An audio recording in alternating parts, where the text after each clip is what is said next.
Coming to you live from Slamtown, it's Rob Has a Podcast. And now here's the guy who's been climbing that 100-foot ladder each week on the Top 40 Countdown. I am Rob Nino. Hello, everybody.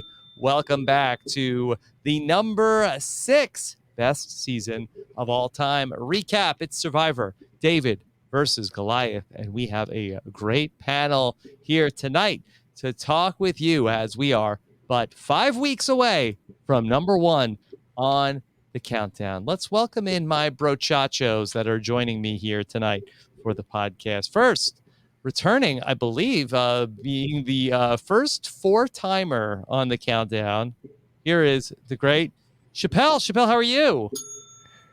Rob, how dare you? It was a 300-foot ladder, and you're still climbing. You scaled the wall, you zip-lined across, you grabbed it, you came back, then you started the countdown. I'm doing good, but I can't let you lie like that. Don't sell yourself short. Yeah, Chappelle, and actually, am I blowing it? Is this your 5th time on the countdown?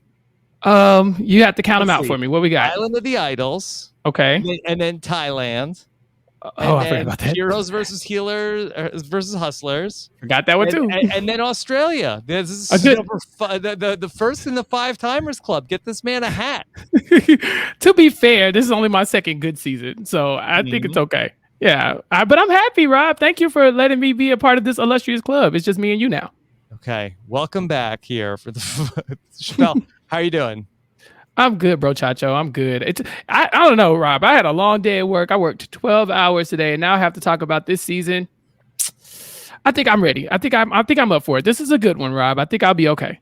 Okay. All right. Well, happy to have you back with us. I think we're going to have some fun tonight. And then, of course, joining us here, I believe of the first time since Survivor Redemption Island, way back in the second week of the countdown. It's Jason Reed. Jason, how are you? Yes, Rob. When I was assigned this thing, when I was assigned Redemption Island, I was told, "Don't worry, you'll get a good season at some point." So that was my incentive to come on the Redemption Island podcast. But I do have my jacket. I have a combo lock on my jacket to protect myself against jacket thieves. Got my passport. Got my vaccine passport ready to go down to Slamtown. I hear they need a new head of transportation down there, so I'm going to apply when I get there. So I'm working on it. Oh, I'm happy to hear there's a vaccine mandate in Slamtown. There should be. There is a very strict. Okay. So good to hear. How are you doing, Jason?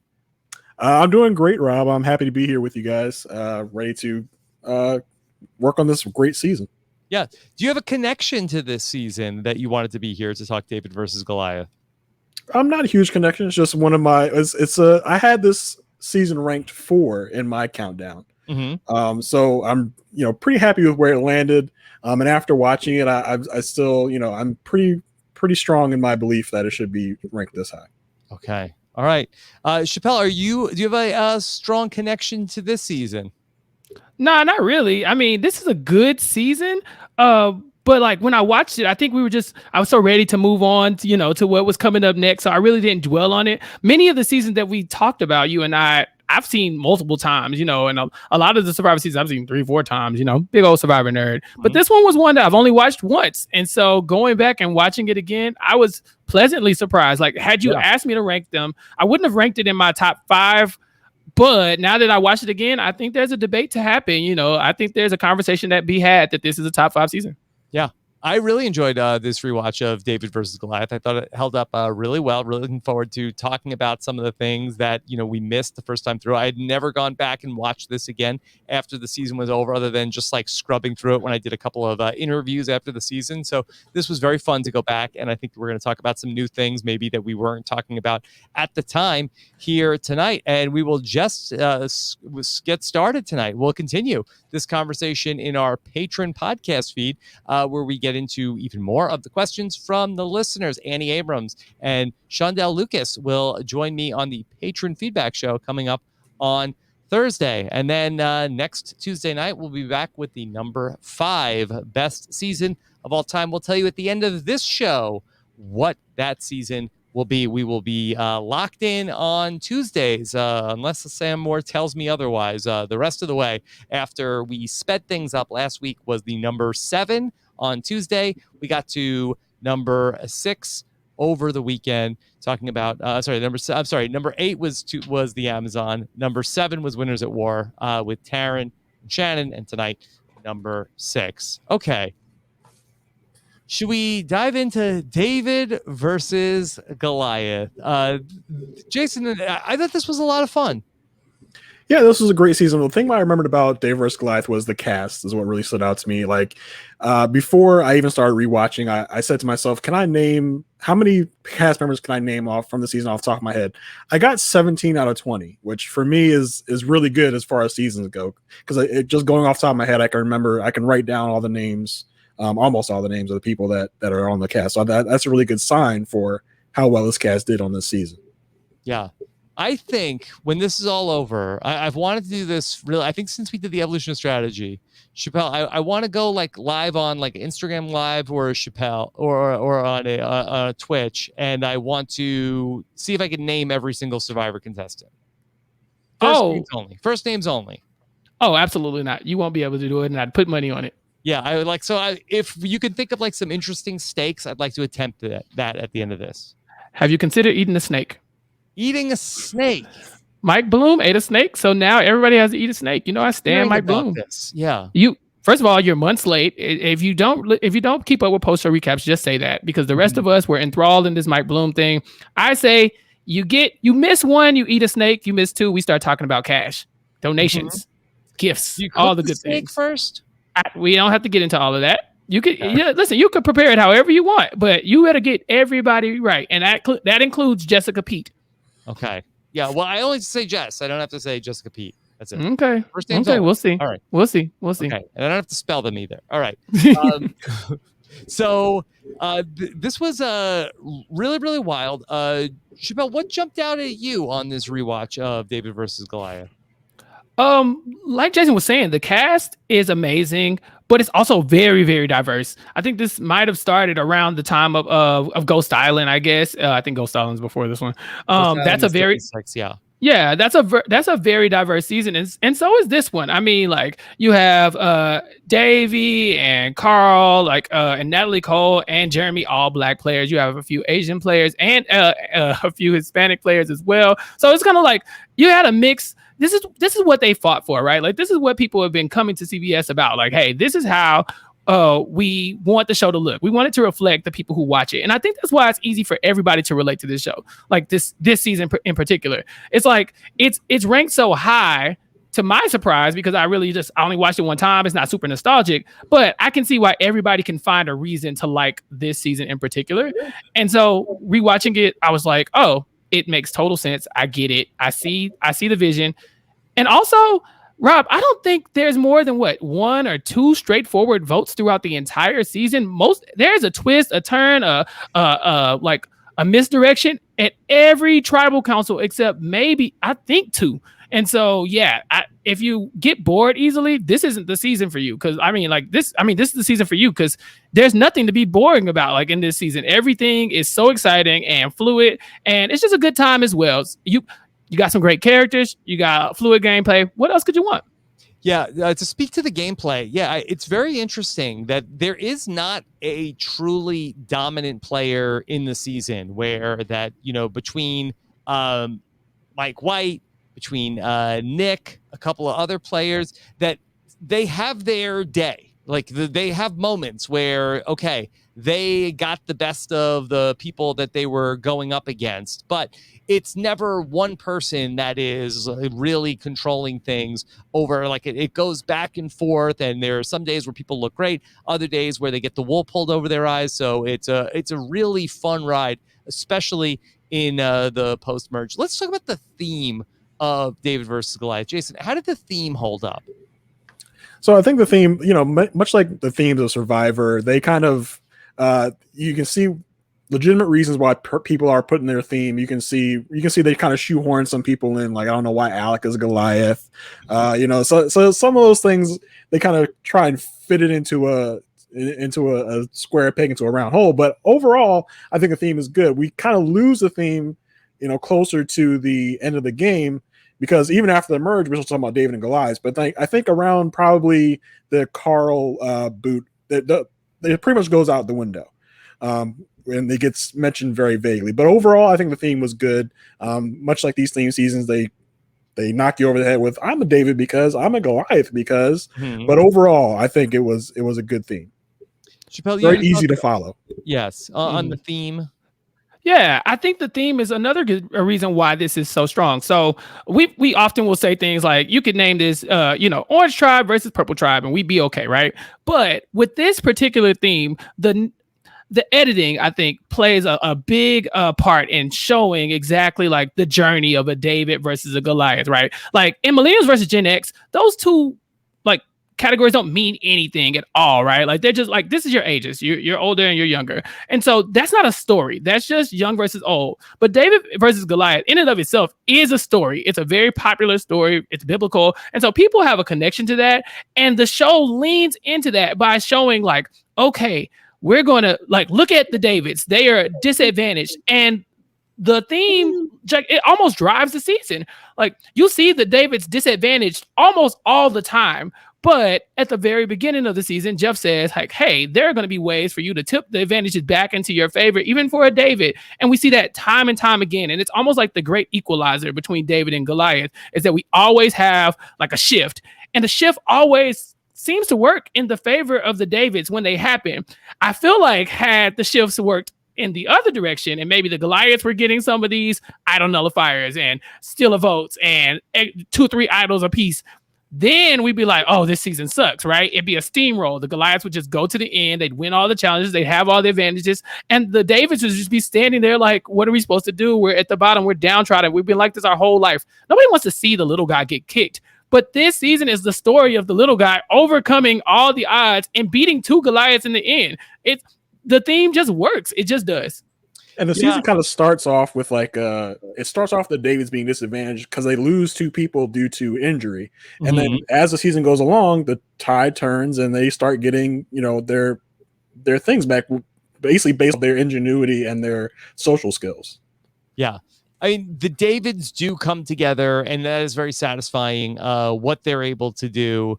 Just the idea, though, of being a David, being a Goliath, that when I talked about Millennials versus Gen X a couple of weeks ago, like I said that, boy, I felt like that really came off like real corny, even like a few years later to hear talk about, that these Millennials, these Gen Xers, but when they're referring to each other as Davids, as Goliath, no person in their life has ever referred to themselves as a David or a Goliath. Nobody identifies with as a David. I'm a true Goliath in life. Yeah, it's not a real thing. Yeah, and I think most people are self-deprecating in a way to where they would say, like, I may be a Goliath, but I worked for this, or I too had struggles, and we see that through a lot of the Davids through the Goliaths throughout the season, right? Where they're not able to just say like, this was not just handed to me. Like Allison, yes, she had a good lot in life when it came to her family upbringing, but she's still a doctor, like she had to work for that. It's not like somebody just handed her a stethoscope one day, and then like you have Dan who wants us to know like, hey, I was a big guy and I was a cop and then I lost a lot of weight and now like women like me and things like of that nature. Like he has a story. They all do. And so there's a little bit of David in everybody. Mike White, Goliath, one of the last Goliaths standing. But he's like, when I'm around these other Goliaths, I'm just the nerdy kid who was, writing stories and, a writer back in high school, and it takes him back to the time where he wasn't in charge of everything in his field and he wasn't at the top of his game. So yeah, whereas Millennials and Gen X is largely people just like talking down on the other side, like, oh, these Millennials don't know how to, they want participation trophies. But like, at no point are the Davids like, yeah, these Goliaths don't know how to work together. Like, no, that's not indicative of a David or a Goliath. That's just these people, Mm-hmm. Yeah.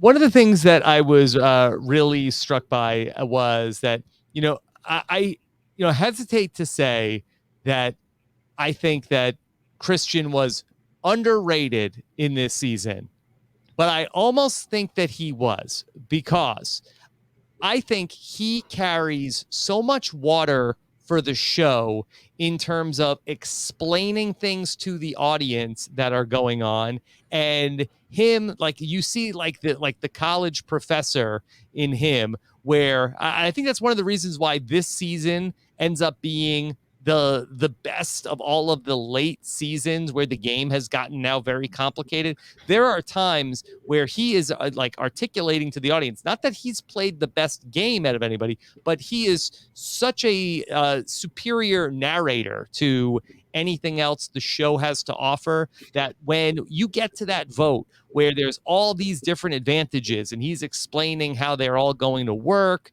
and really letting the audience at home know what's happening, that I just think that he helps make the story so much more digestible to the audience.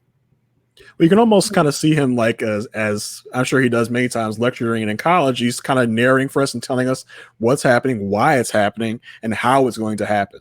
So I think you're definitely on point with that, whereas he breaks it down for us so that we can understand it. Yeah. There's a ton of tribal councils in the 40 seasons where someone's like, Survivor is like this, or, Survivor is kind of like a buffet, and they say all these metaphors and, similes and all this other stuff for what Survivor is.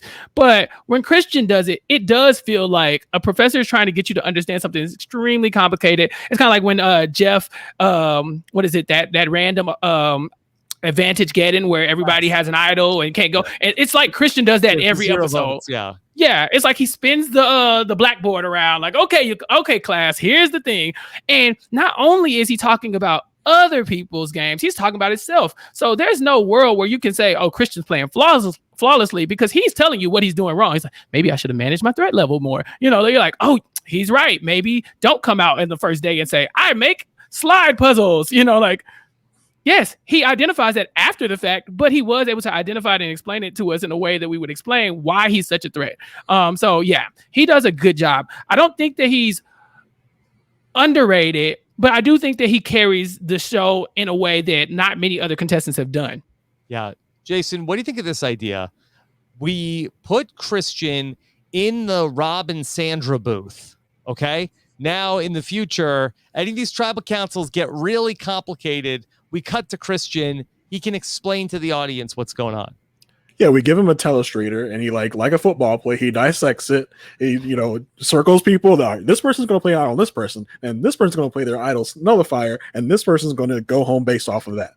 So I think that would be a great idea. Put it on the wheel.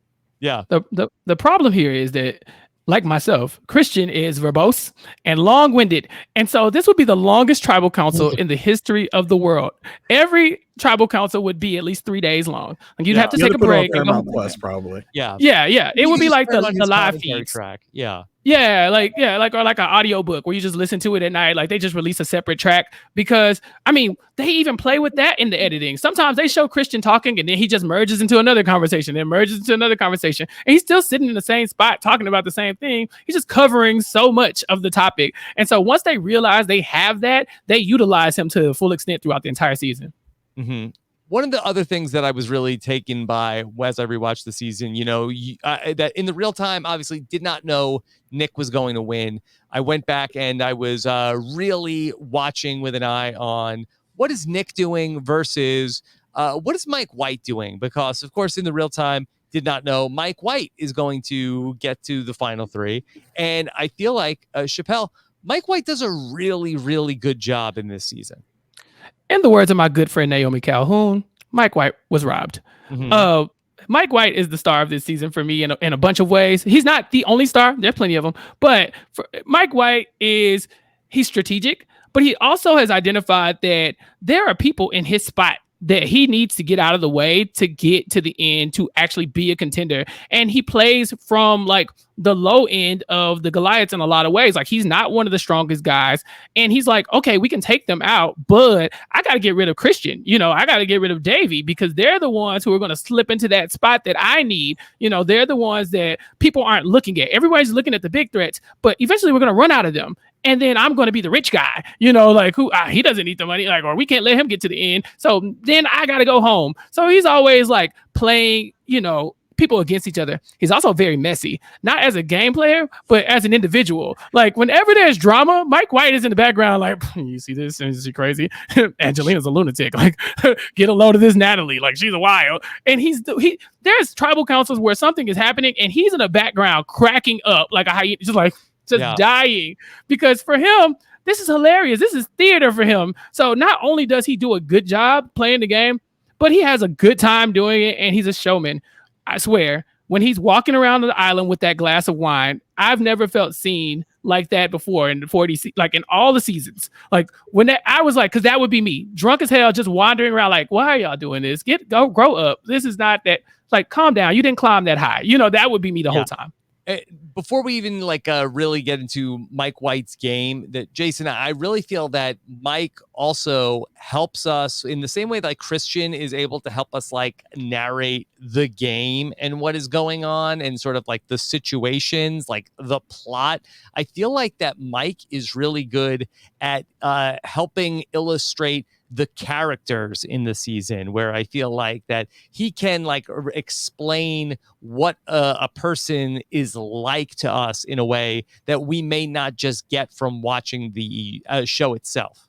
Yeah, if Christian is like our professor, Mike White is kind of like our therapist. He's explaining the nuances of these people and why they may be doing the things they're doing. And he'll throw out some insults in there as well, like they're doing this because they're dumb or they're an idiot. But Mike White is like a social powerhouse here. Like Mike is a swing on several votes, and the way you get there is by being an ally to everyone. So I think he's definitely a big player in the season. If it's not all the way up front, it's in the background. Mm-hmm. Yeah. And the later it gets, the more in control he is. Yeah. Jason, he's like the peanut gallery. Like when you're in class and the teacher's talking, like Christian is the professor up front talking. Mike White's in the back of the class, like, get a load of this guy. Look who just walked in. Look at her shoes. So he's the Chappelle, basically. What, did anybody say that? Whoa. He's the Chappelle of Survivor, you're saying. I was gonna say he was the Jason Reed of Survivor, but okay. But yeah, I think that builds like a kinship, wouldn't you say, Jason? Mm-hmm. Yes, for sure. I think we talked about having Christian in the booth. I think his Christian is the play-by-play person. Mike White is the color analyst, basically giving us the fun stuff along with Christian's play-by-play commentary. Oh man, maybe in another universe, maybe they went to the Big Brother boxing event. Oh, yeah. I'm obviously Christian, and then Jacob Jones would be Mike White. Just messy. Just messy. So, Chappelle, this was a winnable game for Mike White. Like that's the big takeaway where Mike does a great job. I read Mike's quarantine questionnaire, and I had always heard this anecdotally about how this was Mike's game to lose. It was on the table for him at the final tribal council, and seemingly Mike got a little too much in his head in terms of the theme of David versus Goliath, and had some, I think, mixed feelings about taking this away from Nick the David. Yeah, that's probably a good point. For seasons, we always hear you don't want to go to the end with this person because they have a good story. And rarely does that ever matter, right? You could sit next to a lady with 9 kids, Don, and that person not stand a chance. You could sit next to the Lisa Welcho and she not stand a chance, even though she was robbed. And then you could stand next to it doesn't matter, right? The only times these people have ever made the difference between a vote is somebody who's already probably going to win, right? Adam Klein wins. He has a touching story. Jeremy wins. He has a touching story, but that's not why they won. But there's always been this person this idea that you can't go to the end with the person with the sad story or with the tale of triumph.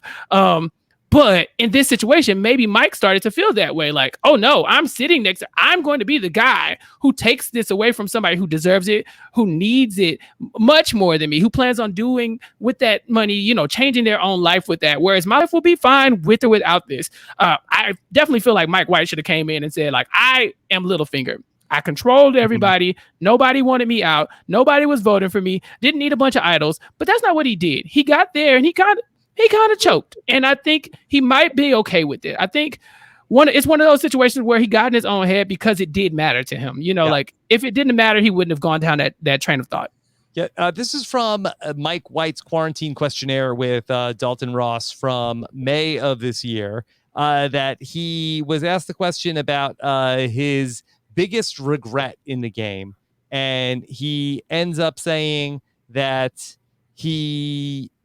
Well, I just want to get this right. He said, my biggest regret is not saying at the final tribal council, John, Alec, Gabby, if you don't vote for me, you will regret it for the rest of your days. I lost all the swing votes that night, but at that time, I was afraid to fight for it. I liked Nick, and he was my friend, and the David versus Goliath theme made me feel like everyone wanted a David to win. And this whole season would be a giant letdown for production, for CBS, for America, if the Hollywood Goliath secures the bag. An angry mob will come and torch my house. And then he goes on to have a funny paragraph about how in real life, everybody knows the Goliath always wins. And by letting the David win, we're just perpetuating the hollow American myth that the little guy, through wild determination, can overcome all the obstacles of a rigged system. Look around, people. The rich get richer. So, oh my God, that's the ramblings of a man that doesn't need $1 million. Right. But Jason, I almost feel like that this is something that I think that as a storyteller, like Mike White is, that I think he might have gotten in his head about what production wanted, what the people at home wanted. Well, he kind of alludes into his in his final tribal speech, where it's like he's all about the journey. He's not about the result. So that kind of lets us know he's kind of trying to get that across. I did think his speech, all his responses things were a little short, so maybe that's why they edited out some things where he said even more like, "I don't care about the money, just give it to Nick." But it definitely could be that way. And again, anecdotally, from what I understand, I think he was asked like point blank, like, why should we give this to you and not to Nick? And I think that he really had trouble answering that question. I think that it was very hard for him, for a person who, my life is fine. I came out here. I wanted to do this. This was like something I always wanted to do. I did it. I got to the end. And now, am I really going to say like, hey, give me this $1 million instead of this person who's talking about they're from Kentucky and one of 5 kids and is like talking about like that they're a public defender? I think that's a very hard thing to do. The word want is so complicated for me, right? Because Mike White says at the beginning of the season, most of my peers won an Oscar. I want to win Survivor. And I feel like if you want an Oscar, you're not going to stand up on that podium when it's time for you to accept your Oscar and be like, the winner was La La Land. Like, no, you're going to just accept you're going to accept your Oscar. You're not going to just like, say the wrong thing in that moment. So I wonder if his motives might have changed being on an island. Maybe that helped steer him a little bit. Maybe he watched the journey that Nick had and that the other, David's had. I wonder how many Davids he spends time with in real life. Maybe this was his first time around, like, the salt of the earth. And so he's like, oh, this is how the little people, hang out. And this is what y'all think. And y'all aren't that bad. Maybe I shouldn't take $1 million out of you. Maybe the rich shouldn't get richer this time, And so maybe that's what it was. But do we want to give him noble intentions? Do we want to think maybe he didn't want to look like, he was stealing from Nick at the end? Yeah. I have to wonder how much that played into it too. Oh yeah. Rob, who are the good guys? Who are the bad guys? I mean, it's funny because you have these people who come in from the entertainment industry, like when you're referencing Penner and you're referencing Lisa, and Penner really tried to, weaponize that to try to get Lisa Welch. Like, don't you want to be seen with the people who are that the audience is rooting for? Why would you want to work with the villains? And like the Mike White is like, do I really want to be like the person that everybody is like, that he's like this lovable person, blue collar from small town USA. Now the, Hollywood, bigwig is going to come in and, take $1 million from this guy. Is this really what I want to be seen doing?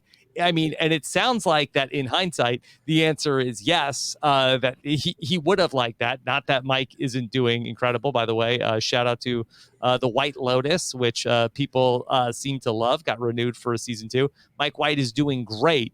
But it sounds like that he might have liked to have gotten the win. Yeah. Why would John, Alec, and Gabby regret this for the rest of their life? Why those 3 specifically? And why would they regret it forever? Maybe they might have said to him that, boy, I really regret not voting for you. I mean, but forever? Is this like did he promise them the money? Like John, Alec, and Gabby, this could be you. Like I mean, why Does this keep them up at night? The mayor of Slamtown, I don't think, has lost a lot of sleep over this. No, the mayor of Slamtown, what is he? America's Moist Wanted. I'm sure John is fine. Yeah, I'm sure he's fine. Yeah. But yeah, a millionaire socialist sounds good until you read their quarantine questionnaire and they're like, actually, maybe I should have just won. So I don't know what that statement meant, but it is interesting. To be fair, Mike had quite the heel turn at the end as well. So maybe he started to look at himself as well when the jury's like, why would you say these mean things to Allison? Talking about her going out with dignity and stuff like that. Like, he did have fangs when it was time. And so maybe that's another reason why he started to take a look in the mirror. Anything else big picture that you want to talk about before we start to run through this season? What you got, Jason? I think I'm good. I just every episode had something big, had something, to keep you entertained. Even if it was even the smaller episodes had something great in them. But as far as bigger picture, I think I'm good. I think we can get started. Oh no, I cannot move forward without talking about the most underrated character in this whole season. Who's that? Miss Angelina. Yes. Angelina. Yeah. No, I think there's a lot to unpack. This Angelina edit is so. It's so well done. It's so well done. They find out who Angelina is and they go through all the footage and they make a point of making sure anytime she does an Angelina-ism, it's on camera. It is heard. She is subtitled a lot of times. They want you to know that Angelina is absolutely ridiculous in this season. And it's kind of in the vein of Coach, dare I say, where the self-awareness is really where they lean into. They will show Angelina saying one thing and then doing something completely opposite and then getting so upset when people catch her because it's super transparent and then saying, no, that's not it. It's kind of like all her lies have a little bit of truth in them, so she can still say, no, I'm telling the truth. It's like, yeah, but what about all of that other stuff that you did in the meantime? Angelina is a constellation. She's great in this season. Yeah, and she brings a lot to the season. The thing that I struggled with on this rewatch is that I feel like that a lot of times the show makes Angelina like the butt of the joke, and you say that okay, it's not just a production. You see like Mike White's facial reactions when she's getting up, she's asking for the jacket, she's planting the fake idol, when she's asking Jeff about the rice. Like the reaction from the contestants is real. But I also feel like that the show sometimes goes out of its way to also paint her in a negative light. And I also feel like that she had a very big impact on the show when she brings up a lot of the issues that women Survivor players face, dealing with like finding the idols. Like that was like, okay, Angelina is bringing this up. But then it actually became like a real thing that, they ended up really looking at. And I feel like that she brings up a few different times over the course of the season, issues that women face. Gabby actually brings it up at the final tribal council to say, thank you for bringing some awareness to this. Jeff at the end of the season, talks about how she really resonated with young women.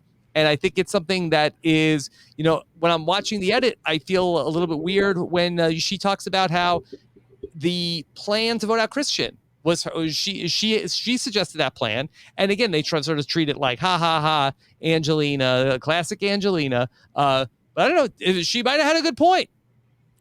I think the show kind of hurt and helped her. I think I don't think there was a butt of a joke when she pointed out that she was the one that came up with this Christian thing. I think that was a valid observation she made, and the show could have cut that out, but they left it in. They could have cut out all the talk about women don't find idols, but they left it in. So I think at one moment she can be the butt of the joke, and the next moment she can say or do something that's insightful. Mm-hmm. Yeah.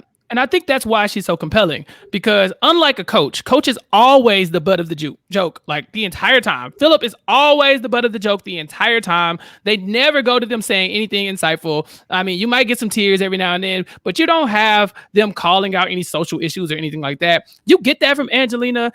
And like I said, a lot of her lies have truth to them. So yes, she brought up the Christian idea first. That is completely true. And there are a lot of times where men's opinions will come and step all over a woman's opinion because that's just the patriarchy and that's the world we live in and it sucks. But also, Angelina, you didn't think there was a better way you could have brought up the Christian vote? Because announcing to all of them like, "Hey, you guys, we should do Christian here," when half the brochachos were right there.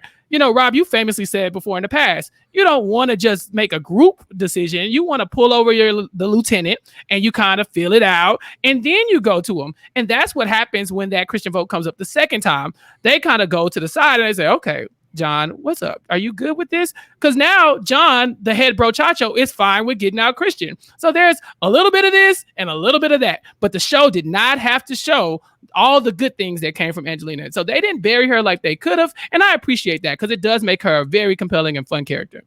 But the thing about Angelina has always been, it's not the idea, it's the delivery and the execution of it. I think that's where Angelina faltered the most. And that, like you're saying, she brought things up the wrong way to the wrong people. And that's part of what makes her such an entertaining character. She had all the wrong delivery, but mostly right ideas. Mm-hmm. All right. We're going to go ahead. We're going to go back to the start of the season. We're going to take a quick break here. If you're listening to the podcast version, we're going to take a quick break and come back and talk about the start of Survivor David versus Goliath. But if you're watching the video, we're going to stay right here and talk about the start of Survivor David versus Goliath. All right. Episode number 1 of the season starts on this big barge, and I don't really ever remember them doing this in any other season. Like, they set up like an obstacle course on a boat, Jason. Yeah, it was very exciting. I enjoyed it. You know, we start off the Goliaths picking on the Davids right away.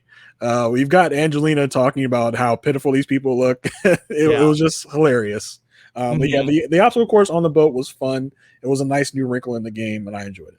Yeah. Chappelle, I do feel like that for the Goliaths, that Jeff really hung a couple of them out to dry in terms of like from the start of the game where, you know, like for instance, like Dr. Allison, when compared to Pat, like basically like the game didn't even start and Jeff's like calling her out like, oh, she's rich.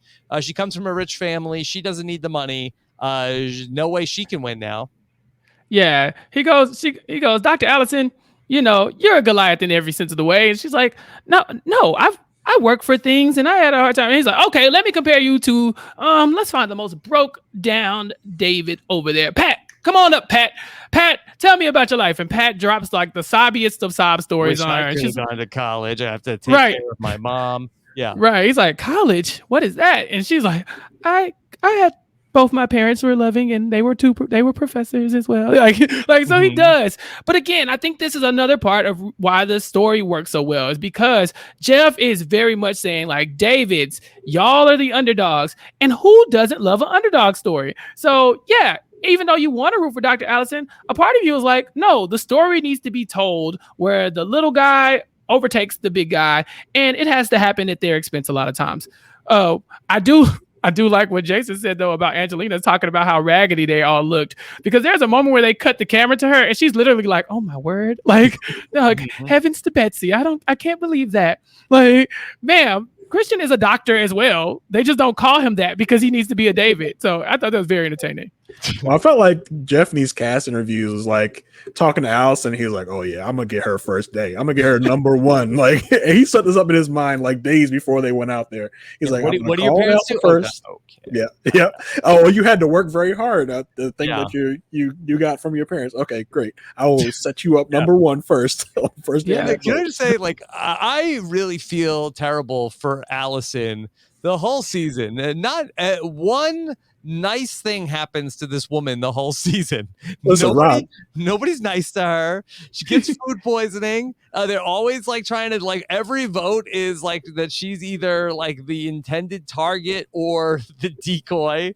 Mike White just like reams her out at her last vote before she goes home.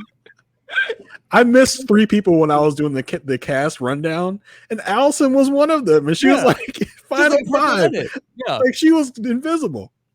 I loved Allison on this rewatch though, because there's something to say about her bedside manner, right? Anytime there's somebody who is downtrodden, she is right there. And I think that's why everybody could recognize her as a threat, because it was like, well, we got to get Allison out eventually. Like, she is athletic looking, but she's not the most athletic person out there. But Yeah. I think it's just that, like, if no one's forming genuine relationships, it's Allison. She's like, if you start crying, she's right there, like patting you on the back. I mean, like, look at Gabby, and there's other moments where other people are crying, and she's right there. Angelina, like, people fall down, and she's right there to pick them up. And I think she told somebody, like, oh, I think that's a medical issue. I was like, really? Like, it was Alec. He comes down off the challenge. He's like, I just couldn't stand up anymore. She's like, yeah, that sounds like a medical diagnosis to me. Like, so I think Allison fake bruises when she fake falls out of a fake tree. Right. Yeah. Like, Allison is there for everybody. And so it's almost like it's so overt. It's like she's wearing like a doctor's a stethoscope the whole time. And they're like, okay, so when are we gonna get her? Like, Can we get her now? Can we get her now? So yeah. Well, then Mike White starts calling her Wonder Woman, and that really just like builds up her threat persona of like, oh, she's Wonder Woman. We got to get rid of her. Well, part of the problem with the Allison edit was they started calling her a major threat, and I was like, where, when, how, like, when did this happen? Yeah, she was just like the universal, like, that person could win. I could see that. Let's just get her. The cool thing about this season though is that although Allison was kind of painted as a threat from pretty early in the game, and so was Christian, the votes were never straightforward. There was never a time where someone said Allison's name and then very closely after that she went home. Like, it just wasn't the thing. And even when she went home, it wasn't even a blind side. We see later on how that unfolds. So yeah, Allison has a rough go at it, but I think she's a pretty good Survivor player from what I could tell. Yeah. So let's talk about this first challenge. Pick your two weakest members. They picked the two weakest members, and then what happened? The Goliaths got to pick their strongest members. Was that how it works? But Christian and then the Davids got to pick their. Yeah, the Davids got to pick the way the Goliaths went. That's what it was. Yeah. They got to pick their own obstacle course, the way they went. And yes, I do believe the Goliaths picked their strongest people. Yeah, the Goliaths got to pick the weakest Davids and the strongest Goliaths, and then in exchange, it was pick the path, right? Yeah. Okay. This culminates in Christian just acing a slide puzzle, and you couldn't draw this up better to start the season, where then Christian is presented from the start as this person who is able to solve these puzzles. They call him Big Bang Theory, just like before the game even starts. Mike White called him that, and I was like, okay, Mike, you getting paid off by CBS. Here was the thing though. I know when Christian saw that slide puzzle, like which path you pick. I know he probably had the biggest grin on his face. But when they go to him, he's like, okay, listen, we're gonna do our best. But then they go to the Davids and they're like, we got this. Like, I mean, the Goliaths, they're like, we got this. But he's like, okay, listen, we're just gonna try our best. We'll see what happens. And it's like two different approaches, even though he knows in this moment, if I get to that puzzle, it's a wrap. And so it's fun to watch the entire time. But I like people's reaction after he does the puzzle, because Jeff's like, whoa, you did the puzzle faster than anybody I've ever seen in my life do a puzzle. But when Christian starts spouting off his resume and the reason why he's good at the puzzle, you can see Davey's face behind him like, what are you doing? Either like, that's super impressive, or that's super impressive, and why would you share that? And so that's the beginning of Christian is the big threat. It happens on the boat before they even get to camp. Yeah. Let's talk about the Davids, and then we'll talk about the Goliaths, because the Davids basically get a lot of airtime the first two episodes, and then the Goliaths end up going to the Drop Council in the third episode. So overall, we get to meet the Davids, of course. Christian is going to be the person who gets the most screen time there. Jason, who are some of the other Davids that caught your attention? Davey impressed me. Davey stood out from episode 1. I really liked him. Just as far as kooky characters, I liked Elizabeth. She was pretty funny in her limited time there. Then we've got kind of Gabby and Christian kind of hanging off in the beginning. So the Davids were really a fun ragtag group of people there. You see a lot of Pat trying to put the shelter together, who, it's funny that Pat is like the Tata the Bushman of, like, he was there for like 2 days, built the camp, and then was gone. Yeah. Rest in peace, Pat. I mean, he survived, but it looked like it wasn't gonna make it for a It while. was touch and go. But yeah, it was touch and go. We weren't sure about Pat, He's but still with yeah, us. Yes. yeah. There was a few people on this season that get like this person is bossy. Edit. Pat is the first one out the gate. He is the bossy guy. I think Christian, in his own convoluted way, says, some of Pat's jokes are very crude. He also is very demanding, and that might be off-putting to some. We find out that yes, it is. Luckily, later on, we don't have to worry about Pat and being voted out because, I think God is going to step in.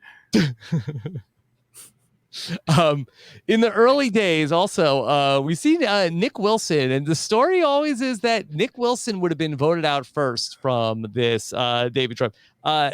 Nick doesn't want to work. He wants to look for idols, and there are people that are noticing, Jason, that Nick isn't a good worker around camp. Yeah, he just kind of stands around and, he says it's easy to look like you're working. So he just kind of hands people bamboo, like shoots, every now and then. Chappelle said God took care of Pat. I think Nick might have had an idea on that boat. Maybe gave a little push, maybe a little push on that boat. I'm not sure. But he saw that coming and was like, I got to get out of this somewhere. Like, how does this seatbelt work? Nick's like, don't worry about it. You don't need that. You don't need that. The waters are very calm out here. Nick is Pat, look over there. Water. You don't need to wear the seatbelt. Yeah, you don't need that. Nick is an interesting character. We know that he eventually wins the season, but I mean, he is one of the more weaselly winners that we'll see in Survivor history. Like, Nick is very much like, if there's a heroes versus villains second go round, for him to be a David, you can look at a lot of his actions in the season of kind of villainous. He does have quite the temper, but even in the first scenes, he's skirting his responsibilities to the tribe by not wanting to do, like the labor. He's oftentimes, very much combative when things don't go his way. Yes. And then, but he kind of like nickels and dimes his way to the end. It's a very scrappy win from Nick Wilson. But here on the first day, it does look like he might be in trouble. Now, I've heard it both ways, but it looks like he's not doing anything to ingratiate himself into his tribe too much. Mm-hmm. Yeah, I think he says that he was not going to be voted out at the first tribal council. The show definitely presents it that way. It makes for a better story. So look, Dr. Mike said he would have won if he made it to the end too. So I mean, people say things. People say things. So we go to the first challenge, and ultimately they come back. It's very close. It's another slide puzzle in the rain, like this big giant, it's not even a slide puzzle, Jason. It's just like put all the numbers from 1 to 25. Yeah, it's like the big, it's a huge calendar looking thing where they have to slide the numbers out. And like a lot of the challenges this season, it was very close. But the Goliaths do pull it out. Yeah. So then they get on the boat, and then they do some fancy camera work of the camera going through the water and then hitting fade to black, and then we cut to the beach and it's like a shipwreck, and then we see that Pat has hurt himself. Eventually Jeff comes out, and Chappelle, that's going to do it for Pat. Yeah, poor Pat. He goes out begging to stay in the game. And we see this multiple times, but Pat is just, he looks like he's in pretty bad shape. They're saying that his back hurts, but a heart attack, stroke. Yeah, I thought that's what I thought at first when they showed us him. I thought he was having a heart attack or stroke or something like that. But all that for, I'm not going to say that a broken back unless I'm going to be, just start over. But it looked a lot more serious than that. Yeah. Yeah, those waters are choppy, and then you go airborne, I think, and then it comes back down. So I don't know what if he hit a bulkhead or what, but that's gonna do it for Pat. And Jeff is so quick to Jason goes right into wow, the Davids. Is this he got on the radio that Pat hurt himself. He's like, oh, this is perfect. I'm sorry. That's awful. And he's he's on his way over there talking about the David's always getting downtrodden. The David's always he's practicing his speech to the rest of the Davids on his way there. This is perfect for him. Mm-hmm. He's got Mike White in the writer's room. He's like, Mike, give me something here. he's like, oh, you Davids, you just every time you think you got something, you just can't seem to get it done. And this is indicative of a David. Ain't it? About a pat on the back. That's right. It's swatting you down. It's a shock that he didn't go straight to Pat with the question. Now Pat, as a David, how does this make you feel? That just things just keep getting snapped for you. Pat's like, please, just take it. You get this once in a lifetime opportunity, and then it gets taken away from you right before you even get started. But that's what it's like to be a David, isn't it? Your life really sucks, man. You're a David. That's awful. That's awful. Yeah, Jeff wasting no time. Great, everybody. Yeah, he's fine. He's fine. It's fine. Yeah. Okay. In the second episode, now we really spend a lot of time with the Davids because they are finally going to vote in this next episode. We get to see Nick's many alliances that he's going to make. Most importantly, the Mason-Dixon alliance. Jason, it's called Mason-Dixon, and then also somehow that they are Mason-Dixon, like it's some like 80s buddy cop show. Like they refer to each other as Mason and Dixon.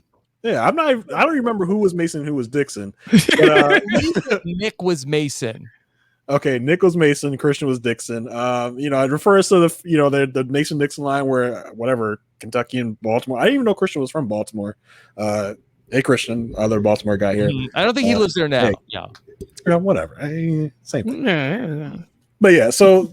He's naming these alliances. You got the Mason-Dixon line, the buddy cop movie, the Miami Vice of it all, and he has a thoroughbreds with Elizabeth, and so he's doing good with forming those connections. I think in the first after he has his stumbles in the first episode. Yeah. Jason, what is the black version of the Mason-Dixon? Is it like Houston, Atlanta, Vegas, or something like that? Like, what are we? It's like Martin Luther King Boulevard, like. Martin Luther X Drive. Yeah, that's what it is. That's us. This is a good pairing though for him because I think he identifies that Christian is very smart, and you want somebody like that on your team. He's also a really big threat, so you hope that he goes before you. And so I think this worked for him. Mm-hmm. We got to see Davey that he catches an octopus in the first episode. He's a provider and he's out looking for the idol. Davey is going to find the first idol on the David camp. He says it smells like an idol. Genuine leather is the true idol smell. Davey's an interesting character for me. I remember when the cast was released, I was like, oh, this is one of the few Survivor players that I've ever seen myself in, in a way.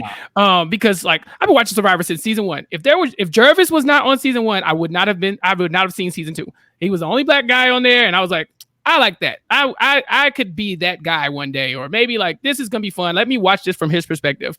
But throughout the seasons, I don't have a lot of people who really speak to where I am in my life and things that I haven't they have a lot of in common with me. I think when I was in college, GC might have been on Survivor, and so I was like, yeah, that's my guy. But since then, Jeremy's a dad. Wendell's cool, but Davey was okay. He went to a historically black college like I did. He also is in a black fraternity like myself. He's in the lesser of, the 1911 black fraternities, but he's definitely a lower grade of that. And then he's a blurred. I'm not exactly a blurred, but I do watch a lot of reality TV, so I'm kind of nerdy.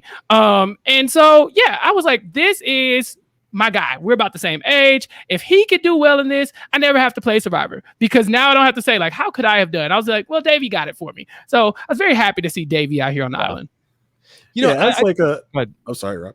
I would probably describe myself as a blurred as well. And it was like you said, Chappelle, it was good to see somebody out there like that. And he makes a couple different comments over the course of the season about kind of the black experience. And in the reunion or the finale, he talks about how he wanted to, set a good example for black people because black people don't watch Survivor. And I think that's something that, part of the diversity initiative is kind of looking to fix that too. So he's kind of on the forefront of that.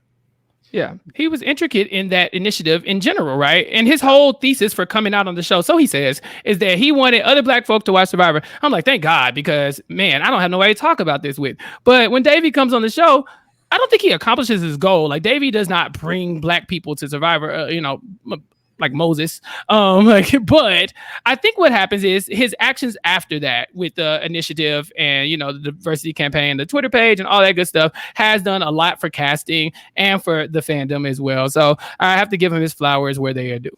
Yeah, I saw that they had him on TikTok, tweeting out like the link to apply for, you know, season 43, season 44. So, I blocked him. I don't see none of that. Yeah, yeah. I'm like, what? You know, I thought it was actually very interesting. It's a quick scene from the, I think it's in the first episode, and I didn't really remember it, but, you know, Davy and Carl are both on the Goliaths. And it's interesting, the show at the time didn't really make a story out of it, but that I think that it's Davy that says like, okay, we're good, but we can't let the other people see that we're good. Like they keep it, you know, like it's just like a quick chat. Yeah, to draw a parallel to current day, like we got the cookout in Big Brother 22. It's kind of that same thing. We just got to exchange a look, and like we know we got each other because we're limited around here. Even though, you know, this is kind of a groundbreaking season with 4 of us on the same season, but we got each other. We know. Yeah, and you know, Davy and Carl are together for most of the game, and we really don't see too much about their relationship. Like, I feel like that even when we go to when Davy and Carl are together at the Swap Tribe, you know, you only see the story about Carl and Elizabeth. So it's you know, just notable that they don't really show that relationship, and you don't really, you know, have that too much in like other than maybe in you know, Survivor Fiji. Where you see that there are especially 2 black men in the game that like have a working relationship together. Yeah, and for the people with the keen eye, the black people with the keen eye, we were looking at it. We saw it. Like there are votes that Davy's left out of because you can't tell Davy because he's close to Carl. You know, like so there are moments where probably this person would work with Davy, but they're gonna tell Carl, including the Carl blind side, right? And so like it's there in different ways. But I was very happy to see Carl on the season as well. I believe he's from Houston. And so I was like, yeah, this was a cast that definitely was like, oh, before the season started, I was like, I want to see how this goes. So yeah, watching Davy and Carl move throughout the season was fun for me. This is a big strategic vote for this second episode. It ends up being 5-4, where for some reason Jessica is targeted. I don't remember the exact reason why she gets targeted, but it seems they like claim she was. Yeah, they claim she was too social because she had a relationship with Carl and B. I think the editors were really kind of struggling to figure out like how do we explain why this? Did Jessica go home? Yeah. That they're trying to target Lyrsa for being bad in the challenge. Elizabeth tells Lyrsa. Gabby ropes in Christian and Nick. And Mason and Dixon are right in the middle of this first vote. They could go either way. They could go with the Jessica, B, Carl, and Davy side of things, or they could go with the Elizabeth, Lyrsa, Gabby side of things. They end up going with the women. This is such a good edit for a second boot too, because we learn a lot about Jessica in a short amount of time. Like she's lying about her age, she's super young, but she's one of the players that is like, we need to be playing the game. Some of y'all aren't strategizing, some of y'all aren't making moves. And she's one of the people who will go out in history saying, I love blindsides and stuff like that. You know, like, you know, I'm excited to be a tribal council, like famous last words. This is kind of exhilarating at times. Jessica, your days are numbered. Matter of fact, it's here. And so yeah, so we get a lot of her, and I think that's another reason why this season is so memorable. You know, they give people, like you said, their moment. And so Jessica does have this moment. I think the issue with Jessica is that they want Lyrsa to go home, and they want and they want Gabby to be okay with it. And Gabby is way more compelling of a player than I probably gave her credit for the first time, because Gabby, she feels a lot. But when she feels, she acts on it. Like Gabby is not going to quietly go down with the ship. She is going to, even if it comes out in tears. I know that was a big part of her story when people were watching the show the first time. But Gabby is always going to speak up when the numbers aren't in her favor, even if she's just complaining, right? If there's nothing that she can do here, she's still going to let you know it sucks being a David and being at the bottom. So this was just the first of one of Gabby's many victims, in my opinion. Yeah, well, the whole impetus of this was Gabby getting blown off by Jessica and B in the first place. Is the whole reason it got flipped and switched to Jessica. Yeah, And there's a few different great moments in this episode.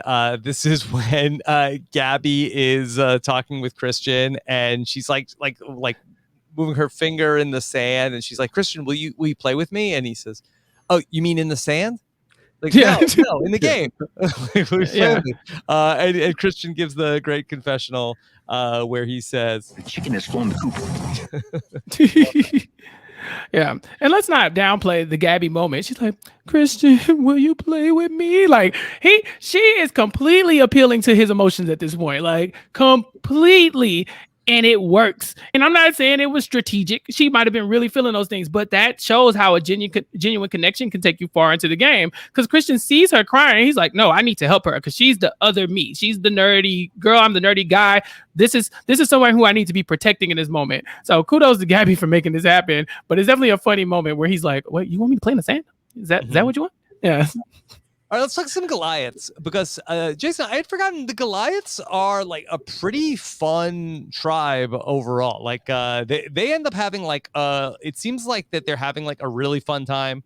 Ultimately, then like the Jeremy and Natalie stuff is going to really end up being the main focal point of the drama there. But at least like it seems like that this group seems to really like each other outside of that. Yeah, and from day one, they had kind of like a fun time. Then there's a little dysfunction, going around. Mike starts the whole thing off by going out and trying to find an idol, and then of course, like in classic Survivor, that gets the target on his back immediately, and then Natalie kind of intervenes in that, telling Mike that he's being a target. So it was a lot of fun, and then the whole Natalie and Jeremy of it all, which is I'm sure we'll get into. And I've been doing this countdown every single week, and this is the first time I've had to say Jeremy and Natalie this week, and I had to check my notes. Wait, hold on. Am I saying no? I'm not saying the wrong names, am I right? No. Checks notes. Yeah, it is another Jeremy and Natalie that we're talking about this week. Yes, and this Jeremy and Natalie are going to be at each other's throats to the nth power, right? Like they are never going to let up. And I think it's just two people who are not going to see eye to eye in any situation ever, right? Or at least on an island where they're starving, and that kind of thing. Because Natalie is making some enemies out here. Some would say she's not the most self-aware.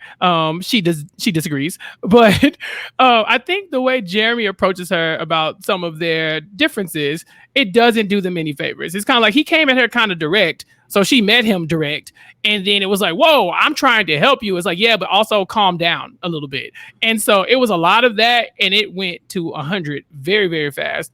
But I did enjoy Natalie so much on the rewatch. Yes. I this person, she paved the way for Reem. You don't get a Reem without this, right? Like this person is amazing. Natalie is just, every time she's on screen, she pops. We very rarely see her doing any work, but she's always telling other people what to do, and it's driving everybody crazy. Mm-hmm. Yeah. She has a great quarantine questionnaire. This woman understood the exercise. She does a great job of that. If anybody's interested in more from Natalie Cole, I did a fun interview with her after the season as well. I really hope that she might want to talk about Survivor 41. There's some interesting things about Natalie from the finale, Jason, that she talks about how she was not happy with her edit on the show, and she has an interesting discussion with Jeff about that, how she didn't like the edit, and Jeff says to her that that was what I was there, that was what I saw. And I feel like he puts her in a really bad spot when he asks her hey, so is there anybody else that feels like they didn't like their edit? And nobody else raises their hand. And I was like, Jeff, they're lying. They're lying. Who's going to raise their hand? Like, let's say you're in a workplace, and you talk back to your boss, and your boss fires you. Anybody else want to have any opinion? You don't raise your hand. You just nope. I don't know what you're talking about. Natalie, you're crazy. But I think the question is, does she have a legitimate gripe? I think she did say and do all those things, and those are both entertaining and confrontational. So the show's going to show it. If there are other things that she did, contrary to what that is, maybe she apologized to some of her castmates or something like that. They didn't show that, obviously, but I don't know. I'm trying to figure out if her gripe is legitimate or not.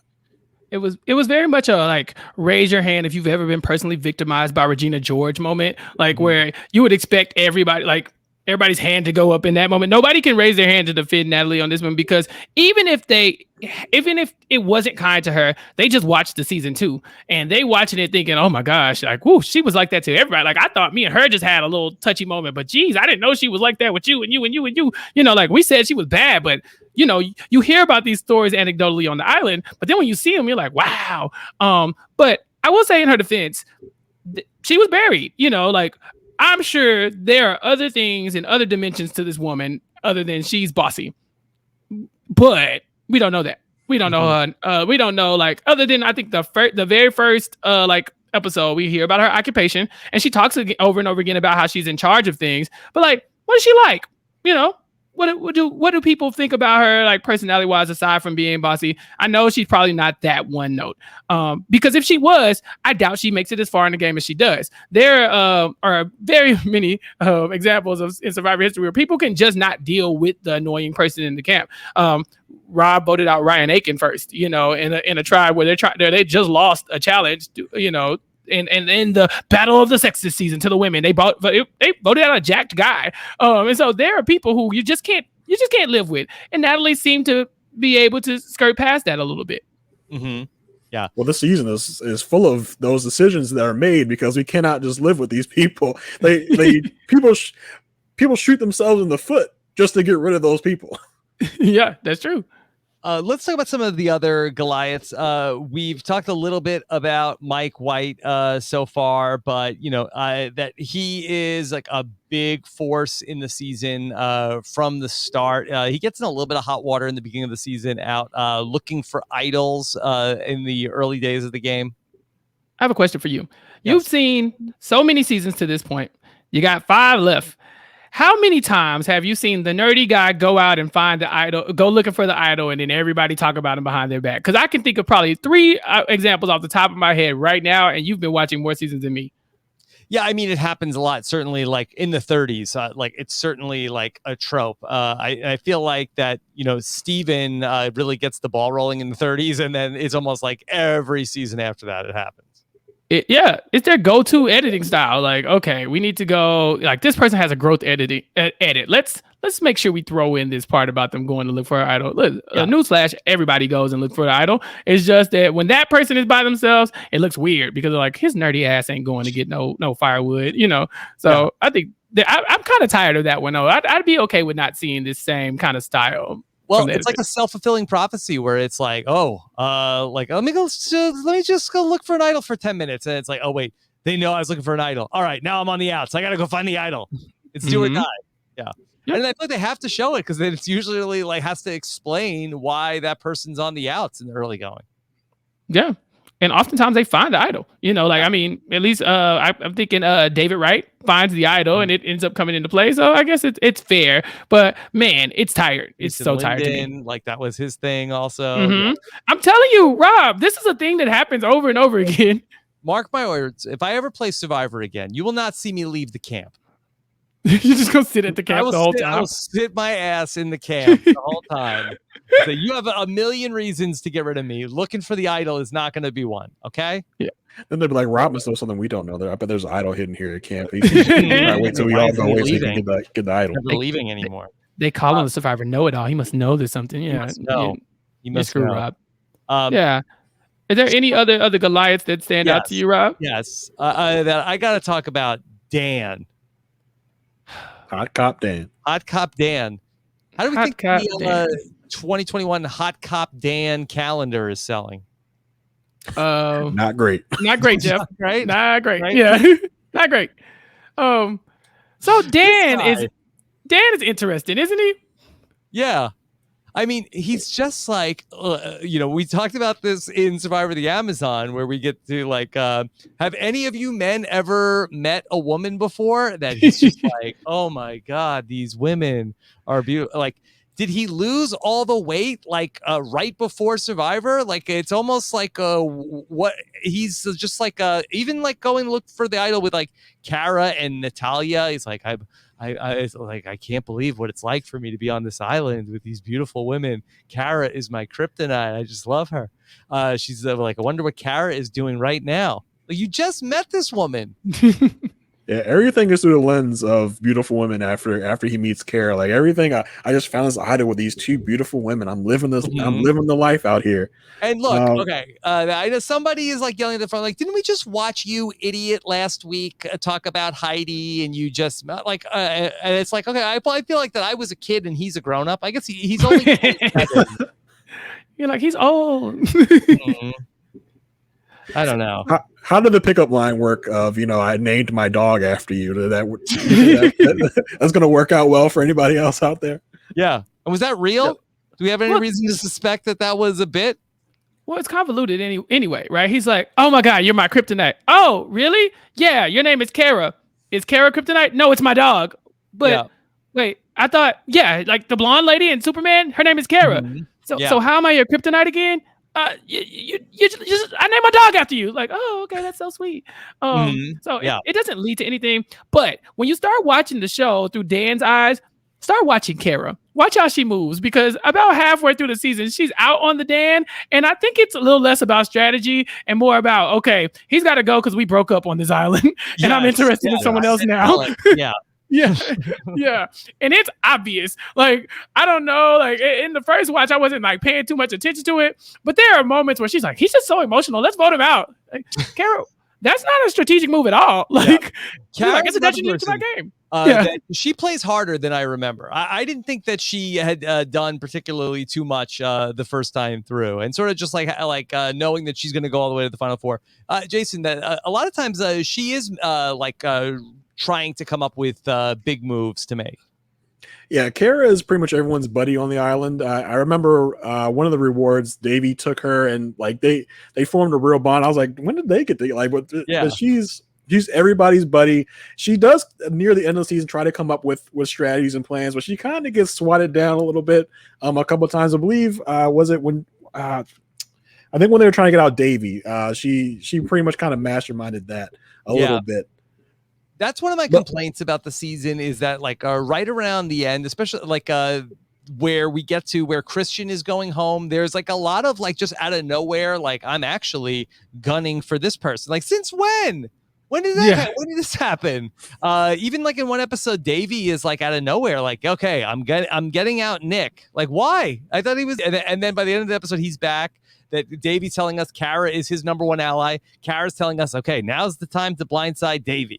Like Kara is with Mike White, and then she's like, okay, now we have to blindside Mike White. Everybody's all over the place. Well, that's how I felt about the Carl boot. Like in one fell swoop in one episode, Carl has become the godfather, the leader of the Davids, and then we have to get him out immediately. Like that really took me aback. I was like, oh, he's the leader of you guys now? When did that happen? Mm-hmm. Yeah. No, I thought the same thing. It's very suspicious. But again, this season you have to kind of watch the relationships that they have with the swap tribes. I think that's another good way that this season works, is because a lot of times we like to see the two sides battling against each other, right? We don't want to see only one side just like trouncing the other side, and like it's so boring in one note. But because of the tribe swap, you have all of these interesting variations that could happen. A lot of times they don't, but those seeds are still there. Davey and Kara get like swapped to the same tribe, and then they're together the rest of the game. So it'd be irresponsible to think that they don't have some type of relationship, but they don't talk about it on the show. You just kind of have to be like, well, logically they spend the last 20 days together, so they could be close. Whereas some people get swapped and then, don't see their swap people anymore, or, come back and they can't work with their swap people. Davey was in a situation where him and Kara had a lot of time to bond, but it is interesting how people's names just come up out of the blue. Yeah. One other Goliath that we haven't talked about too much is the mayor of Slamtown. The George Bushy of Tushy. John Hennigan. And he's fun on this. Like, I don't think he's a great player, but it's fun to have him. I remembered him getting a lot more screen time than he did. Like in this rewatch, I was like, well, there's not a lot of the mayor of Slamtown here. He goes out in that big, in the big idling out, but other than that, he gets the occasional listing of his names, but he's not a big player in the season at all. Mm-hmm. Yeah, the mythos of Slamtown lives on, though. That's the issue. It it is large on the season, like just kind of in the air. Because even when Christian's not on the same tribe as him, he's talking to Gabby like, "Hey, what if I was in Slamtown? Like, I can't wait to meet John, and then I can be in Slamtown." Like, John doesn't have to talk about himself because Christian's talking about him. So then when we finally see them link up, then it's in Winsville. Yeah. Rob, do you like, would you like to like have a name like the mayor of Slamtown? Do you want to be in Slamtown? I would love to have a nickname like that. Would it have to be in Slamtown, or is there like another location where there would like be more like fitting? You're on a different island. Yeah, I mean, if anybody could help us come up with like what is the podcast version of Slamtown? Yeah, like I would like want to be like the I don't know, like what's a good like government official like alderman maybe. Like the alderman of Pound Town. Pound? Like, yeah. Hey. Yeah. It's like I didn't want to be in Slamtown, like Slamtown adjacent, you know? No? Okay. Why is it like why is everybody so, like is that okay? Yeah. The AOPT, Alderman of Pound Town. Or maybe that's the new Twitter handle. Won't you take me to Pound Town? I'm gonna take you to Pound Town. AOPT. That's me. Okay. The AOPT. Anything else about Jeremy, who I thought was an interesting character on the season? Like, it's a shame that him and Natalie just can't get along at all. I feel very badly for Jeremy when you watch the episode, and he talks about how he's like, Natalie, look, if you died right now, that not one of these people would come to your funeral. They'd all be there at mine, okay? And I think that's where he lost it. That's where he lost the vote there. Like everybody was like, "Ooh, yeah." I think they were going in there prepared to vote on Natalie, and then Jeremy just kept talking, and it was like, you know what? Let's go with Jeremy instead. Mm-hmm. Yeah, he's like, "I hope you die," and everybody's like, "Whoa, Jeremy, God, it's a game! It's a game." Before that, Natalie talks about it in her quarantine questionnaire. She said, "I planned his funeral." Yes. Nice. I did enjoy the short friendship between Jeremy and Mike. That was a lot of fun. Yeah. But again, that's Mike gravitating the mess. He's like, "Oh, Jeremy's talking trash about Natalie. Bet, let's go." And he's like right there, like, "Yeah, tell me more." He's like, "Yeah, I like Jeremy. He talks trash about people, but he bosses me around, and that's okay because as long as I can follow him around and hear all his wacky shenanigans, then I'm down." I didn't like the idea that Jeremy and Natalie are pitted against each other, but they're doing it to themselves, right? So, like, Davey is largely pressured to working with somebody like Carl because the black viewers at home are like, "Why are the black people not having each other's back? We finally get 2 on the season. Why, like, they're on the same tribe? Why do they not vote together?" So we expect that kind of thing in the black community sometimes. But like when you look at the other side, that's how bad it looks, right? Y'all are both at the bottom of this huge white tribe and white adjacent tribe, and y'all are fighting each other. And y'all are jockeying for position against each other. Y'all should be working together to try to find a crack or try to like bring somebody in to help you. But because y'all are like crabs in a barrel pulling each other back down, you can't go anywhere. Yeah. And so, this is hard to watch. But I'm glad Natalie gets the upper hand here because I think Jeremy goes a little too hard. It's kind of tasteless after a while. Jeremy does come to her and tries to tell her about what's going on. And he says, that's what we do as black people. I have to tell you about what's going on. And she just did not see it the way that he was saying it. He solves the problem of her being too direct by coming at her too direct. I think in the way that he delivered the message about her delivering her messages was wrong.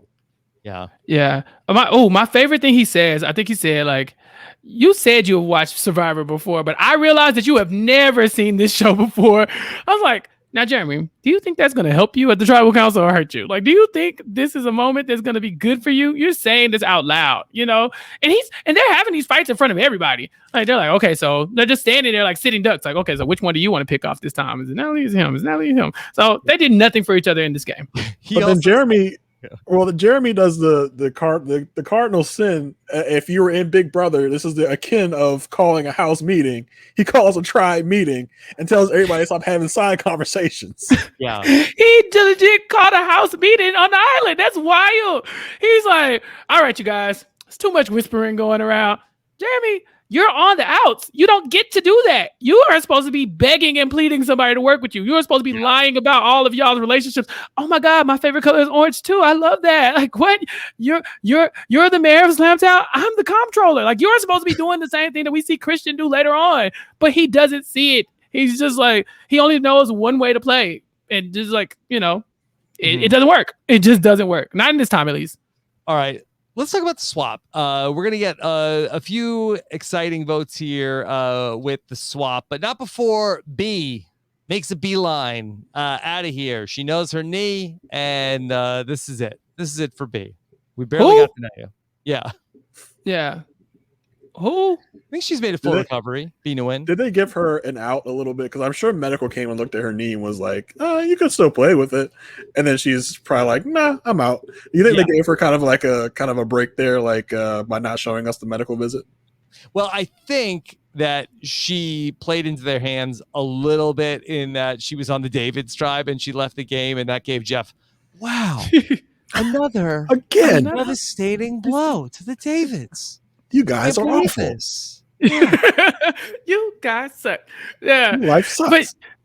But Jason has a good point. How often do we see people just show up with like, oh yeah, we never saw medical see them or like talk to them, but you just got bandages out of nowhere. Like, yeah, it's my MCL. Like, did you go get an X-ray as well? Where did you? When did we get all this knowledge? But in her defense, she does know her body. She said she's had injuries before. She's athletic, and so she's like, the odds of me winning this game are slim, but if the odds of me jumping off of something tomorrow in a challenge are not, right? Like I'm probably going to be doing something very physical very soon, and I don't want to screw up my entire, career. Right. Yeah. I got things to do. I got to go home. I got a job. So yeah. My one ally got blindsided a few days ago. Like, I don't need this. I'm out of here.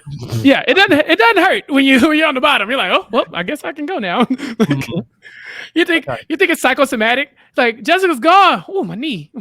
Oh my God. I think I feel my MCL acting up. I mean, look at in Survivor Cagayan after Cliff Robinson goes out. Was it Lindsay? One of the Lindsays. She just quits the game the next day. So it's a thing. But she didn't fake an injury. She said, "I'm going to kill Trish if I don't quit." And they were like, "Well, go ahead and go then." She saved Trish's life that day. That's what makes me think that Twitch stream might be a bad idea. I struggled with remembering who that Lindsay. was. Yeah. And only because there's a Lindsay in that same spot 2 seasons in a row. That's the only chance. I had to name 2 women Lindsay for me to be able to remember that. Okay. All right. So, B is gone. We go to 3 tribes. And so let's talk about each of the tribes. So let's talk about the new tribe, which I believe is going to be this is Vuku. It's going to be Natalia, Elizabeth, Kara, Alec, Davey, and then Carl is going to go to Exile Island. And I believe it's whoever loses gets Carl. Is that what happens? Yep. Yeah. All right. So if you lose, you're going to get Carl. This was an interesting vote in the real time because you had Alec, who ends up flipping against that they have the majority. It looks like it's going to be Davey or Elizabeth getting voted out. And Davey and Elizabeth are a little bit ready to gun for each other. Davey has an idol, but Alec ends up turning against Natalia. Yeah. I don't know if there's too many seasons where you can identify the one thing that starts a cascade down for a group of people. This right here was the shooting of the foot in the Goliath's foot that really took them down, with Alec flipping and voting out Natalia here. Yeah. I mean, if they don't, right, worst case scenario, they get Carl and they're still in the same spot, but they're up 1. And so let's say they go on, everything stays the same. They go to the merge with 1 extra person. And then at that point, these idle nullifiers and the shenanigans and stuff like that, you got to be a lot more creative in finding those and using them, because you can't just okay, I just need to swing 1 thing my way. I just got to put 2 extra votes that. You're down by 3 at that point, I believe. And so it's hard to come back from that deficit. And yeah, you're right. They could look at Alec in this moment and say he probably screwed this up. Mm-hmm. Yeah, because I think the story was just that Natalia got on his nerves. She was bossy. Alec hit it off with Davey. Yeah, that's pretty much it. She was bossy. They were annoyed with her, so they voted her out. Yeah, not to mention then you really gave the majority in the tribe then to Davey and Elizabeth, because Carl is coming in. And so then you go for Alec and Kara. Now you're at the bottom. Now look, it all worked out for them. Okay. Alec, Kara fell head over heels in love. They're still together, to my knowledge. So Okay. I guess all worked out, seemingly. Well, let's look at this a little bit deeper then, right? So you could say Alec probably just got annoyed with her.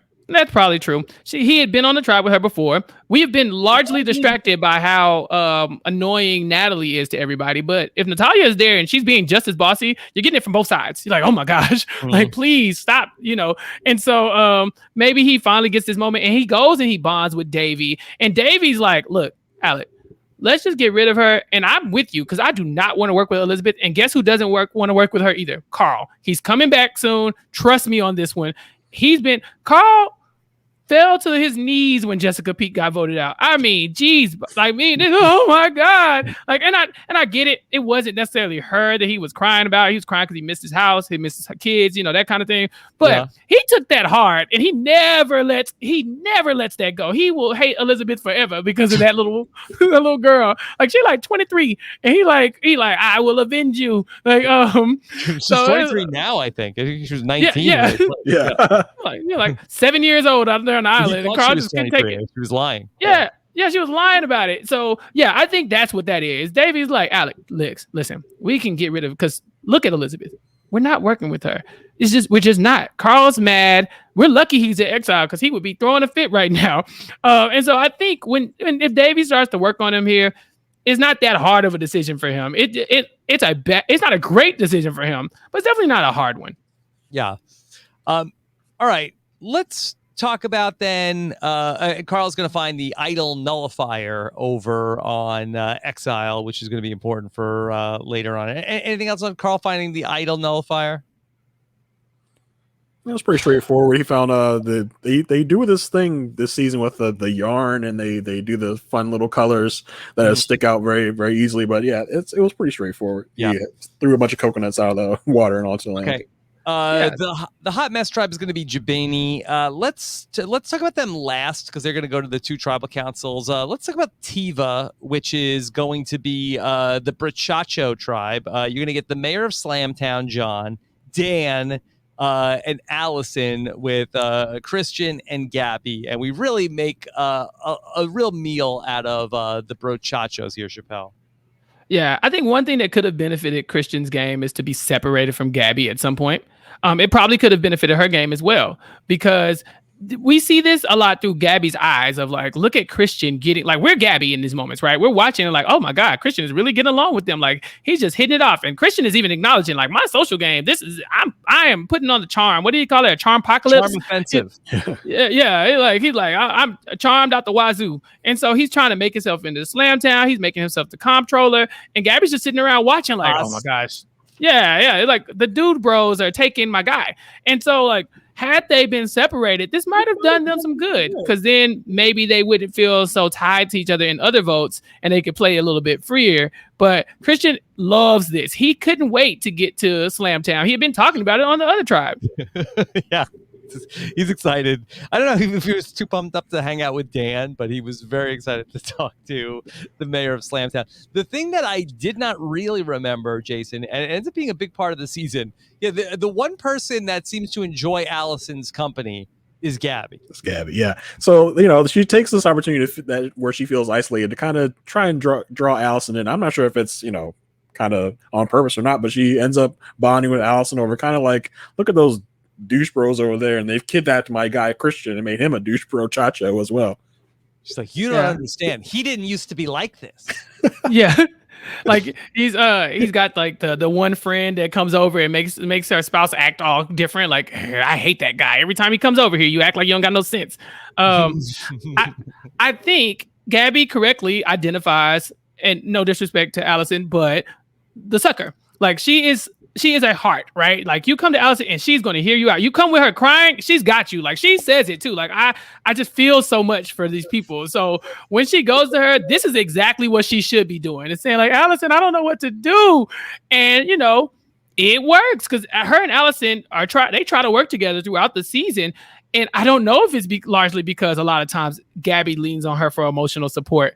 But in this moment, this is exactly what should be happening. Mm-hmm.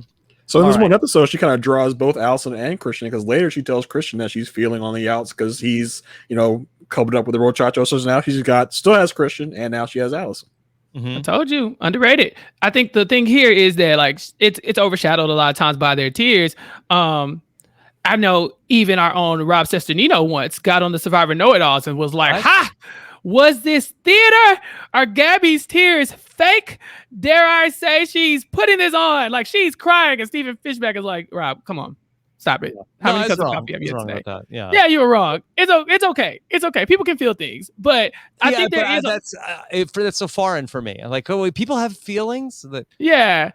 Well, we haven't got to that vote yet, but it's very compelling. But I think, a lot of her more strategic or more, you know what I said? I said that I think at the merge. I think I would say, the merge vote. Oh yeah, we'll get there. But it's just very funny to me because like she was very like to the outside looking in. I guess at that time people were like, "Oh, Gabby's crying all the time." But like I said, at least she's not sitting down and just letting things go past her, letting these moments go by. It's like through her tears, she is like using her social abilities to make bonds to save herself. She ain't going down without a fight. Okay. All right. So we have a cyclone to get evacuated. I read Gabby's quarantine confessional. She says that they actually had been evacuated one time earlier in the season. We just saw this time, and that they had already previously been evacuated already another time. So this is some bad weather here in David versus Goliath. Maybe that's why they're afraid to show us the first time as well. They didn't want us thinking they were hanging out in hotels the whole time. Right. Yeah, maybe that's why B's knee started acting up. You know, when the weather changed, you get the my knee. Yeah, my knee started acting up. That gout's acting up. Yeah. That weather change, that pressure change. Oh, my knee. The B's knees. I don't like though when they show that they have to evacuate them. Like I get it that they do evacuate them. Goliath, Chappelle. It's bad throughout the entire season. Like I think it's underrated how bad the weather is to the point where they have to literally give them a fire making kit in a note. Just like, here's fire, please just don't die on us. The second half of the season is pretty good. No, I don't think so. It just rains. After the second cyclone, it lightens up. It still rains, but not as camp destroying as a cyclone. Mm-hmm. Exactly. Yeah. So all right, let's talk about Jabeni.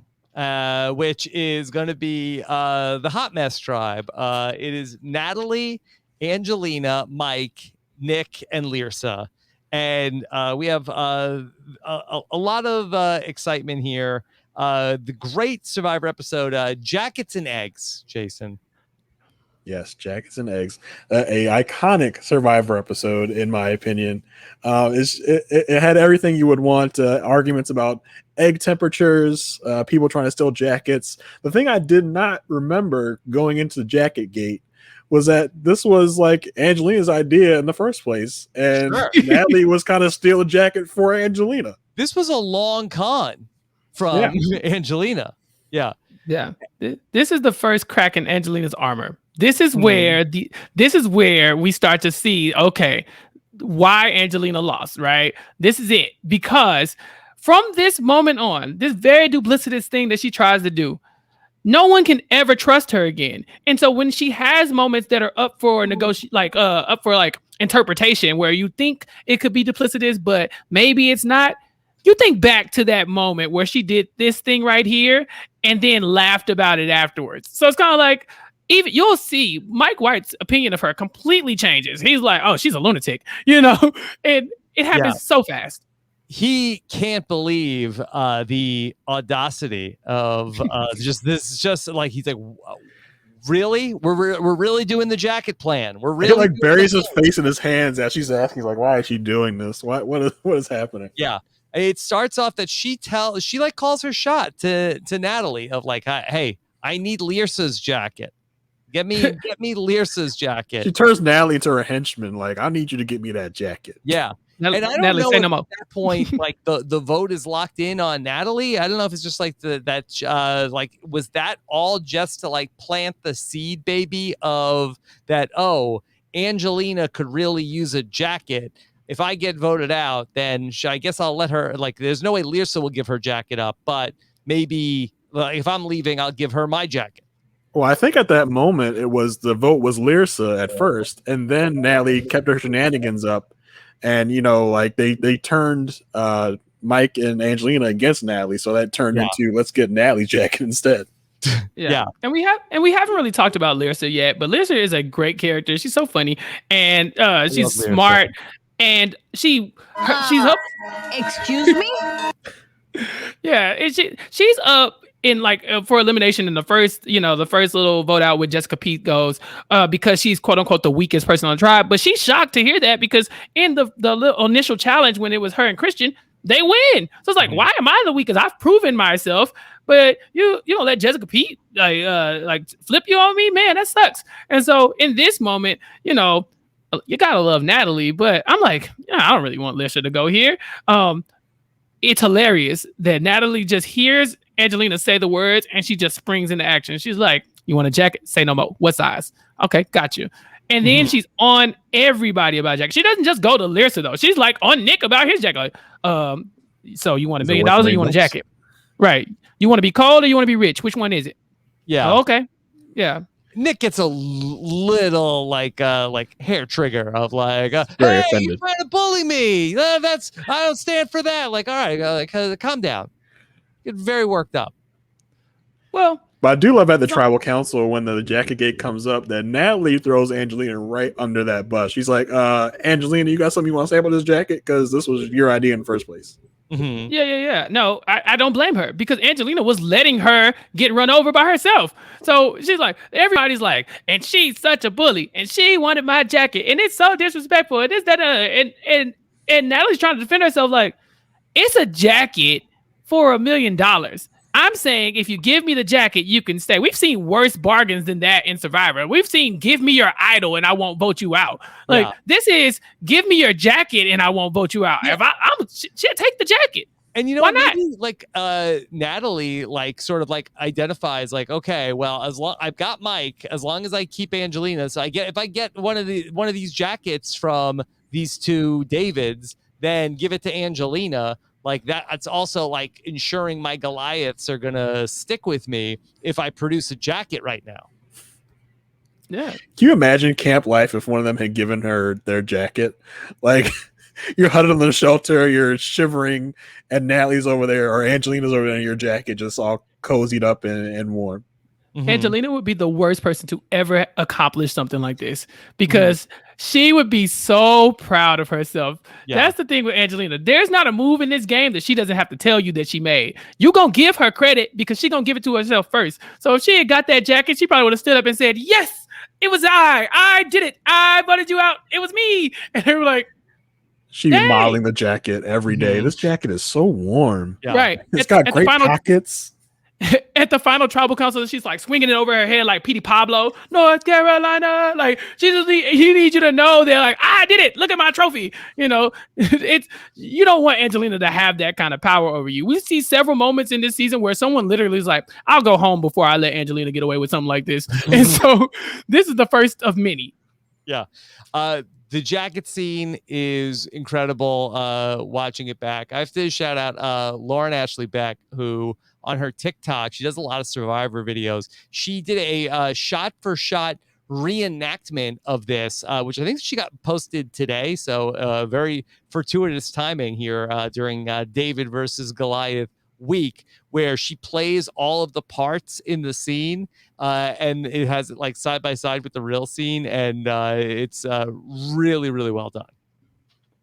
So my favorite part about all of this, aside from Angelina's posture, because she is very much standing there like waiting on her presentation, like Natalie, but it's so transparent and the acting is so bad that Natalie thinks like she doesn't even give her the jacket. If this was a genuine connection, you wouldn't even have to ask Natalie for the jacket. She would have handed you to it. Like, I know you cold, you know, we see people do that all the time. Like they going out the game, but they're like, hey, you win it all, or you make it to the end. I got you, you know, that kind of thing. Like, I'm gonna be on the jury. I got your vote here. She's like, nah, I don't trust Angelina. Angelina, she clutches her pearls. She's like, oh my gosh. And then she's like, Natalie, give me a hug. Give me a hug. Her like, I'm so sorry that you're leaving. Right. She gives it a pause. Ever Angelina goes, she's like, hey, by the way, you're not gonna do anything with that jacket. You want a Ponderosa? What do you need it for? Natalie, is there any way I could have your jacket? Natalie, Natalie. And the whole time, Jeff does not stop and be like, Natalie, do you hear her? Like, Jeff is like, Natalie, your toughest been snoring. My favorite part about this, though, is that when they showing the votes and they do like their exit confessional, Natalie is wearing the jacket. She wasn't wearing it when she got voted out. She put it on just for the voting confessional. She's like, yeah, and I didn't know if Angelina did it, so I kept my jacket. Mm-hmm. She's so good. She's so good. Yeah. Do we think Natalie will play again? I don't think she'll play again. I want her to play again, but I think there's a lot. I think there's a lot more. There are many more priorities than Natalie. If we're talking about a second chances or something like that. Yeah, and her strategy was pretty one note. It was, I'm old. I'm not gonna win. I'm old, and they were like, okay, but this day 4, we ain't worried about who's gonna win. You get on my nerves. We're gonna vote you out because you're old and gonna lose those challenges. If you're saying that, like, right? I'm old. She's like, she was telling when she was arguing with Jeremy. She's like, I'm 72 years old. Like, you are not that old. She just like complains all these things because that was her thing. But I do miss her voting confessionals because when she goes and votes, she says the nicest thing and the nastiest thing. You could tell she's somebody's boss. You're like, Lisa, take your members only jacket, your lime green members only jacket back to Boston. And I love your purple hair. Wink. Look at Natalie, a showman. You want to hear her voting confessional against Jeremy? You talked about sister love stuff, and you showed me no love. So that stinging sensation you feel in your eyes right now, that's a Natalie napalm. Get off of my island. By the way, your skin is gorgeous, darling. Yes. That's like corporate human resources training if I've ever heard it. Like, a compliment sandwich. Tell them something bad and then give them something good. Yeah. The problem is the sandwich has two somethings, and I think she's just like, okay, I'll just sprinkle a little something on the top. She's like, yeah. We miss Natalie. I hope she's well. Yeah. Let's talk about one more episode before we get to the merge. And over at Jabeni, that now we didn't really talk about that. Mike and Nick have the rock stars. That is an alliance. It's interesting that really this Jabeni tribe is going to end up featuring the 3 people that come out of this are going to be the final 3 in the season. It's not a straight consecutive line for them. It's sort of just works out that they're all in the final 6 and sort of say, hey, should we be the final 3? And they end up getting back together. Ultimately, it seems like that Mike is considering taking out Angelina here, but decides to go and take out Lyrsa because he didn't want to vote out 2 Goliaths. Yeah, he doesn't want to show the Goliath that he's 2 against them. He's already voted out one of their people. He doesn't want to screw himself that badly. Mm-hmm. Yeah, and this is one of my favorite moments from Mike. Is just him realizing that Angelina is nuts. From his perspective at least, because he's just like, I ain't never seen nothing like that in my life. Like, man, you did all the things in public. Like, we see you. The sun is still shining. Like, it's daylight outside. And you're like, we watched you vote this woman out and not vote her out so that she can give you the jacket. And then you came back to the tribe and bragged about it. I can't trust you. So I kind of want to get rid of you. But like I said, this is the start of Angelina's coach edit where she's like, I forget where she's doing her confessional and she's like, Natalie going home was bittersweet. She was bitter, and for the tribe it was sweet. Like, no, you got him. Like, whoa, what a knee slapper. Like, she is feeling herself, and the camera loves it. Okay, they love it. This is the start of Angelina's transformation into the goat to take to the end. She's this gives her the horns. The thing coming out with Elizabeth's going to give her the face.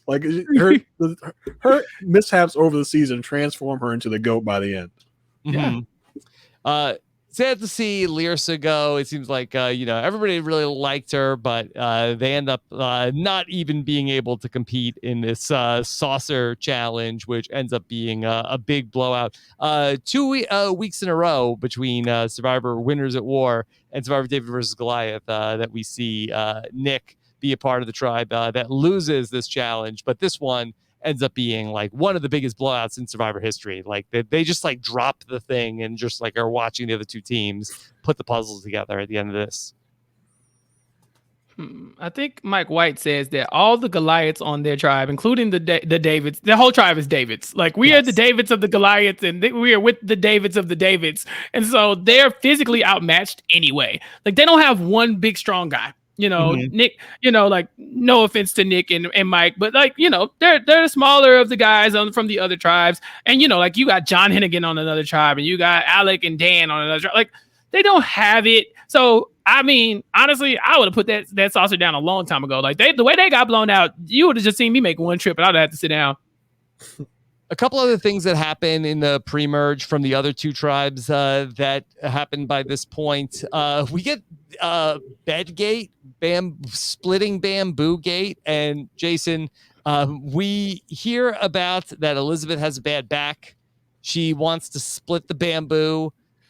Davy is like, there's not enough time in the day to do this. Carl is incensed that she does this, and Elizabeth is hot. She hates lazy people and she hates stupid people.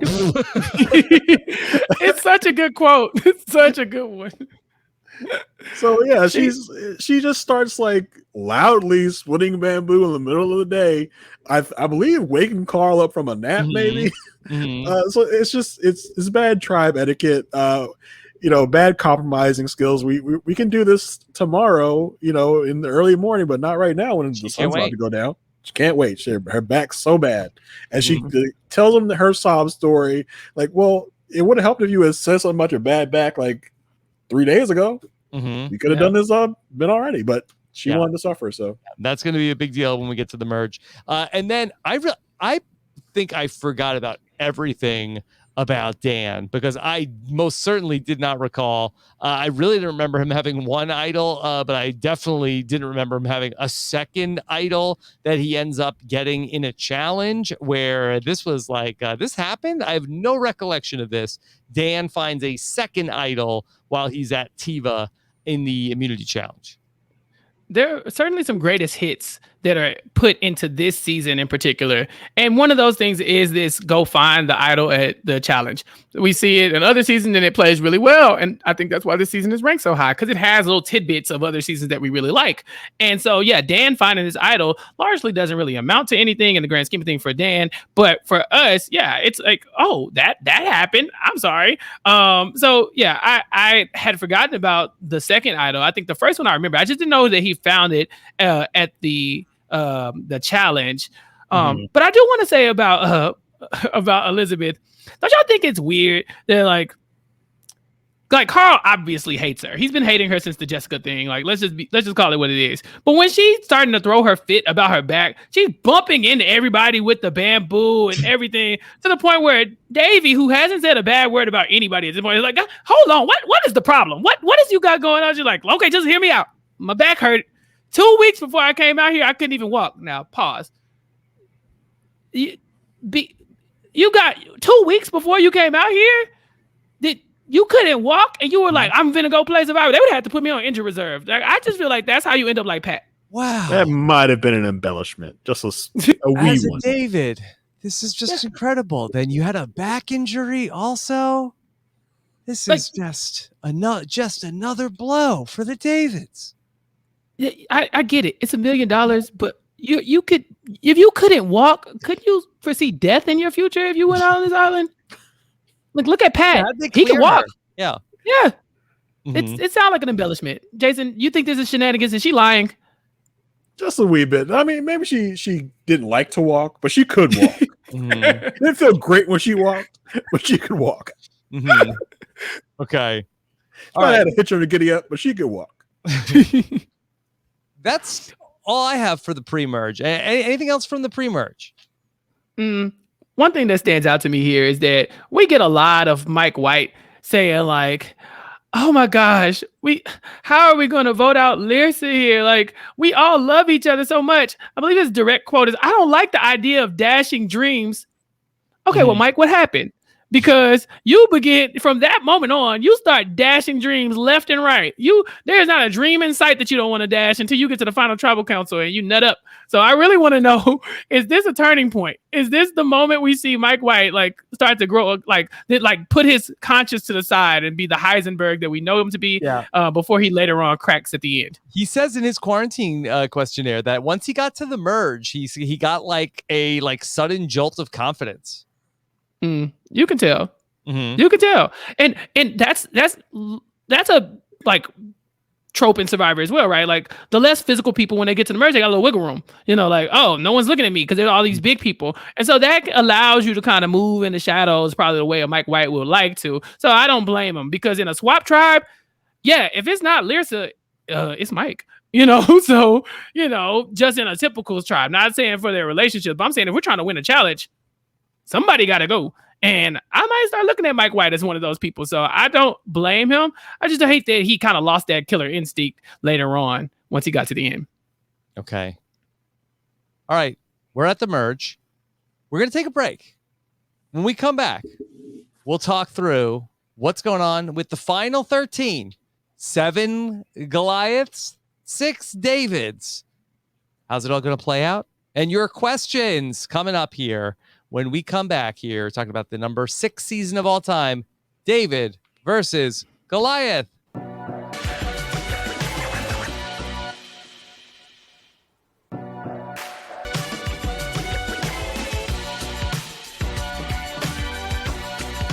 All right, and we are back to talk about the second half of Survivor, David versus Goliath with Chappelle. Jason, did you have a merge feast at the break? Me? Yeah. Nah. Oh. Everything you need for the merge feast is right here. That's what it says. Yeah. You had a merge what? P. Merge P. Okay. All right. Merge happens. Everybody gets together. And Jason, this is one of the coolest things that we've gotten on Survivor at the merge was the clue to the merge idol in David versus Goliath. Yeah, do you think the producers were like kind of upset that nobody got it? Like damn it, just tear the logo off and throw it in the woods. They get it that way. It looked like a Hollister t-shirt. Like, haven't you seen that same print everywhere? I wouldn't have thought nothing of it either. I was like, oh, look, like Abercrombie. Like, like I've seen this shirt at Target. It doesn't look like a map. It just says, everything is found here. So I don't blame them for overlooking it. But you do notice that they have to move it like 3 times for them to find it. They're like, okay, here it is in the woods now. Like, this is a thing. Yeah. Also, napkin rings had the logo, so it was like all over everything. Yeah. They were trying to force them to pay attention. Like, look at me, it's right here, it's right here. But they were eating. People were getting drunk, Carl, and so they didn't really have time to focus on, I guess, what was right in front of them. But Gabby did point out that it seemed like a clue. She just wasn't able to put all the pieces together. Yeah. That's actually going to happen in the next episode. That Nick and Davey are going to go look for it in the episode after this one. All right, so everybody eats. Everybody is getting together. We get some interesting strategic maneuvers here. We're going to get a thing called the Strike Force of 6, Chappelle, where... Yes? I thought we were going to talk about my favorite Survivor player of all time, Drunk Carl. Drunk Carl. Drunk Carl appears here, and Drunk Carl starts snitching. He talks about how the thing with Alec. I'm sure he's the one who gets the ball rolling on Elizabeth. Drunk Carl is one of the greatest of all time, and you can't tell me different. Mm-hmm. He basically tells everybody he hates Elizabeth's guts. the whole merge piece. He get drunk and like, you know what? I can't stand stupid people. Like, what's the quote? Like, yeah, Drunk Carl is throughout this season several times, I think, and this is his first strategic move. And it's, hey, can we all just look? I know we're down in the numbers, but I'm fine with that as long as we can get rid of Elizabeth first. Mm-hmm. Yeah, well, she voted out Jessica. And he will never let it go. He will never let it go. Mm-hmm. Yeah. She tried to make her own bed. So you don't like that. But we're going to get... so Mike, Allison, and Alec end up talking to Nick, Christian, and Gabby. this is really interesting because Mike, Allison, and Alec were each on the 3 different tribes, and they want to bring in Nick from Jabeni, and then Christian and Gabby, who were with Allison, and I guess Alec somehow that he doesn't get to bring anybody to this alliance. Well, it's a group of 6. He was aligned. Was he ever aligned with like Mike or he must have been Allison with them from the Goliath tribe. This just seemed to kind of pop up out of nowhere, like on the beach. They just kind of like are there and they're like, hey, why don't we just do this thing? Yeah. Yeah, and I mean, this is another one of those greatest hits from Survivor, right? We love the idea of the cross tribal alliance and token teams, which you saw in the top 20, whatever number it was. But you see that, and we're all like, oh, what if that could have worked out? Where Taj and Steven and all that stuff and Brendan. Yeah. But you get this here, you get the strike force, and the idea of it is the 6 of us are going to, of course, we got to vote out a couple more Davids first. But then when we get ready to go after the Goliaths, we have y'all, and we ain't gonna let y'all go nowhere because we got y'all as ammunition. We can start to bounce back and forth and pick off both sides. Yep. And this season is a really interesting example where I feel like that the strategic play like kind of worked against the players in this season, because every time the players who had the numbers like went against their numbers, they paid for it. That every time they said, okay, what if we end up voting with those people that are on the bottom against the people from our side? Like immediately the people on the bottom said, ha, now we have all the power. Now we're going to vote you out. It happens like time and time again at the merge. And really the play was the Goliaths had it. Angelina had it from the jump. Vote out the Davids, stay Goliath strong, get to the final 7. And then Alec, this really starts Alex like flip-flopping back and forth. Every episode is like, I know, I'll stick with the Goliaths, I'll be fine. And he's like, no, I need to get some Davids and some Goliaths and take out. He got way too much in his head at that point. Both him and Allison flip-flop back and forth throughout the whole rest of the time that they're on the show. I mean, again, he's the same guy who voted out Natalia for no good reason. Yeah, allegedly. So here's my thing. It drives the Davids crazy that this happens. And so that's why it's even sweeter watching them still get one over on the Goliaths, because you'll see with every tribal council, they're increasingly more annoyed that these people keep pretending that they want to play with them. They're like, haven't these swap tribes meant anything to you? Like, because of the swaps, we're supposed to have like an alliance. And then the Goliaths are like, yeah, I mean, sure, but next time, maybe next time. Mm-hmm. So like, now I gotta steal your damn vote since you don't know how to act, Mm-hmm. So, and that's how every vote goes on for like the next 2 or 3. Yeah, David's we're tired of being the plan B. I'd be the side piece. I'm in side piece. You over here meeting with your main over on the beach, talking about you gonna get rid of me. You gonna stay faithful to your main piece. You gonna get rid of me. Name a better duo, a side piece and a plan B. I just don't think there is one. I think they should have just went along with it. I ain't met a plan B. I ain't met a plan B I don't like yet. It's a plan B, and plan B worked. Look at them. They made it so far. Yeah. Yeah. So the votes there's a lot of talk about what to do. Angelina wants to go after Christian. Says, okay, Christian is the person we have to go after. She's gonna rally the troops, and she's gonna try, and they like try to put like like some like marching music under her while she's giving the orders to everybody, and especially Dan. He said, "Hey, who do you think you are? That's a brochacho you're trying to get." And like, I like Christian. He can't go home yet. Pick somebody else. I don't even think Dan is the pivotal person in this moment. I think the idea that she brings it to Dan is like, it's fine. But she brings it to Dan and Alec, who is, we just saw, has created this strike force. So Alec can easily be like, and let me be very clear. John Hennigan and Dan don't get 3 steps away from Angelina before they're complaining about this. They're like, but we like Christian. And she's right behind them like, I did so good, you guys. Isn't that great? Like, isn't this plan amazing? They're 2 steps in front of her complaining about the same plan. So she's shocked when it flips. Like, when did I didn't know there was unreadiness when I asked for the vote. No one, I said, I second the motion. Nobody, what happened? It's like, you couldn't tell them people weren't picking up what you were putting down. She was missing the mark here. Yeah.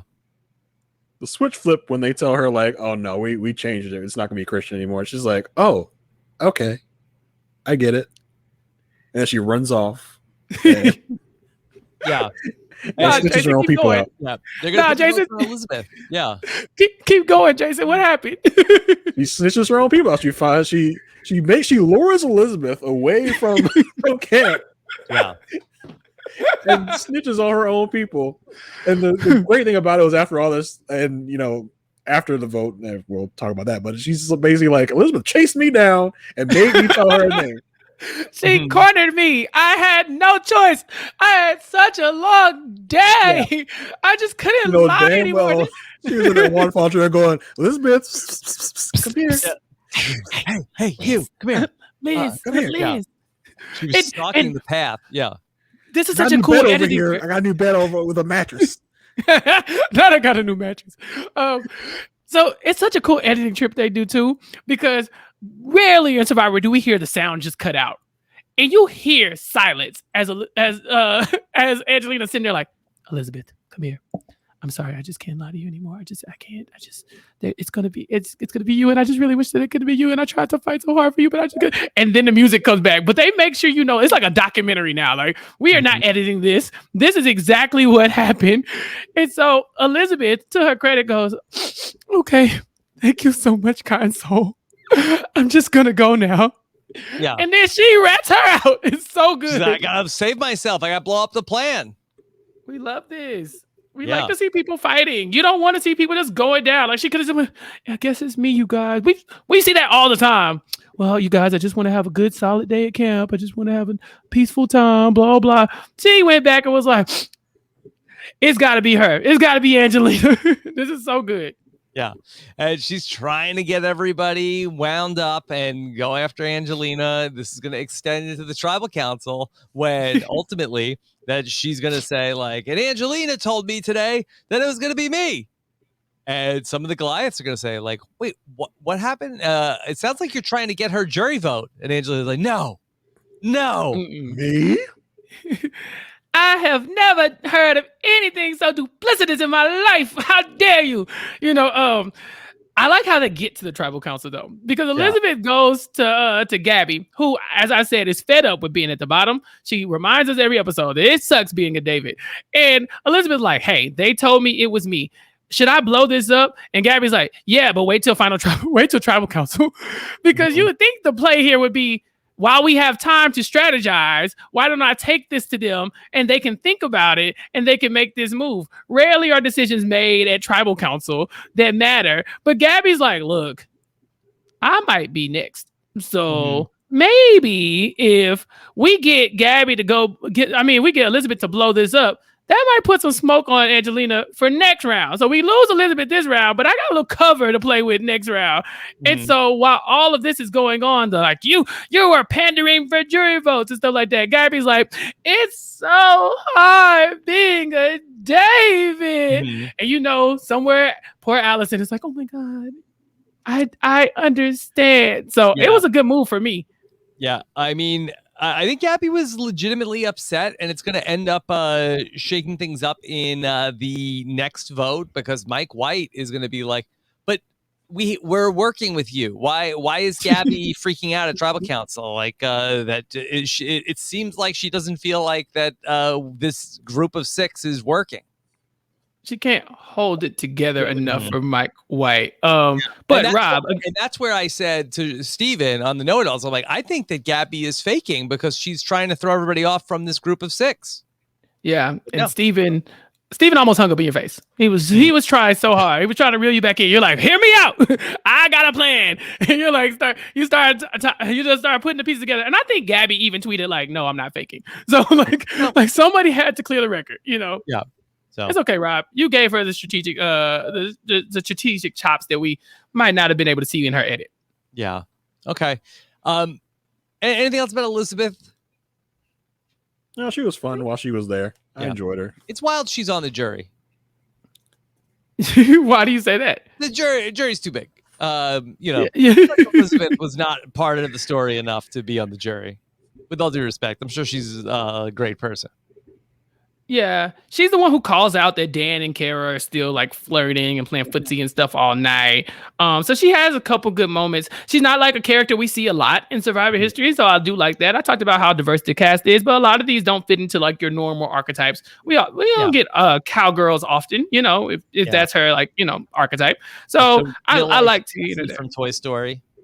Yeah, exactly. Except she's a little bit more cutting than Jessie probably is, but it was good to see her while she was there. Yeah. Okay. All right, things are really gonna pick up now as we get into the 8th episode of the season. And Nick and Davey go and they look for the advantage, and they realize, exactly where it is. Davey is going to put on some sort of a distraction, while Nick is able to go get the steal a vote. Yeah. Rob, this is not some sort of a distraction here. Like, Davey is twirling this stick around, and they're like, "Oh my God, is he doing taekwondo?" Listen, Davey is a member of, like I said, a lesser fraternity, and their fraternity is known to have like these little canes, kind of like candy canes. Very, very silly. I would never waste my time, but that's kind of what his fraternity does. So he was flexing his fraternity muscles here in his lesser known fraternity that I will not name.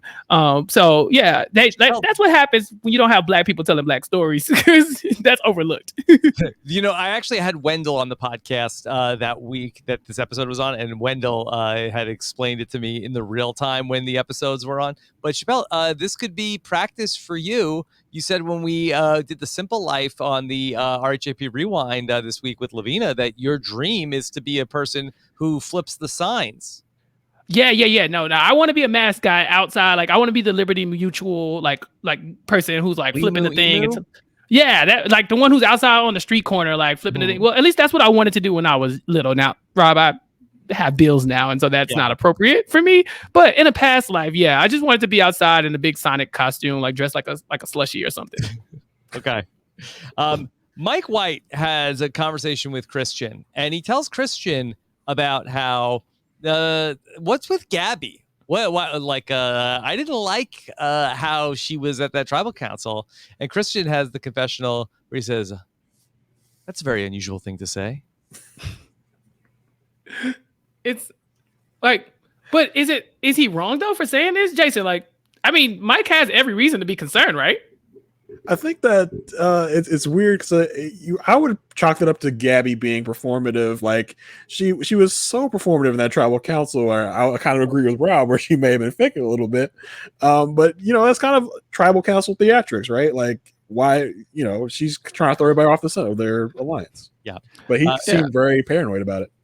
Well, I mean, from his point of view, if we are locked in, then it shouldn't matter that we're voting out Elizabeth that much. And so if she's not faking this, why does she care that much? It's just Elizabeth, like she cool or whatever. But I mean, we got the strike force. I thought we were doing this. Mm-hmm. Yeah, this is what Christian says. Mike has concerns about Gabby in that he was a little worried about Gabby's commitment to the Six. It's a weird thing to say. Yeah. I guess Christian does not handle this great, because then Mike White comes away from this conversation like, yeah, we have to vote Christian out.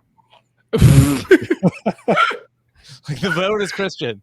The vote is Christian. What are we doing? The play is here. Goliath strong. Gotta vote him out. Yeah. I mean, isn't the vote always Christian though? Like, before we get to Angelina, I mean, to Allison, it's always Christian. Like, it's one of these doctors gotta go. And so it just takes like the wind to blow the right way for somebody to be like, but what if we went after Christian?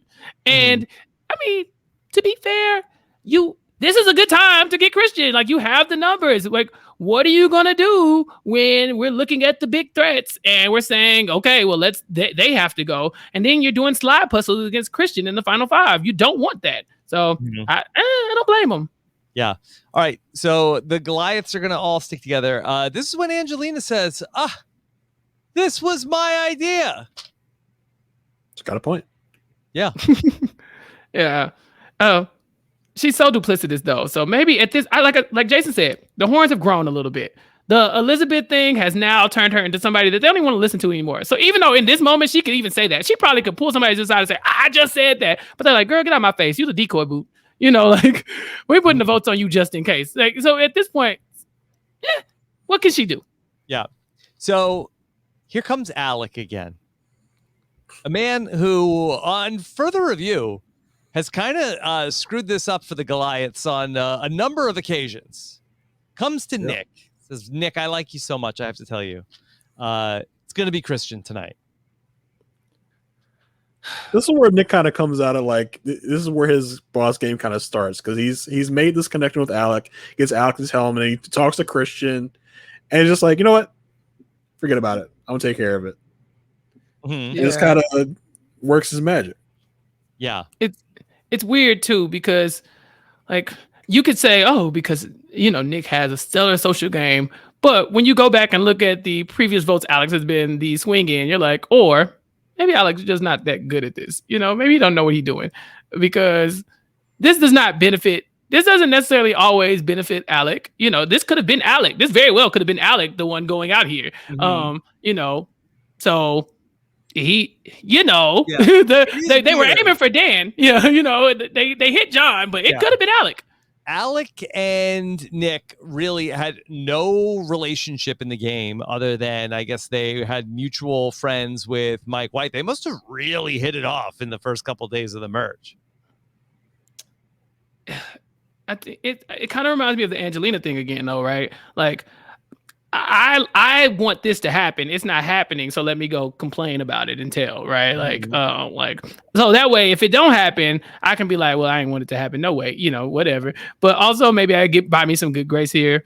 I remember in the Elizabeth Tribal Council, even came up where it was just like, on the worst case scenario here, this person stays and I did them a favor, and so maybe he's like, oh, he got a little pouty. I feel maybe. Okay, so you feel like that, strategically, maybe Alec didn't want to pull the plug on this thing and then was feeling guilty about it.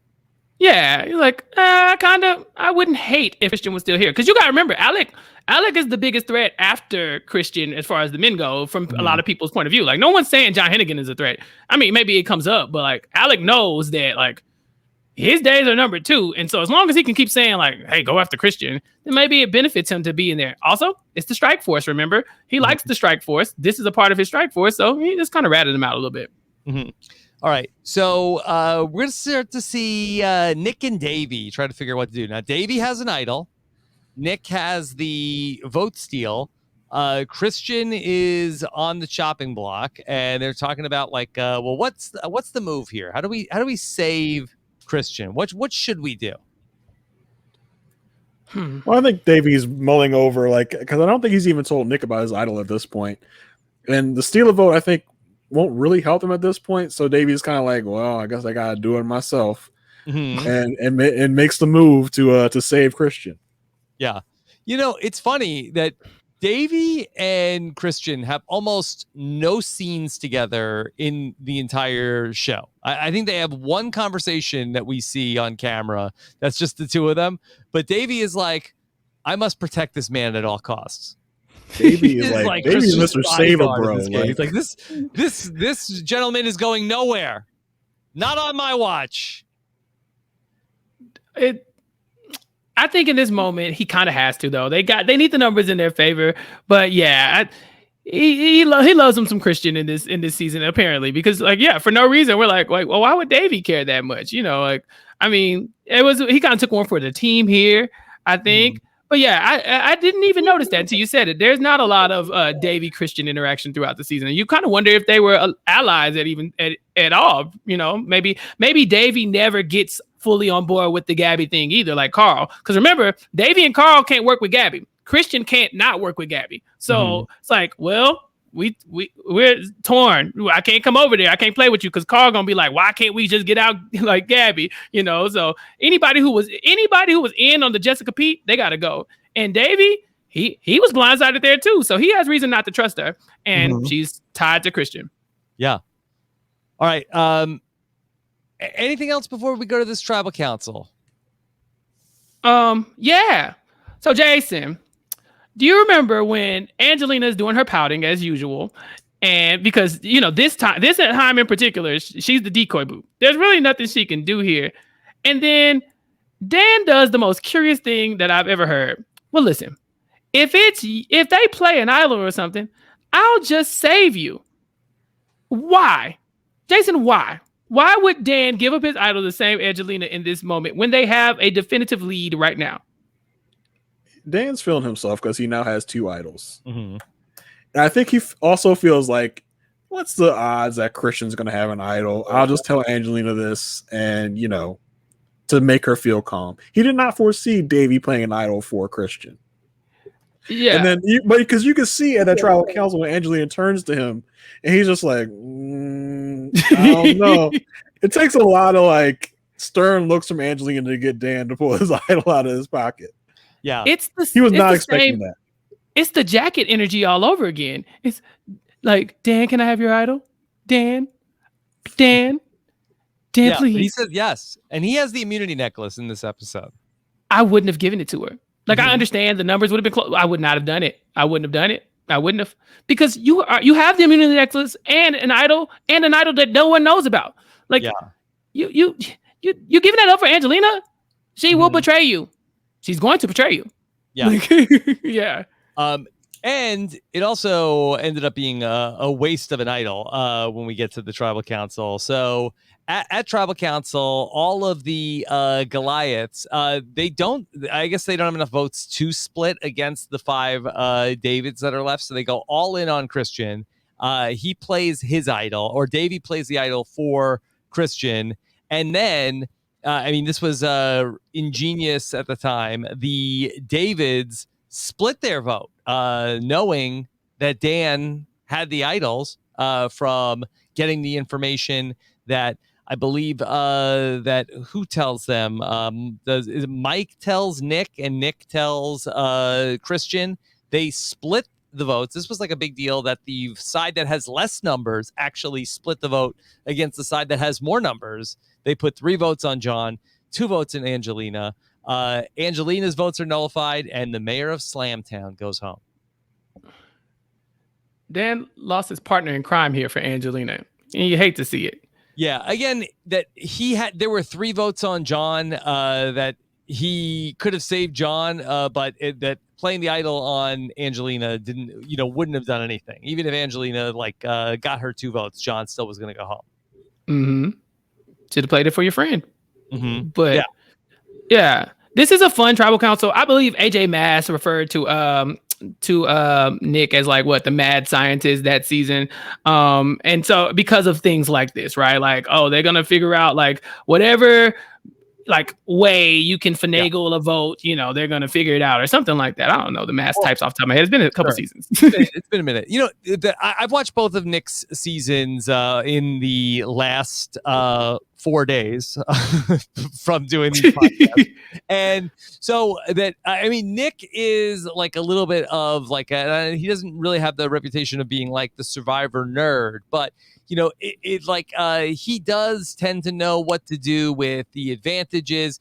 He was also, I think he got burned more than anybody of being the person that was hoarding the fire tokens when they turned out to not be meaningful at all. I think that really screwed him over. He has the chip lead at the end of the game, and it turns out that it was actually worth nothing. So he's the person that is saying, hey, we need to split the vote. Obviously he's going to be a key person in figuring out how to use the advantages. It ends up fitting really well into the narrative of the season that he is the David that knows how to use the slingshot, and he's going to use it to great effect here.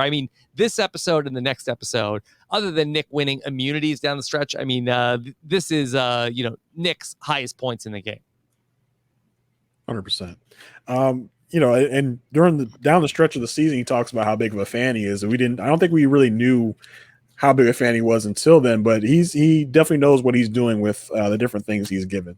Mm-hmm. And it's evidence with that, with the quote unquote Infinity Gauntlet scene in the next episode where they bring all their powers together. Okay. Yeah. Yes, it's really 2 great back-to-back boots here for John and then for Dan to go out. John is, this was a really fun night. I just remember watching the episode live after the votes came out for Angelina. I have no idea who's going to go home. This is really exciting. And they pull out the John votes, and the mayor of Slamtown goes home. After, Rob, yes. before you move on, I have to listen. Every time we get to one of these Angelina isms, I'm going to call it out. Please. So my favorite thing about Angelina this time, because she has so many hits. I'm telling you, this is the coach of the season. This is what Debbie thought she was. Okay, so coach? there's coach. This is the coach of the season, not the Jackets. The coach. So basically, there's a moment where Christian is talking at the tribal council because the Davids are downtrodden, they're tired of being lied to and all this other stuff. And Christian's talking about his threat level and saying, like, you know what, I should have managed my threat level better. It's my fault that I'm in this position. But you know what? We swap tribes. I've made friends. I'm a Slamtonian now. I'm part of this. And Angelina is like, well, actually, that makes you a bigger threat. And he's like, well, Angelina, do you have something else to say about me being a threat? Do you want me to be a bigger threat? She's like, no, that's not what I was trying to do. He's like, yes, you were. She's like, no, I was just highlighting how what you said made you a bigger threat. He said, yes. And I'm saying that you don't need to do that right now. It's like every time she does something, she needs to let you know that that's exactly what she's doing. And then she acts like, but it's completely innocent. I didn't mean that. Like, no, Angelina, this is why people are about to not vote for you. It's moments like this are getting, like when Christian snaps at you, right? That's when you're like, okay, maybe I stepped over the line a little bit. I did love how he told her to shut the hell up in his best Christian way.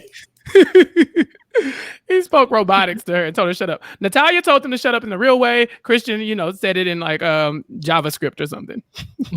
So after that tribal council, everybody is pumped up. That Davey is so funny. He comes back. He's like, all right, everybody, come on. It's season 37. Let's all be good sports about this. But in confessional, he's like, oh my God, I'm going to put the jacket on. Can you believe this? I'm so pumped up. It's all about the jackets. Season full of jackets.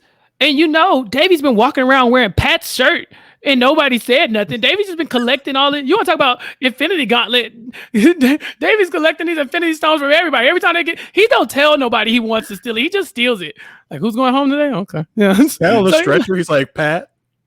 Yeah, Pat. You don't need that shirt, Pat? You're not going to need that where you going, Pat. That's who pushed him on the boat. Just take this off your body right here. You're good. Yeah, that's who pushed him. It was Nick and Davey. They were like, Nick, you might be going home, and I want that jacket. You about to get on this nice warm medevac helicopter. You don't need this shit. You don't need that. Okay. So Gabby is trying to pull Allison in. This is going to be the first part of Kara and Alec and Allison maybe, potentially going off with the Davids. That's a thing that's happening right now because Kara is at this point, Chappelle, sick of Dan. Yeah. Normally when people have this much of a lead, they don't have these moments, right? We see people like crying out on the beach when their number one ally goes home, who they've been like tied to all the time. But Dan is out there like, what did Sandra say? Looking up at the stars, trying to figure out what happened, what went wrong. Because he's not like, man, that was a crazy play. He's like, Kara ain't even down here talking to me. She's up there talking to Alec. What's that about? Like, he hasn't said anything about the game. He's like, wow, that was wild what happened. But why Kara sitting over there? I've been down here pouting and she ain't came to see me. Like, Dan, this is the first sign. You might want to start to, I'm not saying say your goodbyes, but this is the first of many, moments that you're going to look back at on TV and be like, why did I act like that behind this woman? Mm-hmm. Yeah, this is like one of the best breakup scenes in Survivor. Like as Kara's leaving the beach, she's like, "Yeah, that's it. I'm out of here on this guy. Yeah, I can't do this anymore." About his other idol. Yeah, she does not see. That's the thing. We rarely see breakups on Survivor that continue to be on the game. So it's like you break up with somebody and then you're still forced to live with them. It's we see that sometimes in Big Brother and it's always awkward. But for sure on Survivor, she's like, okay. He's too damn emotional for me. He got idol. Matter of fact, he got 2 of them. You know what? He got 3 idols, 5 idols. Can we just get Dan this? Like, can we get him now? Like, Kara, what happened? I don't know. He getting out of my face. Get out of my face. Dang, can I breathe? So yeah, this is it. This is the breakup. Mm-hmm. So all right, Kara, Alec, and Allison are talking about they're gonna maybe go with the Davids and vote against Dan, but after Alec wins immunity, Allison, is this when they get the letters on the reward? Although she's not one of the people that goes on the reward. So Allison's like, what are we doing? We can't go with them. Let's stick with the Goliaths. Yeah, this is one of many flip flops from let's get inter-tribal thing going. Like, no, let's change our mind and stick with the Goliaths. Yeah. And the Davids are all like having a Davids meeting, or so the Goliaths are having a Goliaths meeting, and the Davids are noticing what's going on. Nick Wilson in particular seems very upset that these Goliaths are lying to our faces right now. He's calling them idiots. Like, look at these idiots. So stupid. Your stupid face, idiots, stupid idiot Goliaths. I hate you. Like, and he's saying this for no reason. They're just walking around. He's like, I hate your stupid face. Like he's pouting. Gabby's pouting. Nick's pouting. They're just tired of having to pull rabbits out of their head to survive every week. And I don't blame them. But yeah, Nick is not happy in this spot at all. Yeah. And so the Davids get together and they start talking about all of the advantages that they have. Christian has also found a hidden immunity idol in this episode. So as they talk it through, Christian has the hidden immunity idol, Nick has the vote steal, and Uncle Carl has the idol nullifier. Bing. Bing. What a great moment where they all realize that they're going to come out of their lowly David existences and finally triumph once and for all. Yeah. But the caveat here is that they still have to figure out who's idol who to play the idol nullifier on, right? Like, so they know that like Dan has an idol, but is he gonna play it for himself? Like, you have to play this correctly so it'll work. I do like when Christian is looking for the idol, because in past seasons people look for idols and they say, I searched the whole island, but when Christian does it, we get a whole breakdown of the quadrants of the island and first search. Yeah, and I'm like, if this is anybody else, this is a 2-second conversation, but since this is Christian and they love this narrator, they're like, give it to him, let him have it. Tell us, because we see Davey and Nick constantly searching for idols, like constantly. We don't ever get like the diagram from above, like lighting up the quadrants and showing his pathing. Very entertaining. Hey, Christian strategy, it says, instead of looking for the idol a lot in one area, I'm going to look for the idol a little bit in all of the different areas. So he checked sector 1, sector 2. Finally, I guess the third place he went, he found the idol and ends up having the advantage. Yeah. These idols and stuff is like why there's no straightforward vote for a long time in this season, right? Like, all of these are blindsides largely because, I mean, who could have counted on this? This is our first idol nullifier, right? We end up getting another one in Island of the Idols, I guess, for Janet. This is not our first steal a vote. It also shows up in season 40, but does not get played. Yeah, so this is like one that we're going to see later on because it works so well here. I think if they miss, then we probably don't ever get an island nullifier again. It was a 1 in a million shot that it worked, because more often than not, you're going to get like what happened in season 39 with the idol nullifier. Janet has the idol at the final 5. Oh, last night I can use it. Gonna play my idol. And so then the people that are like, oh, we gotta block Janet. It's like 4 against 1. We're trying to get Janet out. Let's nullify Janet's idol. She ends up going home because the Dean's idol nullifier. Here, the way it works is that I believe there are 6 Goliaths in the game at this point and 5 Davids, but because of Nick's vote steal, he steals Allison's vote, which she did not appreciate. Just another insult to injury for Dr. Allison in this season. She's like, oh my, I wasn't expecting this, that someone steal my vote. Like, it's just, that I thought I was going to get the vote tonight. I'm a little flattered and offended. Yeah. Yeah. It's like the most professional outrage. It's like, my word, how dare you? I did not foresee this coming, but I guess I would like to play the game. It would be nice if I get a chance to play the game and would like to vote to show, loyalty to my, like, Allison, it's okay. Break that wall down, cuss them out. It's okay. Mhm. Tell them to kiss your ass. Like, God damn it, Nick. Like, you gotta, show some emotion here. So because of the vote steal, it actually flipped it from where the group that was in the minority became the majority and was able to use the vote steal against the group that was now the minority. And then it ends up working to great effect here. But almost in any other situation, it's going to be sort of like, sit down, Kelly Wentworth. Well, yeah, the numbers had to be right. The target had to be right. Because, I mean, no matter what, if you put the nullifier on Dan and that Dan's your target, there's no way he can escape that. It doesn't matter if he has idol or not, if he does at this point. But, the numbers work out and his idol gets nullified. The look on his face was just chef's kiss. So sweet. Yep. And the best part of Dan getting voted out is his exit confessional when he's like, I bet it was Kara who voted against me. Like, sir, no, she didn't. Number one, but also, what? Like, it was so funny. Like, it must have been Kara. I knew it. I knew she hated me. I just knew it. Like, I don't know how long he stewed on that one, but I hope somebody came to Ponderosa very quickly and was like, no, that's not what happened. It's fine. Like, she wanted you out, but she did not actually vote for you. Yeah, Kara and Alec voted for Angelina to try to make it seem like, oh, we really were with the Davids, with which Angelina, to her credit, like snuffs out when they get back to camp immediately. To her credit, Rob, that's her move. She literally, that's the jacket move. Like, oh, I voted with you, Natalie. Give me a jacket. Like, that's true. She's like, you're doing baby, I ain't my move to me. Right. Yeah, baby, I ain't new to this. I'm true to this. What are you talking about? That. Right. That's my move.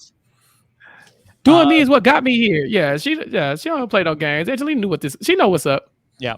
This was another great episode, another great tribal council, Jason, and the season is firing at all cylinders at this point.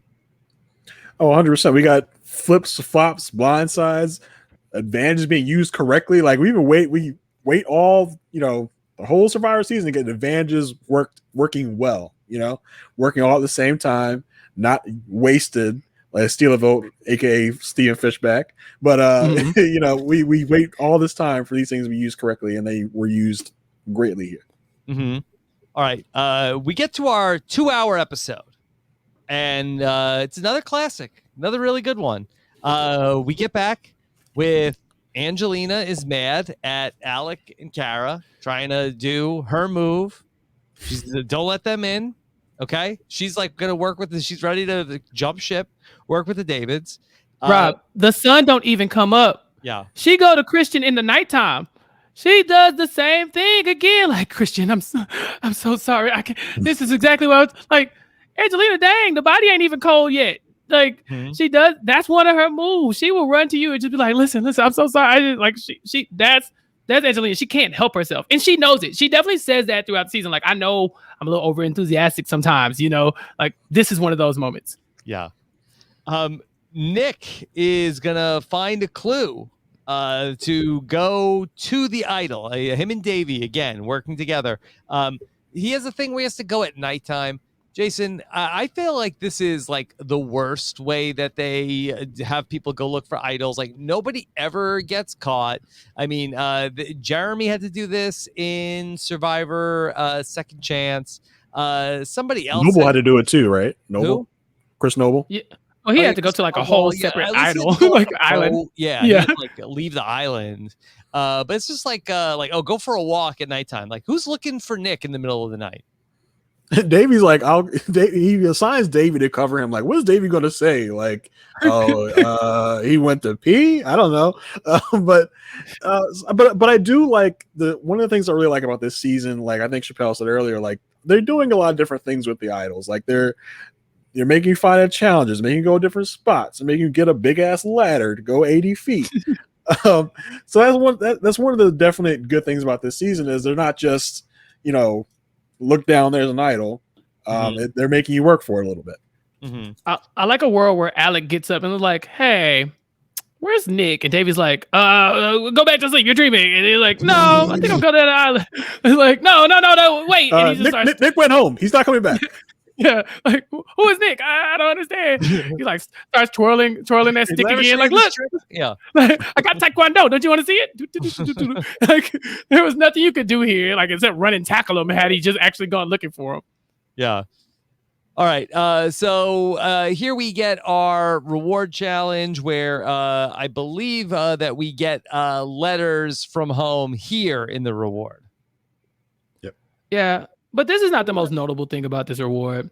They all go and eat like they ain't never ate before. Oh, yeah. Now, Raps. and they eat, they drink, they tear these wraps up. And for all of these, a lot of these people are fans of the show, you know, and at a very early time in Survivor, it's clear you do not pig out on the reward challenge because it will hurt you later on in the game. You do not get drunk on reward challenges because you will pay the price.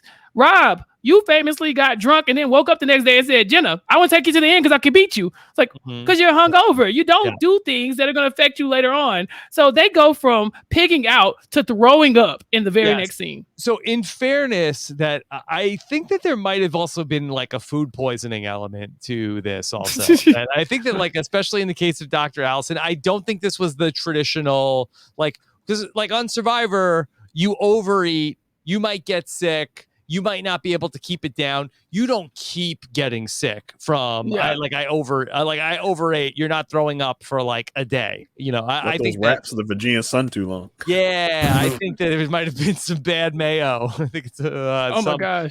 Yeah, some Is sort that of an like issue with the wrap sandwich. Like Montezuma's Revenge or something like that. What they call it when it's coming out of both ends? Is that what that's called? Yeah, I'm not sure. Oh my gosh. We didn't really see too much about the severe gastrointestinal distress. Oh my gosh. You know, and it's hilarious when they go back to the camp when, you know, Allison is getting sick and Mike White and Angelina walk over and then Mike White is like, oh, look. And then Angelina's like, oh, she's doing yoga. It's like, no, she's throwing up. No, she's dying. Right. And most times, if this is anybody else, you would see that person over there dying and you would see Allison right there patting him on the back. But this because it's Allison, everybody's like, well, this is walk by and snicker. Guess she's doing yoga. Look at Wonder Woman over there. I can't wait to vote her out. All right. And while they're all at the reward, you know, this is really the start in this 2-hour episode. This is really the Godfather Carl breakout episode because Carl tells Kara, so what do you think about voting out Alec? I think that's that. Are you on board for that? She's like, sir. That's my new boyfriend. Yeah. Did I not just vote out? Like, didn't I just plan to vote out Dan to get like? I've been dying to get with Alec this whole time, and you go like, Carl, please, you can't see this chemistry, this electricity. And he was at the swap tribe with them. Yeah, he know them been making Google eyes at each other. He knows the deal with Kara and Alec. Yeah, and so Kara's very offended about that. Alec knows he's in trouble going into this epic immunity challenge. So Carl becomes the Godfather here, but I think this is largely because Carl has not had power at any point in the game. Yeah. Like he has always been on the wrong side of the number since the Jessica vote. Like he got swiped to exile, then he came back and it was like what, like a tie at that point or something like that. Like, so he's never been in a power position for the most part. It's been very hard for Carl. So when he finally gets that role, he's like, oh, thank God. Like, woo, I ain't got to steal no votes. We ain't got to bing nothing. We like, this is the first time where I can just tell y'all what we about to do. And so I don't blame him. A little drunk with power, if you will. Yeah. I know that, and then they're going to show Carl in the next episode with getting the reward. I know that Carl does not appreciate that how the show depicted him as like, okay, what were the big things about Carl that, you know, oh, that he would, you know, he got so drunk on the beer. So I know that that's not something that he loves about his edit on the show. He probably not gonna listen to this, but when I tell you that Carl is one of my favorite Survivor players of all time, I am not joking. Like I said, the relationship between him and Davey was fun to watch on this season. Yeah. Also, Carl has the Bing moment, but like getting drunk on Survivor, like I said, this is one of the things. This is on my bucket list. Like if I was gonna play Survivor, I want to get drunk. You know, like I said, like Mike White walking around the idol with the wine, Davey pouring the beer on his head. Like these are moments that speak to Chappelle. So for me, like Carl, what are you talking about? This is a decent edit. You got control. They called you the Godfather. You could be called a lot worse than that. Like I mean, what's the worst you did? You made Gabby cry. It's not bad. I'd be embarrassed about the Jessica thing, but not anything else in the game. I think part of it, like as I watched the season back, I think that's so much of the season, and between like Christian and especially Mike White, who I think was the best in the season at doing this. I think a lot of the season was about managing your threat level and sort of like putting the onus on other people of like, oh, I'm not running things, like it's not me. And I think that Carl was somebody who was not thinking in that way, where I think that there might have been a couple of people, like especially like on the Davids side of thing, to say like, oh, who's running the Davids? And then because Carl like was so willing to take the credit, like bing, make sure you know that I was the person that did the idle nullifier. Like yeah, you better believe it. Yeah, I'm running things. Like he was like all too happy to take all the credit for everything that was going on. Carl is 41 years old, playing with a bunch of 25-year-olds and Mike White. So yeah, at this point, he is the old guy is not going out in this spot, quote unquote old guy. A lot of times they're getting dragged to the end because they're not a threat, because they're, like, oh, they're not doing nothing to nobody, or whatever. Like they're not willing to be a fluid game player and make the move, right? But Carl does. I don't think you can have a better edit for the spot that he goes out here for what we see. I think he could probably argue that he probably needed more screen time, but you're not going to get that in a season with Christian and Mike White as well, right? And Angelina, because they are like the screen time, they're gold. So it's like, yeah, I don't think Carl takes that much of an L here. Now, don't get me wrong, he can feel however he wants about the season.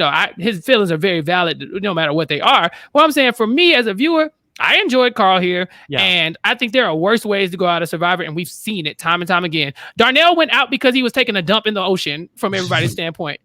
Like, Carl, keep your head up, King. You dropped your crown. Yeah. Carl was like the fun-loving uncle of the group. I think that was mainly his edit, and I think it was a good edit for him. Yeah, I feel like in Big Brother terms, Jason, it's almost like that Carl gets like HOH-itis at this point. Yeah, he lets it go to his head a little bit. He got a little power. Now he wants to tell everybody what to do, and then they don't take kindly to that. So, yeah. I also think that Mike White was also part of the from what Christian told me in the Cambodia podcast we did a couple of weeks ago. He said that Mike White was the master of like giving somebody like a nickname, and then it would be sort of like okay, and then it would change your perception of that person. I'm not sure if he said specifically that Mike White said Carl is the Godfather, but he got that name and then it stuck. Also, Carl and Gabby don't like each other. She blindsided him with the Jessica. I tell you, it never goes away. It looms large throughout this season. It's why Davey and Christian do not work together. Of the season. One of them.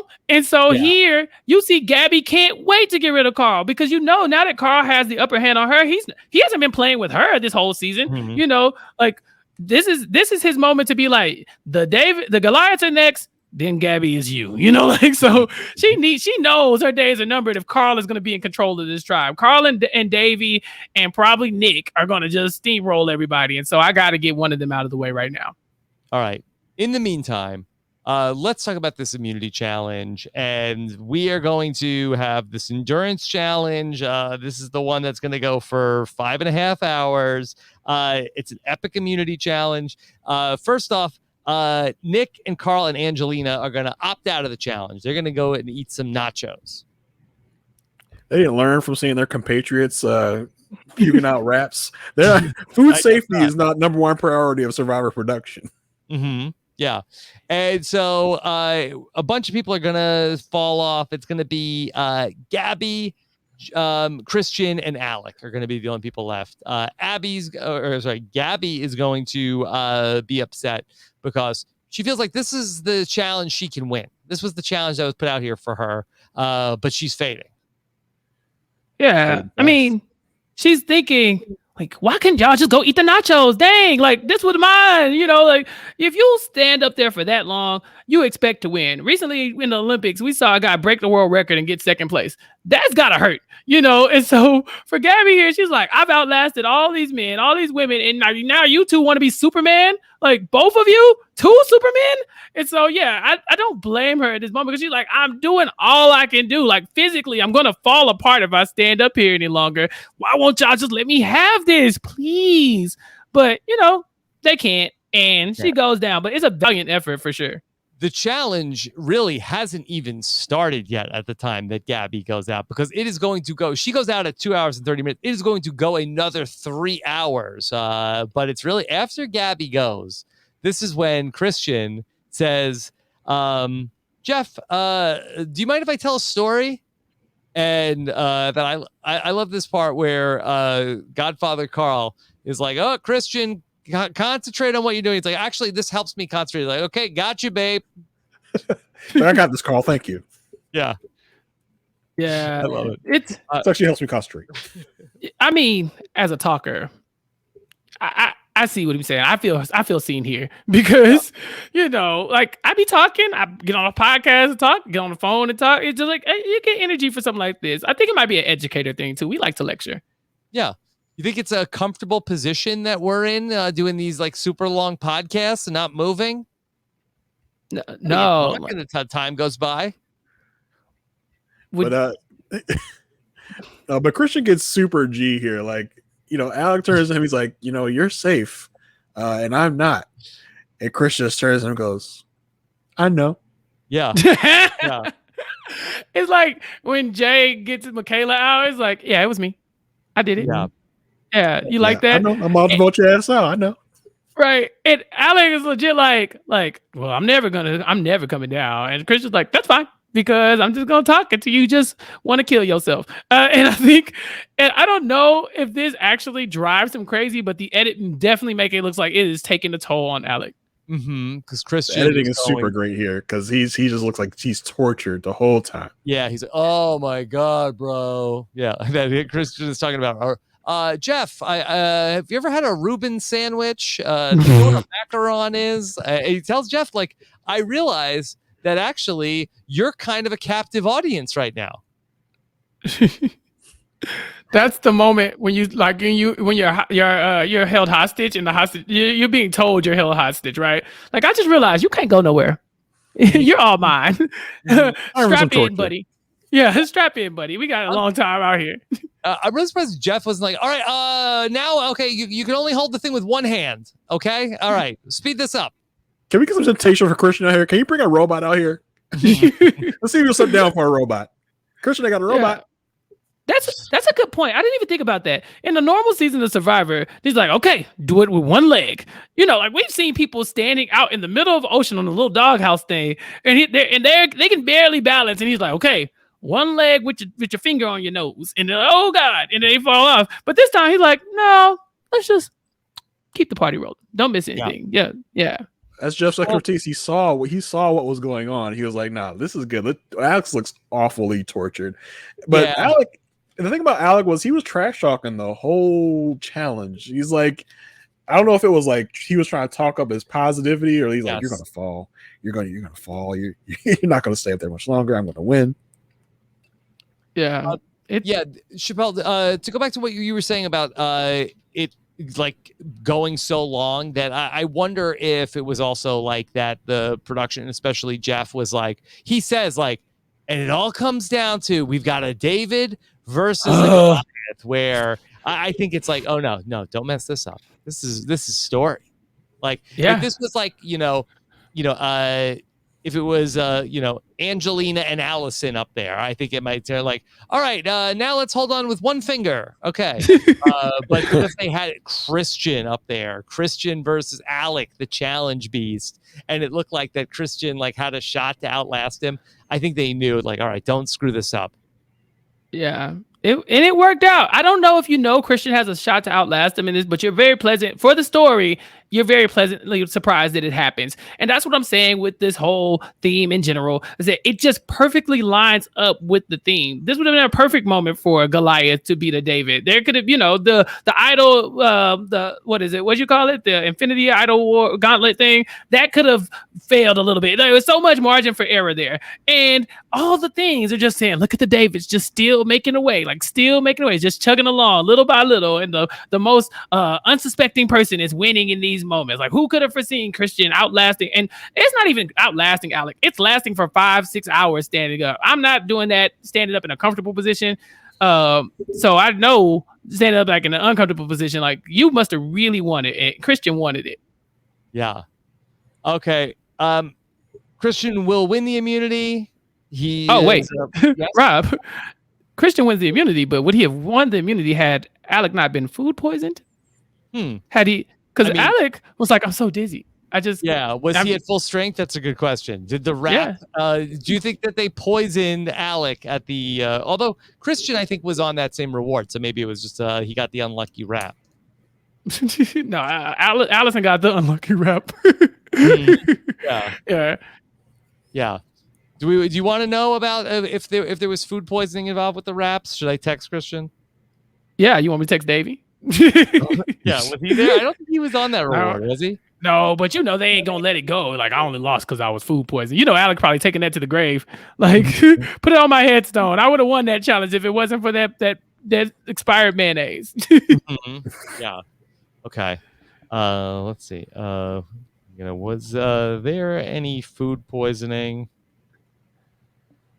How fast do you think Christian listens to this? Do you think he's gonna listen to this? Oh yeah, I think so. He's gonna tear us apart. It's like, well, actually, that's not what happened at all. I'm like, well, thank you, he will Professor. Very politely let us know anything that we got wrong. Yeah, like he told Angelina to shut up that time at the tribal council. Yeah, in a very nice and polite way. Yeah. Yeah. If he's listening to this, you could just DM it to me, long form. I'll read it all. I promise. Okay. All right. So anything else about Alec? It's sort of like one of the few open and shut boots that we get once he doesn't win the immunity. Yeah, I think it's pretty much written at that point. There's a little talk of getting Carl out, but it's pretty much Alec all the way. That's a misdirect. Yeah. Yeah. Okay. Yeah. All right. The second hour of this iconic episode. This is really now. It's all about the Godfather.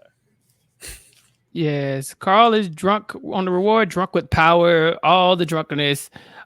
People are just they sick of him. I think his time is ran out here. They're ready to get him. I think this is before they even go to the reward. He's already kind of just rubbing everybody the wrong way. But Christian says much of his job during this game is managing Gabby, and I think what he really means there is I got to keep Gabby from going after Carl so soon.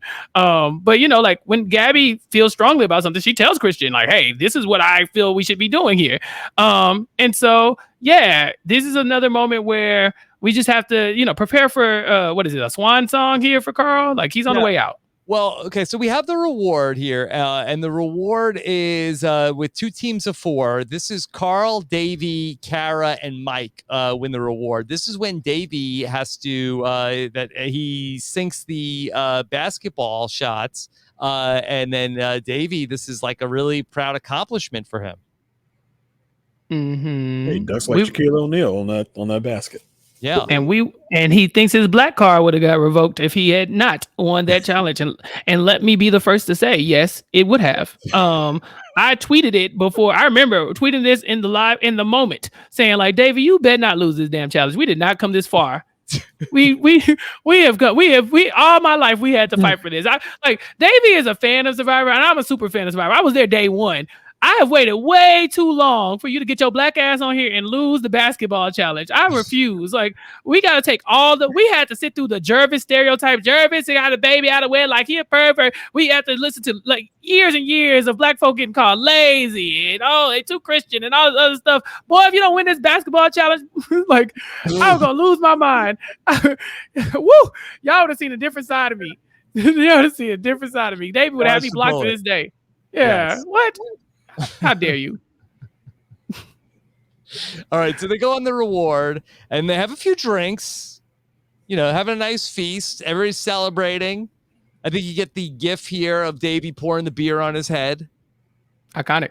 Yeah. Carl is drunk before they even hit the little island for the picnic. And he's all close up on Kara, telling Kara all the plans, and just spilling all the tea. Mm-hmm. Like, Kara, you listen to me. We're gonna take out Gabby because you don't know her, but Jessica was a good girl. She deserved better.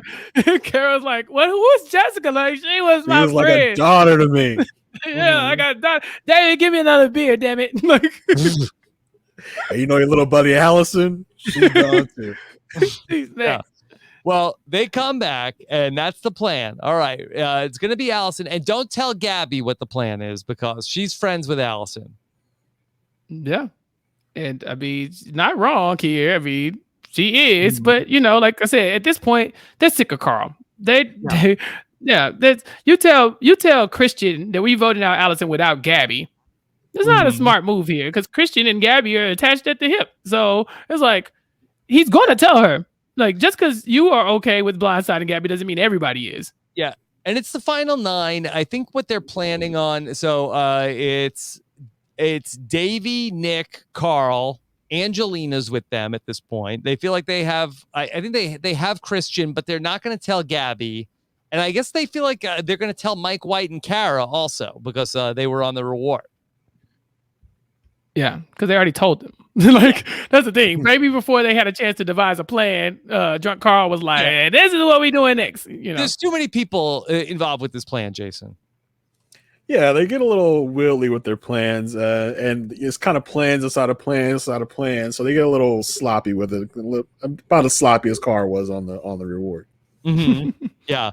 Okay. And it doesn't hurt here because they're trying to leave. This is when they blindside Carl, right? No, this is Carl trying to. Yeah, this is Carl trying to get out. Allison here. Carl wants he's trying to get out Allison, right? But he doesn't want to tell Gabby the plan, and then Christian ends up telling Gabby that they want to vote out Allison, and Gabby is annoyed, like, well, why aren't they telling me the plan? I thought we were in an alliance. Yeah, and Christian has the snitch here too because if Allison goes, who's the biggest threat? It's Christian. Like they've been saying that these two people are the biggest threats for a very long time. Yes, Alec was a big threat, but the two people with the narrative of the big threat are right here. It's it's Allison and Christian. And so it's like if Allison goes, what's stopping everybody from just looking at me now? So I kind of want to keep her around for just a little bit longer. And so this is right up Gabby's alley. And in talking with Christian, like after the game was over, that, his idea was, I got to try to like destabilize things as much as possible. So as much as I can, if I can swing back and forth and sort of like, okay, now I'll create chaos by, okay, well, let's take out Carl and then we'll like do something chaotic on the other side. And that'll keep people from realizing that he was a big threat that needed to go. That's the thinking from his end. He ends up having a relationship with Mike White and talking with Mike White potentially about taking out Carl. Mm-hmm. And, Mike White is Mike White. He is like, again, he had a moral issue with, dashing people's dreams, but it's easy to like feel that way when you're like from a power position. But now that you're at the bottom of the pecking order, like the Davids largely have the advantage here. Like you kind of have to like, hey, okay, let's anybody but me type situation. So what you want? Who you want? Carl? Okay, let's do it. Or maybe we'll get Christian. I like Christian. Like, like the Mike White still kind of wants Christian out. Make no mistake. Yeah. We have another situation, Jason. The rice has been dwindling. Yeah, it was funny how they kind of edited and shot this. Like, no one really talks about the rice except for Angelina. She's like, "We are so short on rice." Everybody's kind of like, I guess, I don't know. Mm-hmm. You keep talking about you having so little rice. Like, no one seems to really care as much as Angelina does. But I'm wondering if they had no food. He was like before he ate the nachos, like he was like talking about how like it doesn't matter if you're rich or you're poor, you have no food, it's gonna start to hit you. Yeah, and I'm wondering if she like kind of fudged a little bit, like, oh, we have no more rice. Somebody should get some more rice. I don't know how we would do that. Oh, I think maybe I'll try and get some more rice for us because I'm so selfless. Yeah. What happened to all the rice? I mean, this is the start of the merge. She hit it. So she hit it. She threw the rice out. Yeah, because she's like, I need to build a resume. See, that's the thing with Angelina. Once you start to show yourself as somebody who we can't trust, everything looks like pandering. Everything looks like jury management. So she's like Jason said, she's like, shouldn't somebody be negotiating right now and showing off their expert negotiating skills from Yale? Like, oh, I don't know who fits that bill. Anyone around here do that? Like anybody, just a professional negotiator with an MBA. Anybody want to talk about it? So it's not a coincidence in my mind that this comes up and that Angelina is right there to take the reins on this one. Yeah, and so she engages Jeff on the offer to trade for some rice. And she comes up with like a very specific offer of what they're wanting to give. Jeff describes it as like the longest lowball offer he's ever heard. But then Jeff says, okay, no, this is what we're doing. I'm going to need one person to sit out of this challenge.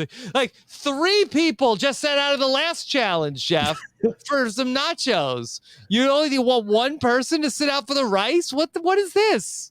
What Angelina was willing to give you was a better offer. Maybe Jeff stinks at negotiations. When Angelina told Jeff all the stuff she wanted, I thought that was a lot. I was like, why don't you just like, we'll give you our tarp and then see what happens after that. And he's like, no, like then you can add on to it. But I mean, I'm not the master negotiator. I didn't go to Yale for negotiating, so I don't know. Yeah, like you said, like, and then he's like, oh, I want one person to sit out. It's like, and then Angelina's kind of like on the spot for that, right? She's like, well, I brought all this up, so I guess I'll do it. Yeah, I will be the one to sacrifice my shot. Yes. No one else raise your hand. I will do it. I will risk. Yeah, so selfless, so daring. This is weird from Jeff though, because we have seen Jeff be like, "What? You out of food? I'm taking the tarp. I'm taking the pots. I'm taking the pans. I'm taking the fire. I'm taking the hoo hash." Like we've seen Jeff come and decimate islands because people are starving. Like you ate all the food. Like what's that San Juan del Sur? Where he's like, I'm taking all this shit. And so now here we like, okay, we'll give you a bunch of stuff. Like, nope, I just want one person to sit out of the challenge. Like, what is it? What's happening here? Why is he so soft right here? Now, Jeff is a genius. He saw this coming. He said, I'm going to give Angelina this shot to set herself up to embarrass herself several more times throughout this season. Yeah. In Survivor Cambodia, there was a point where that like their shelter was no good. And Jeff said, all right, we'll give you White Rock and a Black Rock. If 5 people sit out of this challenge, we'll fix your shelter. Here, only one person has to sit out. Yeah, I suspect what Jason said is true. He's giving Angelina her TV moment because only Angelina can take this and mess it up. Because, like, all you have to do is sit out. That's it.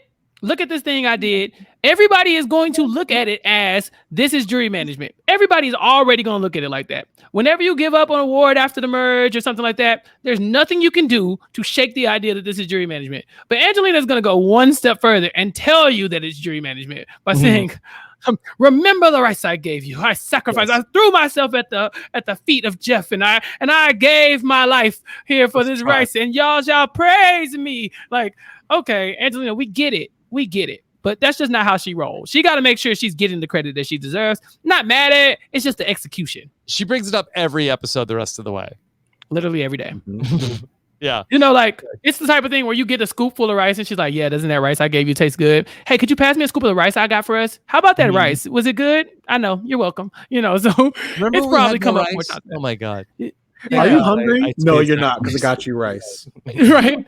Imagine how hungry you would be had I not done that rice thing. I'm like so super selfless. It's cool. Can you give me some of my rice? I mean, our rice. Sorry. I did get it, though, so it's kind of mine.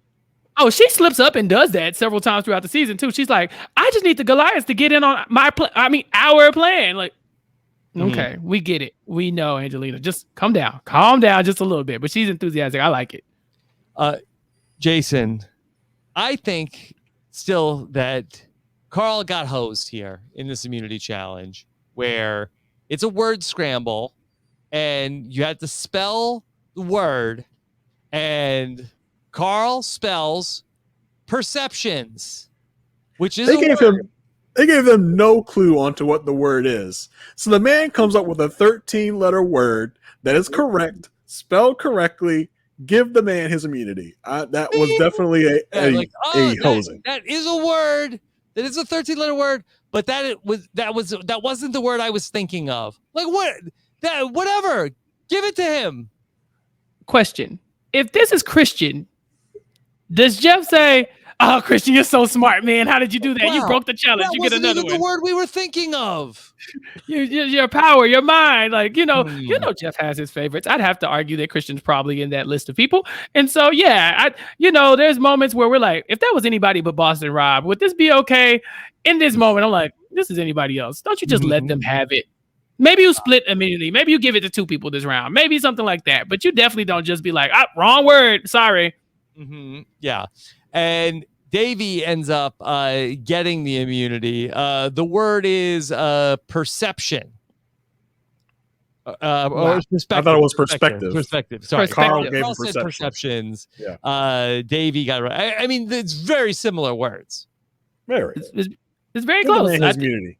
Maybe Carl should be mad at Davey here. Maybe Davey should have gave it up. Like, no, Carl, you're the rightful owner. Remember when Wendell gives it up for Laurel? Like, Laurel, I know you. Like, I've given you this because of that one time that we had that debacle with the challenge.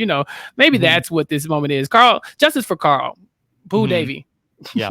Mike White. No, Rob. One of my favorite lines of this episode is when my girl Angelina thinks that now the target is Allison, and she says, "Girl, I love you, but I got to get you before you get me." Is Allison coming for Angelina right here, or is this Angelina striking the first blow? Like, she's building this narrative on her own, right?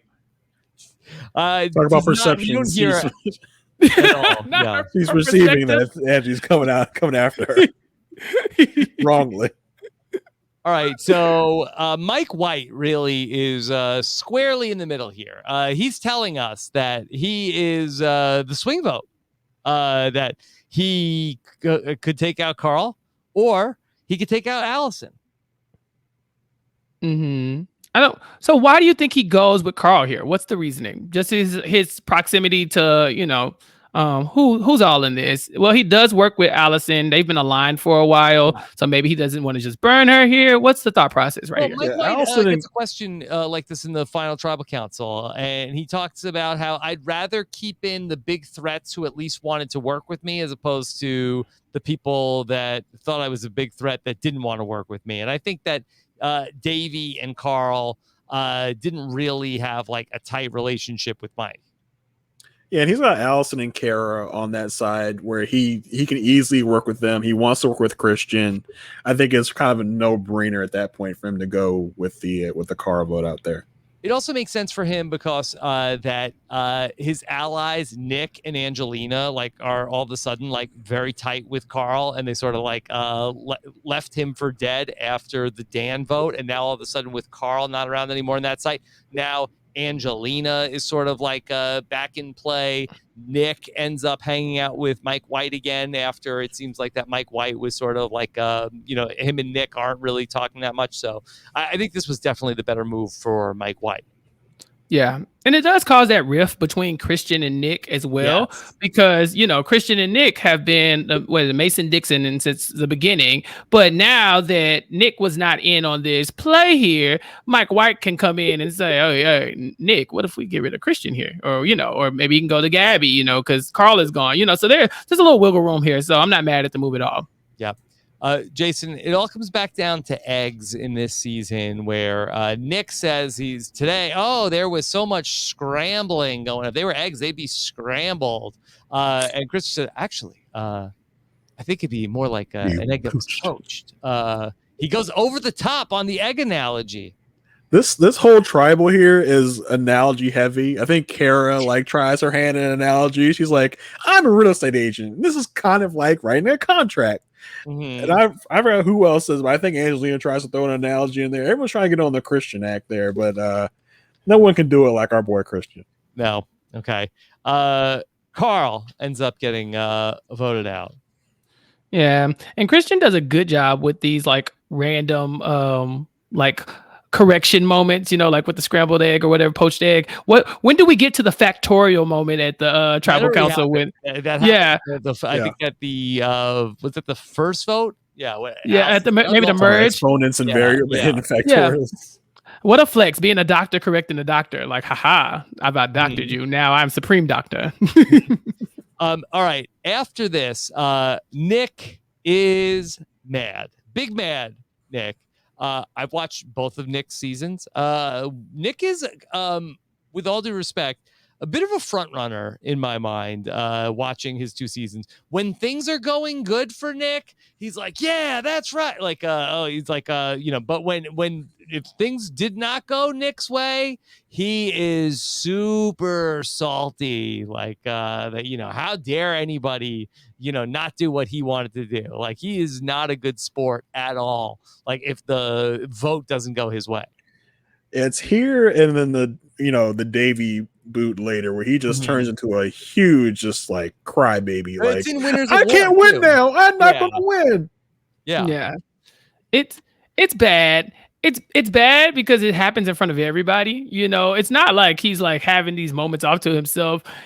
Remember when they weren't in power, and I guess it might have largely to do with them not ever really being in power, right? Like, but like when they're watching the Goliaths walk around, he's like, they're so stupid. Y'all are so dumb, And so this is just bubbling up inside of him. He's just been dying to tell these people off because they've been lying to him all time and time again, and so he just doesn't take it well, and so he throws a little fit right here. But the way Tony has pulls to up. talk him down in Winners at War also, where he's like, oh, I'm so mad, I'm gonna blow everything up, and Tony's like, Nick, come on, you know how to play the game, come on, don't be like that. And so that he gets hot. He is wants an explanation from Christian. Like, can you give me one reason why this made sense? Yeah, what was his reason? Did he have one?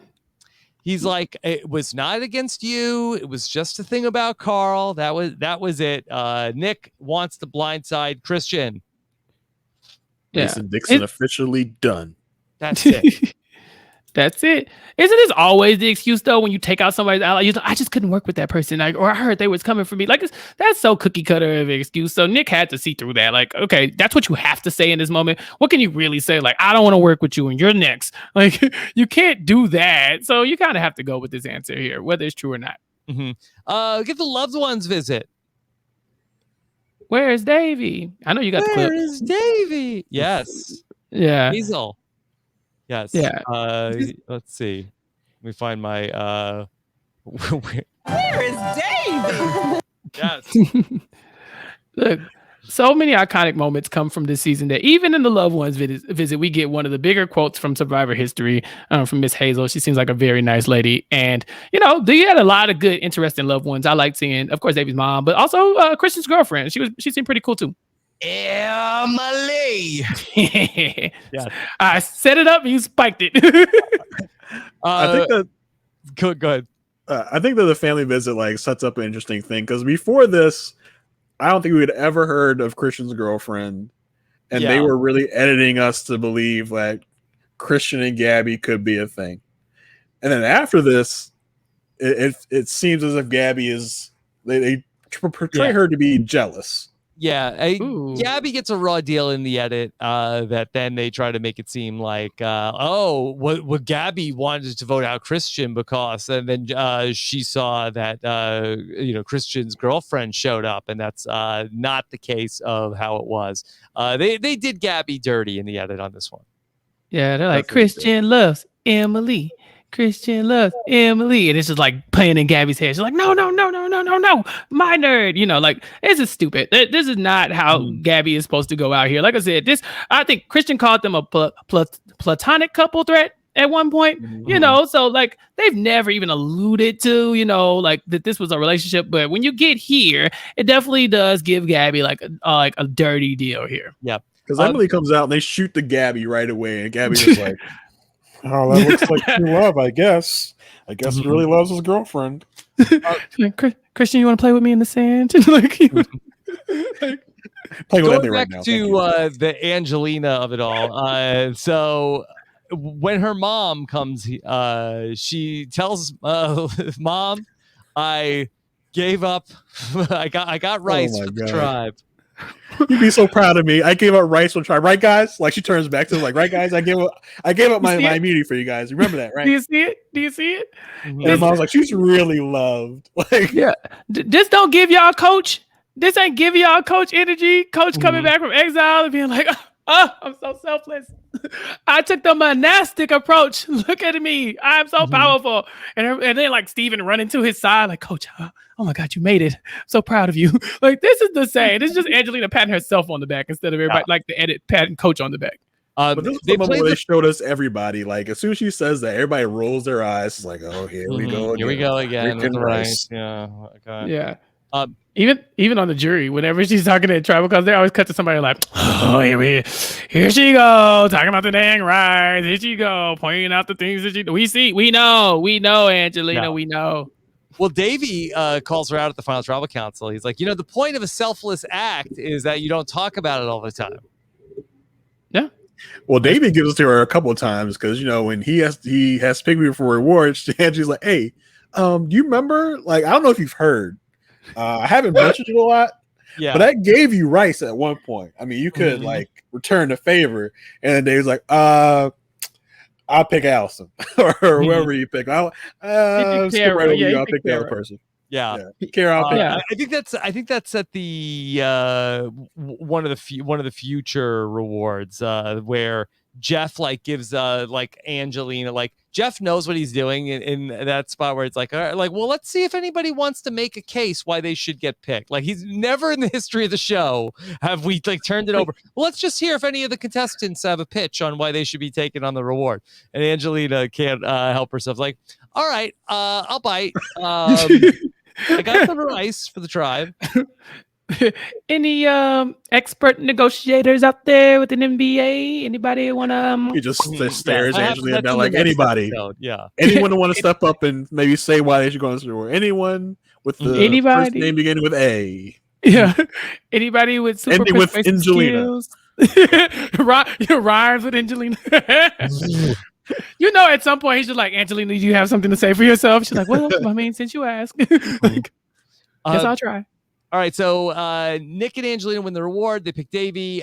They pick Mike White. I think that this ends up being not such a great reward draw for Christian in particular because the Jabeni 3 plus Davey start talking about, okay, this could be the final 4. So they're getting back together and they're feeling pretty good. But meanwhile, back at camp, Gabby is realizing, hey, you know who's the biggest threat in the game? It's Christian. Yeah. And he was like, oh, you don't say. You don't say. I've been saying that for weeks. Somewhere Allison like, whew, thank God. Like, it's not me. Just like, just finally get a break. She catches a break. This final 4 that they make on the reward challenge is like, it's really a final 3 because Davey is not. I'm out on this. And then you got, Gabby. He doesn't feel great about it. Davey is like, I don't think this is such a great final 3. He knows immediately he's not really part of this. I think I'm just here. Like, I think I just happen to be standing here. But yeah, at camp, you got Gabby going to her girl Allison and saying like, hey, you and Kara, we need to get this Christian thing on the road. Cause I think Gabby, like I said, both of them largely could have probably benefited from not being with each other throughout the game. Now, I can't say for a fact that, them being a pair, like not being a pair wouldn't have hurt them at all. But in this moment, Gabby is like, I'm going to get dragged to the end by Christian. Like, we are going to make it to the end somehow. And it's just going to be me and him. And nobody's going to give me credit for this. And even if somehow I cut him at the final 3 or the final 4 or whatever happens, like, they're still going to be like, well, Gabby, you rode Christian's coattails. And so, I think in this moment, she just feels like, I can't wait anymore. Like, I have to do this. They finally have some wiggle room. She has other people to play with in her mind with Allison and Kara. So she's ready to make her move. Mm-hmm. Yeah. She wants to make the big move. She feels like if I go to the end with Christian, I won't get any credit. I mean, this is part of the gender bias that that this comes up in Winners at War, where Sarah gets told in hey, everybody thinks Tony is calling all the shots, and Sarah feels like, hey, this was an equal partnership. Like, why aren't I getting any credit in these moves? So Gabby feels like, hey, if I'm going to be able to win in the final 3, I have to make my big move. I have to get rid of Christian. But Gabby, I think, maybe overestimates how much the other players are willing to sort of like let bygones be bygones, and are very willing to take the shot at Gabby when they realized that, okay, Christian has his idol. We could either, like, best case scenario, blindside Christian with an idol. Worst case scenario, flush Christian's idol and get rid of Gabby. Yeah, it's a win-win for them. Either way, they're getting out someone they don't want to work with. Because they kind of just take Gabby, like, oh yeah, great Gabby, now we'll just turn on you. Like it's really Right. like that type of situation. Mm-hmm. And it's even like the audacity, Gabby. Like, you just blindsided us. Like, you just blindsided us. Like, why would you come to me with this plan? I miss Carl. I want you out.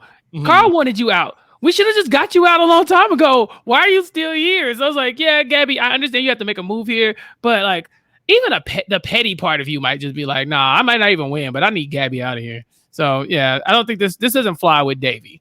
And he ends up snitching and telling Christian that basically like, hey, I'm not saying play your idol, but you need to play your idol. Yeah, Gabby in her quarantine questionnaire talked about this, that at the time she felt like that this was the right move, but since then she feels like that it wasn't the right move to make. Was it the right move, or was it the wrong move at the wrong time? So this is what she says from her quarantine questionnaire. She says that here's why she regrets it. She said, most obviously, that move caused my immediate downfall and getting voted out. But regardless, it was strategically a rookie mistake, since I knew he had an idol, and it made sense for people to split the votes on me, his ally. I also rushed the move when I didn't need to, because he probably would have remained a target in the future, and I misread people. The others didn't want to work with me as much as I thought they did. So the fact that he had the idol and she was sort of like the natural person to split the votes against, like in case like that he did play his idol, it was too early for that move against Christian. Yeah, I think if you're Gabby, maybe you get Christian paranoid and get him to flush his idol right then, and then he's vulnerable the next time, or either the time after that. Mm-hmm. Probably 2 votes too early, I think. Yeah, I think for Gabby. Oh, God. Well, I was gonna say, but I mean, her alternative here is vote out Allison, and because that's what Christian wants out, right? And so, like, I mean, if she goes after Allison, that's one of the few people in the game that she had a good working relationship the entire time. Right. I can see why she wouldn't want to go with that plan. I just don't know what the alternative plan would be at that point. Like maybe Kara. Yeah, I think that her and Christian need to get on the same page. I think that Gabby probably I think her best final 3 might be Allison and Kara. Maybe like go to have it be all women in the final 3. And that might be like her best shot. I mean, I think she's the only David there in that final 3. So maybe like keep Christian around and keep maybe some of the maybe Angelina also, and then ultimately get out Nick and Mike and Davey. Yeah. Is there any world where she can get Mike or Angelina out on this vote? Like, how does she, like, because that's what I'm saying. We've identified that this is the wrong move. She knows it. We all know it. Okay, fine. Okay, so what should she be doing here? Because I don't think getting rid of Allison is the move. Allison has seen like she's ride or die with you, at least for the most part. And so where do you go here? Yeah. I don't know. I wonder why Angelina doesn't come up in this moment. Is she looking like a goat at this point? Do people want to sit by Angelina? Oh yeah, definitely.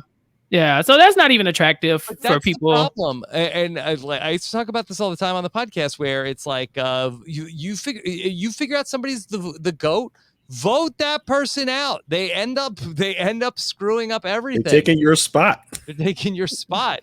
Nobody ever wants to get them. They'll be there. You won't. Yeah, that's true. Yeah, split the votes on Angelina. Put 2 on her. Yeah.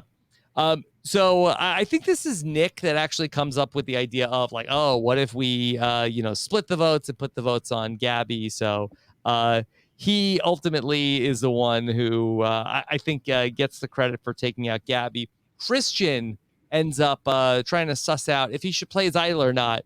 Misreads the room. Actually, no, I'm sorry. He reads the room correctly. That he cancels out 5 votes, and ultimately Gabby goes home. But he is left vulnerable. Yeah, this is cool to see, but it's like because Christian's like, yeah, I want to play my idol. Like looks at everybody like in the face. He like specifically stares at Gabby like, oh yeah, I can't trust you. Yeah, yeah, you you done different. turned. Yeah, you out, ain't man. low. You ain't low. I gotta get rid of you here. It's wild. You don't got that same look no more. We right. done. Yeah. Why you ain't crying? Why you ain't crying? You know I'm going home. Why you ain't crying? You know, so yeah. And then Gabby, while Christian's going out, is like, "Oh, you're so smart. Look at you." Like, and then he plays it out, and she's like, "You're so smart." And then he sits down and it's like, "Oh, look, it's a vote for Allison." And she's like, "Oh, sorry, Allison. I can't believe it's you." Allison. It's like Gabby, it is a slow moving train wreck. It's coming for you. Yeah, she was a good sport. It's good. Yeah, it's good. Okay. After this tribal council, all right, Christian has played his idol. Okay, what are we gonna do? Nick has a plan. Nick has a fake idol. He sits around with everybody, and then says, "Oh my God, the guys, look! I just found this idol right here." Don't look too close at it. Just know I found it. Yeah. Was this too cute? Was he doing a lot here? Yeah, it was definitely too cute. I mean, Davey saw through it. Yeah, no, he did. Did he? Not really. He kind of did. Yeah. He suspected, but up until Nick told him, he thought he had two idols. Right. Yeah. But Davey does question it. He's suspicious of it. Well, because there's two things that could be going on here. Nick could be lying, which would make him super like duplicitous and scary in a game like this. And so you're like, oh, if he's willing to pull something like this out of his hat, then whoa, do I really want to go to the end with him? But also, if he's not lying, he has two idols because I know he has another one. And so, this might be the moment where Davey's like, well, this is the moment where Davey's like, okay, it's time to get Kentucky out of here. Mm-hmm. So, all right, Davey, he wants Nick out. He wins the reward here. He picks Nick. This is when Jeff gives Angelina the chance to say why she should go on the reward. But Davey is going to take Kara instead. And he tells us, because like, Kara, that's my number one. We're like, okay, since when? Yeah. When did this happen? And Nick, I actually want him out. So I'm keeping my good friend close and then my enemy closer. Yeah. Wow. I mean, like I said, Davey and Kara have been together for a very long time. Like, yeah. So it's like at no point have they left the island together since the swap. So it's like seen them talk since episode 4. Yeah, for sure. An episode later, and Kara's trying to blindside Davey. Yeah. Yeah, Davey says this, and Kara's like, "Oh, I didn't even know I had you like that. All right, cool. Put a pin in that. I'll be back for you, Davey." But yeah, I think he correctly picks Nick here because you don't want Nick back at the island either like looking for an idol, or whatever, because you already don't trust him. You want to kind of keep him where you can see him, keep an eye on him. Yeah. All right. Davey ends up back at camp, and he finds a clue to go play a game. And Davey gets the Chris Noble situation, Jason. The Ghost of Ghost Island. Mm-hmm. Yeah, I like Davey's choice here. It's a crucial time. Can't lose your vote. You got a guaranteed pass to the next round. I think he made the right choice here to not wager his vote by playing the game. This hurts me though. Oriented. Right, Rob. I'm with you on this one. Like, okay, but like, if you gonna give this opportunity up, you gotta go through with the Nick vote here, right? Like, you have to, like, you're saying I can't vote out Nick because I can't lose my vote here because I gotta get Nick out. Then you go back and Nick's like, "Oh shucks, man, I was gonna tell you it was fake anyway." And David's like, "Oh, okay, never mind. We can play together now." It's like, or you could have used that. You could have used that if you weren't gonna do the Nick thing. Yeah. So he ends up with a idol that's just good for the one vote, but he had a chance to double it and go for another vote, and then I guess all the way to the final 5. Davey asks God what to do. And then he looks at the fire. He feels like God says, "Don't play." And look, did God save Nick here? Maybe. Nick is the chosen one. Well, I mean, Rob, you famously said that you don't think God has like it's a popular quote out here. God probably don't care about Survivor the game, but it probably does care about the outcomes in your life and I think where you Lisa end up Welch being. said that. She said that Yeah. she doesn't think that God is rooting for anybody to win, but God roots for the people that are in the game. Right, like you. This is for you in the grand scheme of things. The royal, for you. Like it, not you right now. Because winning Survivor ain't for everybody. Rob, you would have won Survivor. We wouldn't be having this conversation. Would have So ruined like, my life. yeah, it would have been the worst thing ever if you never met me. So look at you now. And so we all have different paths. And if David, prayed and God said, "Hey, don't do this. You good." Then that's what he did. And I'm pretty sure he feels good about the decision. Moving forward. I know that Davey goes on to get a glowing edit in this season. And let's say he does do this, and then he comes off like some supervillain, or mega creep or something like that, because the producers can work whatever kind of magic they want to. And he's up. I mean, people love him, Sia loves him. And so, maybe this is the move that he needed for his ultimate story. So I'm not too mad at it. Mm-hmm. Could have got Davey on Winners at War. Yeah, he sounds like a first boot to me, though. Y'all don't think so? Maybe we'll talk about it at the end. We'll talk about it at the end. Yeah. All right. So we got Mike White wins immunity out of nowhere, Jason. Yeah, I mean, one of the pros of the season is that the individual immunities are just so spread out amongst all different people. Even a Mike White can win an individual immunity with the the balls and disc challenge. Yeah. The what? Balls separating and clanging. Yeah. This what is Jeff doing here? Which is worse, balls separating or balls clanging together? Both give you that uncomfortable feeling in this challenge. Yeah. Come pick Jeff up is definitely trolling us, Chappelle. No, let's just talk about it, Rob. Uncle Carl. Yeah. Yeah. Well, let's just talk about it. Jason, what's worse? We grown. What's worse? Balls clanging or balls separating? I would have to say separating. Yeah, I would think separating. Yeah. You think separating? Yeah, because you don't want anybody say, "Oh my God." I was talking about in the challenge together hard. In the challenge, Rob, separating in the challenge. Yes. Yeah, like that's what I you don't want them to fall off the disc. Yeah, Jason, you and I were on the same page. I don't know where Rob is. Rob's got his mind in the gutter. I don't know. Yeah, got late. Okay. All right. So, congratulations, Mike White. Yeah. Immunity. So at this point, they're like, okay, now can we get Allison? But somehow it's like, I think it's the Gabby thing all over again. Like, Gabby had the right idea. This is what Angelina was talking about. Like, Gabby brought it up and nobody wanted to get out Christian. Now Gabby's gone. They're like, so anybody ever consider crazy idea? Just hear me out. What if we get out Christian? And they're like, oh shit, it's time, And so, Angelina, how come you never suggested getting out Christian? No, this vote is very confusing to me in terms of ultimately it ends up being that three votes on Christian. Oh, hold on, let me just make sure I have I think I skipped ahead on the one page on the Survivor Wiki.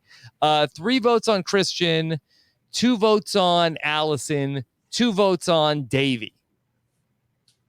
So there's like shenanigans happening abound here because, Mike tells Nick that Davey wanted to target him. Yes. But at the same time, Mike, wants to lead the charge to get Christian out. Like patch things up. Like I don't think Davey was still trying to target him at the time. No, he wasn't. Yeah, that Mike White told Nick that Davey's coming for you. He's like, what? Davey? Yeah. But this is also the time where Mike leads the charge against Christian and trying to get him out. So I don't know what his goal was there. Yeah, we talked about Mike being a swing vote in several points of the season, but this is very much a Mike move. Like he flips the tribe against Christian. He's wanted Christian out for a very long time, and so now he's like, "We got to make this happen." Yeah. Davey has been disarmed by of course Nick telling him the truth, and so this is the time. This time to make the move. But it's almost like the show gives us that they make it seem like that Christian and Davey and Nick are back on the same page. Like Christian and Nick are talking and they're saying they want to get out Allison. Allison is maybe that's Nick faking it to Christian, but like it's unclear. You see Mike running around talking to everybody, but you don't really get this vote from Nick's perspective. And the problem for them largely is that Christian is still in the game, so they can't focus on moving forward. It's like that one person that you like, if you don't get this person out, you'll lose the game. Like everybody will lose to this person. They've identified that that's Christian. So it's kind of like, okay, even though we might not be on the same page right now, we have to be, because we're running out of time here. He has to go. Yeah. Not to mention that also Kara is wanting to take out Davey. Yeah.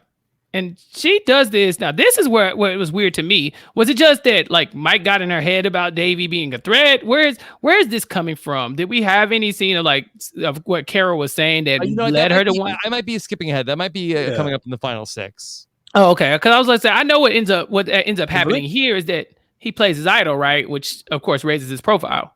Mm-hmm. Yeah. He plays his idol. Mike and Allison voted for Davey. Like it's weird because it's like Mike wanted Christian out. It ends up being with Angelina, Kara, and Nick are the 3 votes to take out Christian. Was this a vote split? I think that's what it was. Yeah, it must have been. Because Davey votes with Christian to get Allison Christian out. and Davey vote against Allison. Right. Yeah. Mm-hmm. But so if Nick would have voted against Allison, they would have had 3 votes. Yeah, and so Nick was in on the vote split. He was in on the vote split. The vote split was between Christian and Davey. So, but if Nick voted with Christian and Davey, they would have taken out Allison. But why does Mike vote for Davey? Because Mike was leading the charge against Christian. It's it makes it very confusing when we look at the Survivor Wiki all this time later.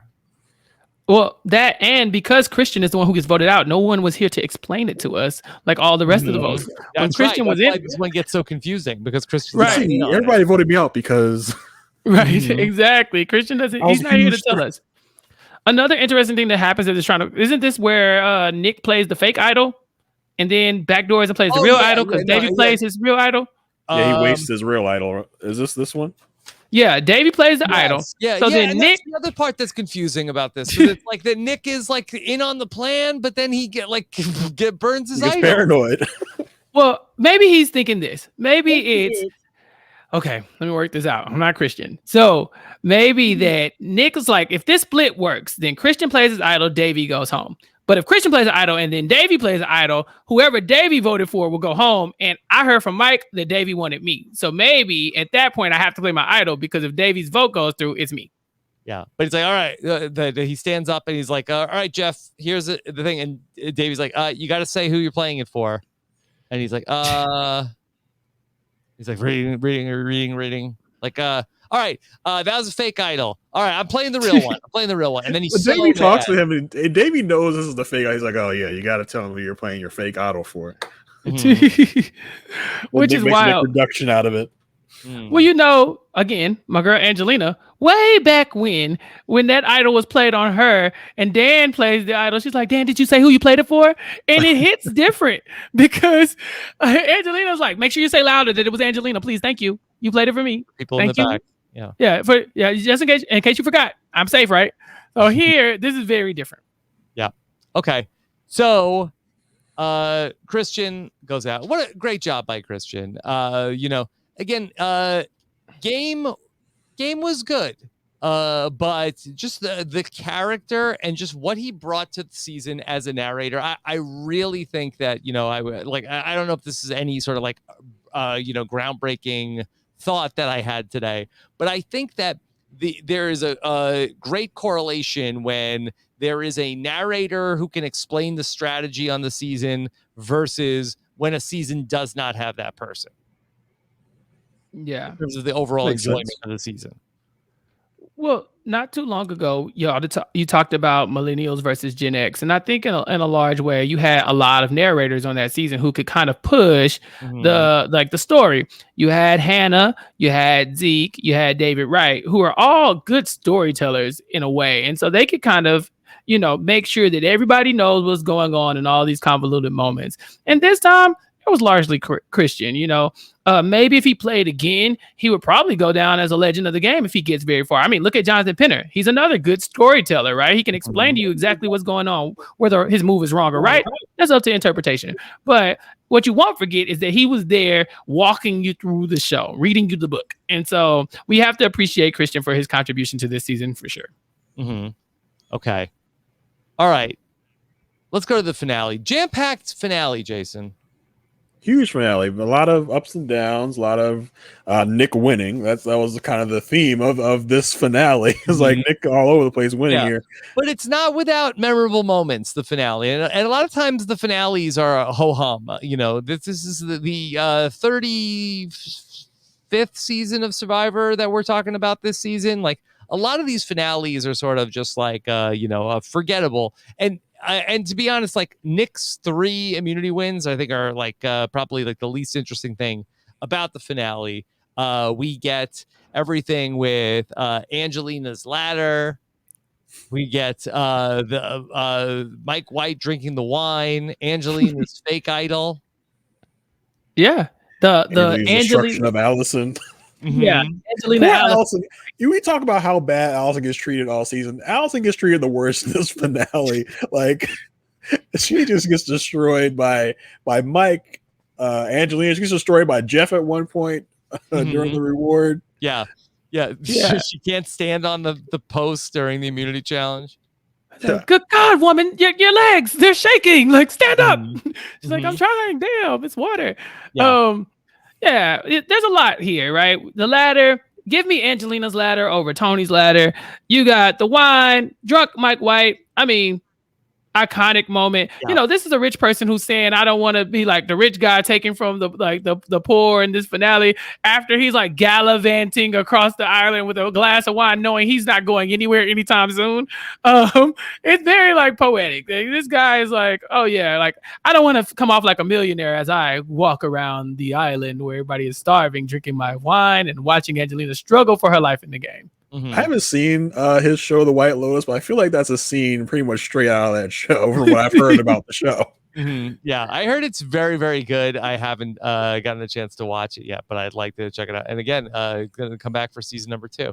Although I think Mike White is not going to come back for season number 2 of Survivor. He did some press for The White Lotus talking about how Jeff Probst has said to him, like, you're never playing again, right? What? Ooh. Yeah. Why? I think that Jeff did. Let me see if I can find the quote. Did Jeff not like him giving up at the end, basically? No. Probably. You know what? I also feel like that. I wonder. We, just to go back to where we were at the start of this where, I wonder if Jeff didn't want Mike White to win. Where I think they loved having Mike White on the show.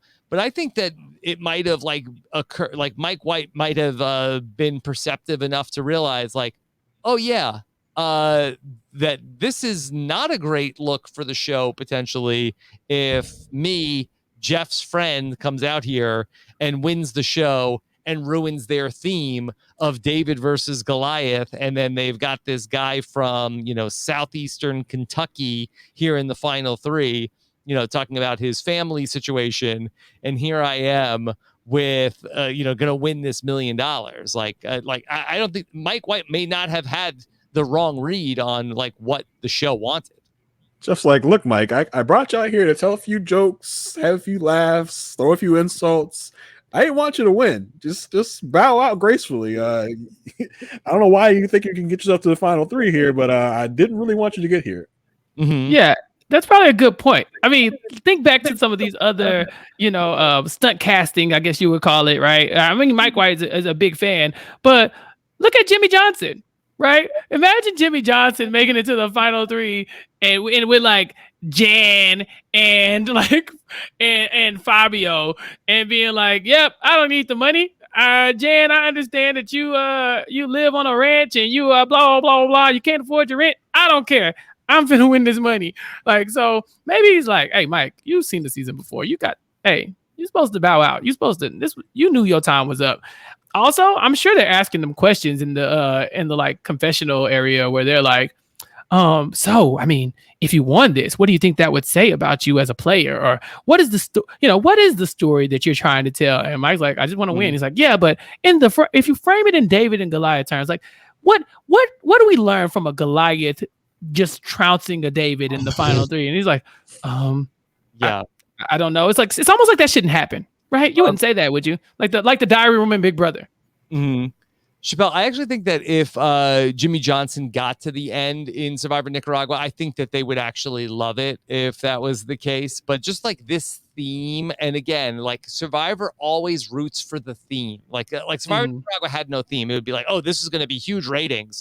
Can't believe it. Can you imagine Jimmy Johnson won Survivor? I think they would love that. But this particular thing, and Mike White, I don't think has like the built-in, like Jimmy Johnson's easy to promote, NFL, football. Like Mike White for all of his accomplishments. I don't think. Remember School of Rock?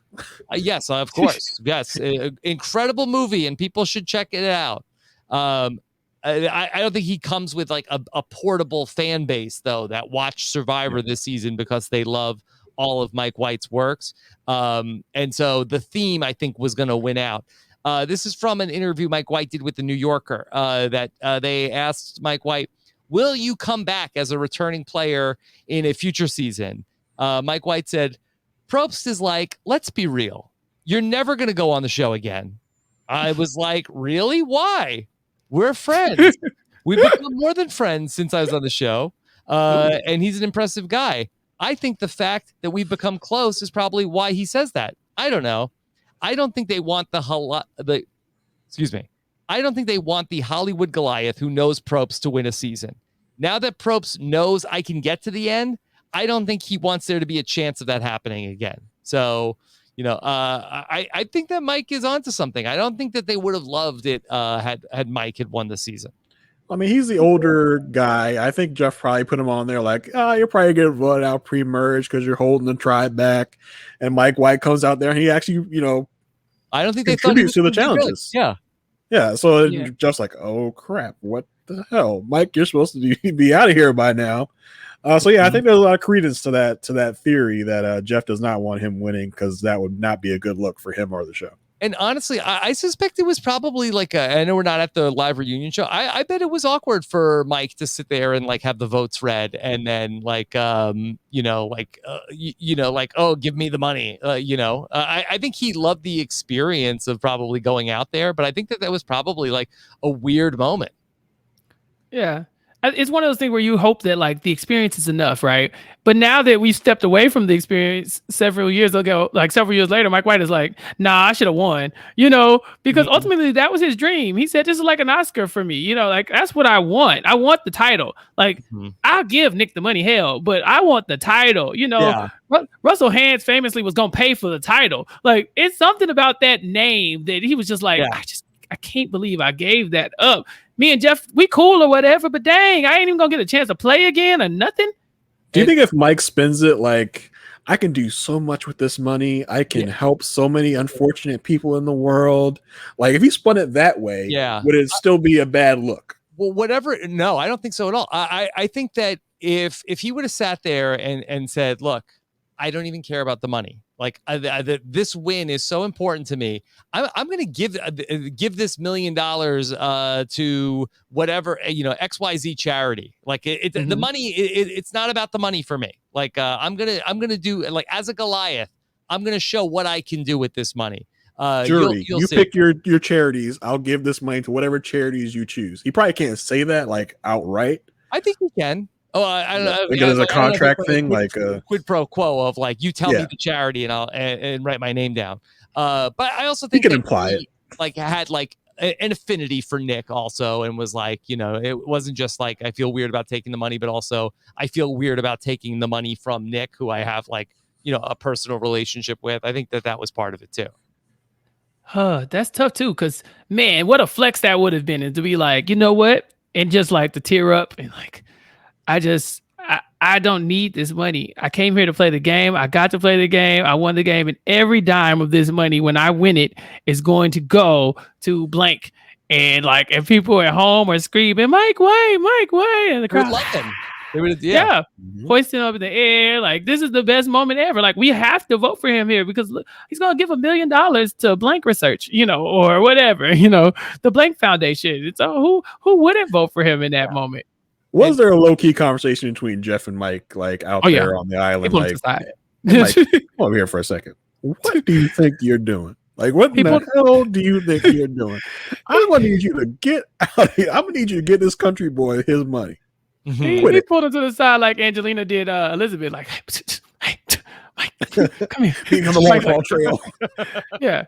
He's like, or he's like super angry, like, Mike, so help me. I've been trying to get you out of this game. I've been giving him nullifiers, and Idol is still a vote. God dang it, how are you still here? He's like, what then it comes out, and Jeff's like, Mike tracked me down. Mike was trying to get me to let him on the island. Like, I don't know. I was just sick of lying to him. He deserved a chance to play the game. Yeah, Mike White was robbed. Shout out to Naomi. All right. Finale night. Open idol hunt. Angelina ends up finding the clue to the ladder where she will get that idol. And Jason, she's going to climb to great heights after she loses the idol clue also. This was a whole ass mess. Like, she finds a clue, loses the clue, quote unquote, risks her life to climb 80 feet up on this waterfall. I think production was like 100 feet. Sorry. I think production like, oh, why y'all letting her do this? Like, we cannot let her get up on this rock face and fall and kill herself. And then she loses it, and recruits Mike and Nick like to find it for her. This end game here for Angelina really befuddled me, because this is the start of her nonsense with them helping her find an idol. Then she wants them to help her put on this act to trick Allison into playing a fake idol. Like, this is the height of nonsense. Like, I don't even know what she's thinking at this point. She's just delirious. They really wanted to go to the end with Angelina. Right. They're like, we will help you. Yeah. Yeah. She was going to fall on her face. That's why they're like, yeah, sure. We'll help you dig your hole even deeper. Right. And when we look back on Survivor history, no one's going to be like, remember that time Angelina found the idol with the help of a ladder and two guys who were not threatened by her in the game at all? We're just going to say Angelina is one of the women who found an idol. And so, like, there hasn't been many of them. And so she does move the needle forward on that. Well, and this was like great foreshadowing from the first episode of the season when Angelina is talking with Allison about how women aren't finding the idols. She says, yeah, she has the stats. 15% of the idols that were found have been found by women. She ends up being a woman who finds an idol. It's a great payoff to that story. Which makes this moment even scummier, right? There's a moment where someone calls her a scum bucket, wasn't it? Like, what is it was something like that. Oh yeah, but, who was that? Yeah, I think it was Alec. He was like, she's such a scum bucket. Yeah. But here's why that is such a scummy moment, right? Like, you and Allison have bonded over this empowering moment. Like, women don't find enough idols, and we gotta change that. So what do? You lead Allison to believe that she's the one who found the idol. Like, Allison's like, oh my gosh, look at me breaking down barriers, like moving the needle forward. I'm doing what normally isn't done. Like, women are gonna watch this and see this. But no, that's what Angelina is planning for Allison to do. Yes, that's what she planned. If it's any consolation, that Allison says in her quarantine questionnaire that Angelina fumbled the hiding the idol so badly that she made it very obvious, and Allison knew it was fake the whole time. Well, yeah, you can see it on Allison's face when she gets the quote unquote idol. She's like, okay, whatever. And she just kind of looks like, and then you see Angelina in the background, like, oh my God, shut up. You found an idol? Yes. Oh my God. What am I going to do? And you have to know, they told Allison, like, it's fake. Like, Mike White. Mike probably told her, yeah. Yeah, as messy as he is, it's fake. It's fake. Yeah, Stop because he takes Kara aside and said, look, that Angelina's doing this whole thing. I'm just telling you that this is what she wants to do, this whole thing and trick. I don't like it. I'm just telling you what's going on. So he wasn't really carrying the water for any of her. He called it a showcase, what Angelina wanted to do. I think that was like the right word. Definitely. So you want us to pretty much prop you up and give you these props for this idol play that you have done. Yeah. Nick wins immunity. Nick does do well in these puzzles. Nick himself says that he's good at puzzles. He's going to do win immunity on a slide puzzle in Winners at War. He ends up beating out, I think Angelina is like right behind him on this. He takes Angelina and Mike to go for a spaghetti dinner with vegetarian options. And this is when Mike is going to really partake in the wine at the final 6 reward. But Nick chooses Angelina and Mike, and Jeff turns to Allison and goes, Allison, once again, not picked. Like, leave this woman alone. Why are you picking on her? Like, she's a doctor, for God's sake. Why does everyone hate you, Allison? One reward, and she got food poisoning. Why does everyone hate you so much? Why aren't anybody taking you to rewards? Yeah, she's on wrong season. She should have been on Heroes, Healers, and Hustlers. She'd have been fine. Angelina is going to recruit Nick and Mike. Mike White actually finds the idol clue. They figure out where to go. Angelina is the one to take it out, and Angelina has the real idol.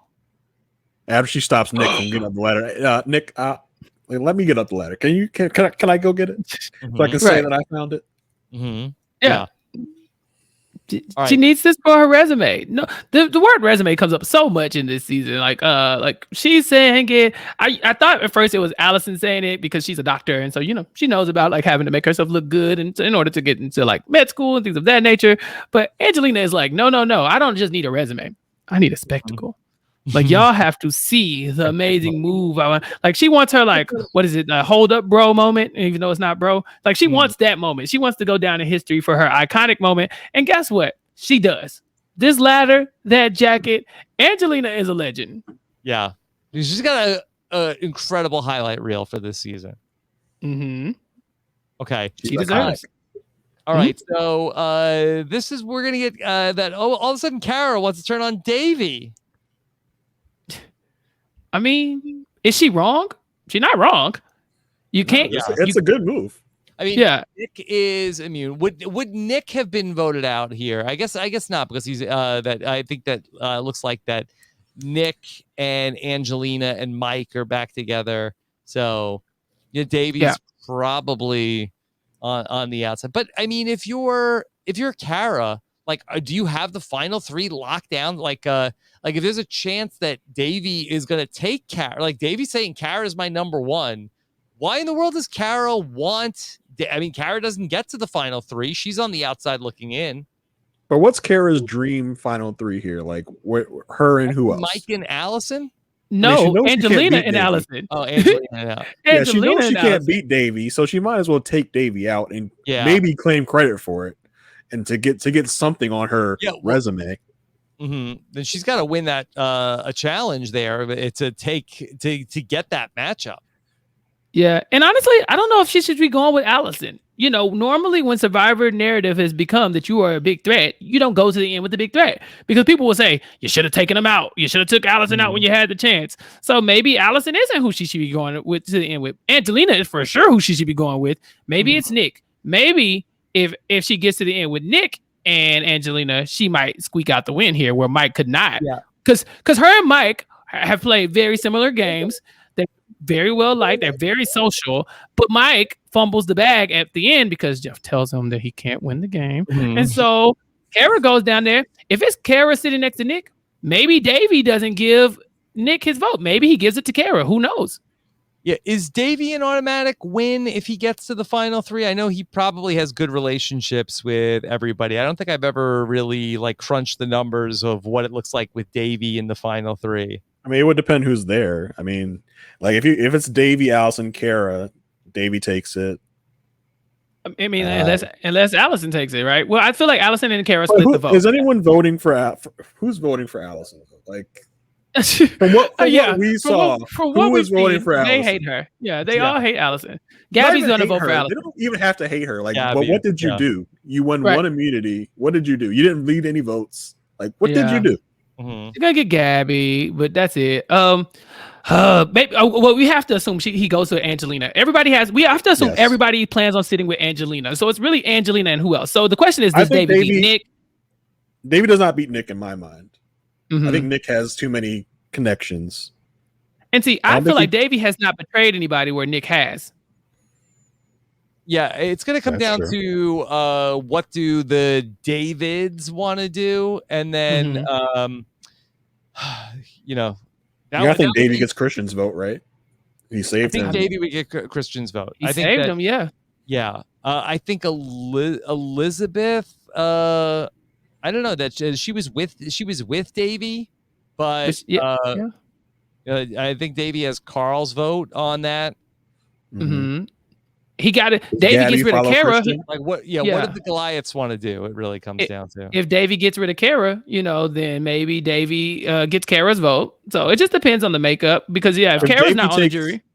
If Davey could take any like 2 Goliaths and maybe split the Goliath vote, you think? Yeah, probably. Yeah, everybody here needs to be trying to go with Angelina and another Goliath. Specifically Mike White, who Jeff has told you're not allowed to win the game. Tank it at the final tribal. That's Davey's move. Davey goes to the end with Angelina and Mike. Davey, winner of Survivor, whatever this is, 37. Okay. So Davey gets voted out at the final 6, and then Nick's pissed again. Little crybaby. I can't get to the end now. He literally says that. Like, I'm not going to get to the end now. He's mad because they play. Want to get to the end. I mean, Nick gets blindsided on like a few of these votes here. Mm-hmm.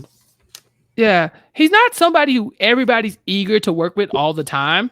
He's more like somebody that has like good one-on-one connections, right? So it's like Mason and Dixon, him and Davey. What were they? Dick? Whatever their names are. Yeah, him and Mike. Rock stars. Yeah, the rock stars. Yeah, but like group-wise, I don't think he has a good coalition with him.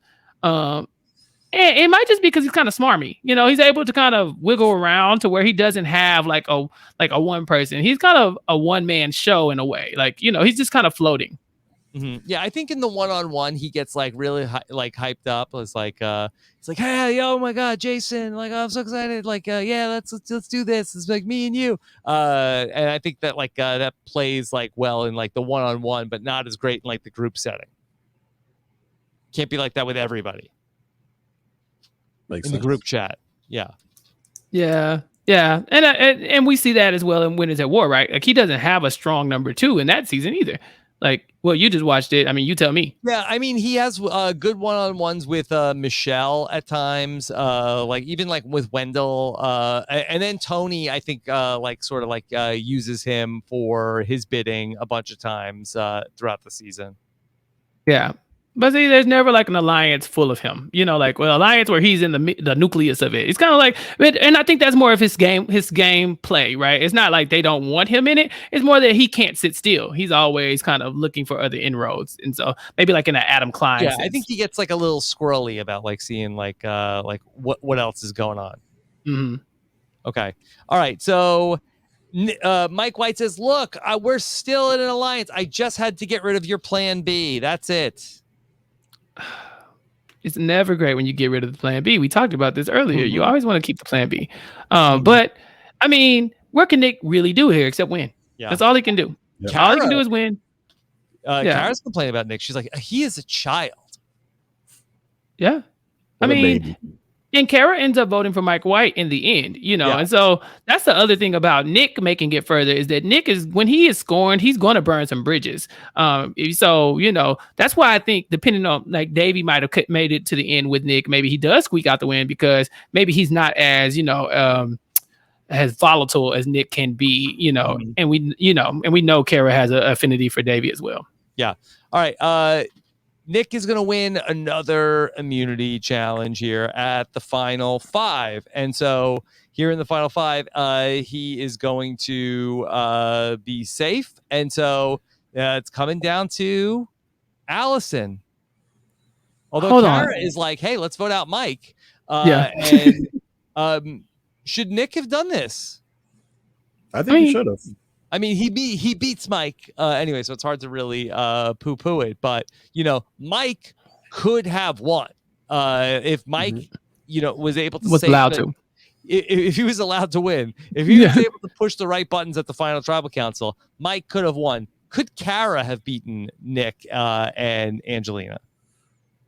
I don't think so. It's tough. What's the makeup of the? Because I feel like that might be a straight David Goliath. Like like divide. David's go for Nick, Goliath's go for Kara. Mm-hmm. What's the makeup here of the jury? Yeah, I actually think that Kara might even do better than Mike White in the finals. That's what I said. I think Kara had a fighting chance. Like, no way, never. I'm done with her.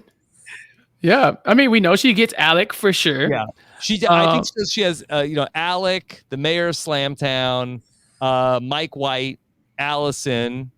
That's 4. Mm-hmm. Does she get Davey? And Gabby. She gets Gabby. You think so? Yeah. Why wouldn't she? Against Nick and I mean, look. Gabby was a swing. There's no love lost for Gabby and Nick, really. What about Elizabeth? Elizabeth was I mean that might be a toss up. Elizabeth seemed diehard like David's. I think she would just vote for Nick just because he's a David. Mm-hmm. Yeah, she didn't go out scorned either. Like she went out on a high note. Like she went out it was unanimous, but I mean, her whole the team couldn't save her. Right? Yeah, so it's 5-5. Angelina, break the tie. She votes for the Goliath. Angelina is the villain. Okay, she's not Mike White. All right, I mean, she was close with Nick though. You don't think she takes the right Nick? move then? Well, yeah, no, Jason makes a good point. She was close with Nick, but I just think in the way that Mike White is able to stand down in this moment and say, this is not good for the story. I think Angelina is not. Okay. I think Angelina says, nah, baby, the Goliath is bringing this home because it makes it part of her story as well. I was on the dominant tribe. The winner. Yeah. Oh my gosh. Cause even, if we go back to the Allison moment, I guess where they're talking about, where they're climbing, the climb and stuff like that. And Allison plays the idol. When Angelina plays her idol, she's like, although I know I have the votes to get out Allison regardless, I have to make sure that everyone knows that this is a real human media idol. And although I made that fake idol and it wasn't great, even though you're thinking that it's not great, I said it wasn't great. So it's less effective when you think it. I'm playing my idol, even though I'm not going home. Look at me. Look how great I am. And so imagine she sprouts a goat tail. Right. And off goes her chances to win the game or get votes. But yeah, so Angelina makes this vote, and this no longer is about the winner of the game. This is about Angelina. Like Laurel goes out gracefully, Angelina does not. Yeah. What else should we say about Angelina's fake idol? She plants it in the tree. She wants Allison to find it, and then so that she can. This will come up at the final tribal council, so that she can make Allison look bad here at the final 5. She says it's not for revenge or for like vindictiveness. She's like, I just want a little bit of theater, we've been going back and forth. It's just like getting wasn't malicious for like the rivalry. But whatever she did to me, I don't. It's what she says though, because even when she first starts the plan, she's like, okay, it's a little catty, but here's the plan. And it's like, you started with it's a little catty, and then by the end of tribal, this is theater, baby. This is what are you talking about? I was catty, me, petty. I would never just playing a fun game. I mean, no hard feelings. But you roll the tape back. You literally said this is catty, and I know it, and I'm doing it regardless. Yeah, so stand by what you said. That's why she is my coach of the season, and I love her. Mm-hmm. Yeah. Yeah. Yeah. It's. I mean, I will say for Angelina, like we don't talk. Like when David Wright makes a fake idol for Jay to find, like it doesn't get talked about in the same way. It's like, oh, David, or like you're just trying to make Jay look bad. It is a little different from a strategic perspective. I would kind of compare it to like the Rick Devens, Yeah, okay, that's a better fake example. idols. Like, Rick Devens, like, and Rick Devens is doing it to a couple of the women, so it's not like exactly the same. Where it's not like that he's tricking another man. In that, it's not really revenge. It's just kind of Why fun, are you doing a fun thing to do? Like, I just want to troll these people real quick. Yeah, and that's celebrated as like ha ha ha, like what a gag. Yeah, but that's what I'm saying. Allison is the one who tells us this is pettiness. She doesn't say, like, wouldn't it be funny if I did this? She says, okay, it's catty. She also has been building up this narrative that they're at each other's throats for like 5 episodes. Like, girl, I got to get you before you get me. Like, she's trying to have her Natalie tell Cole Allison moment. that. Allison doesn't know that. Allison's like, what did I do to Yeah. you exactly? Are we at each other's throats? When did that happen? You know, so Allison that's why. would have voted if Nick didn't steal her vote. She would have voted against Angelina.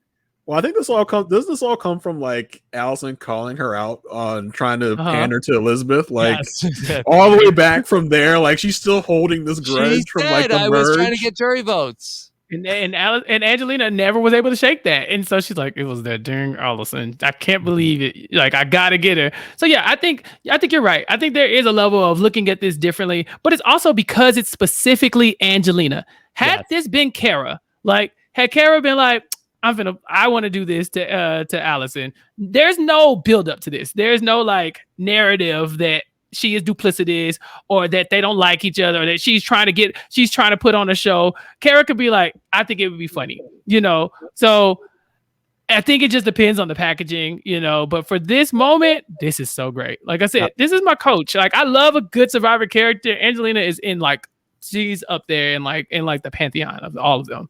Yeah, incredible job in the season. All right, so Allison goes out. Final 4. Nick is going to win out here, and he wins the final 3 immunities. So good job to Nick on that. That Angelina is the first person to really like. There's already like had the final 4 fire making challenge in a couple of seasons. It's like the narrative has already started to turn like, oh, this is a curse to get taken to the final 2. Not for Angelina. No, she's all about it. Well, it's her negotiating skills. Yes.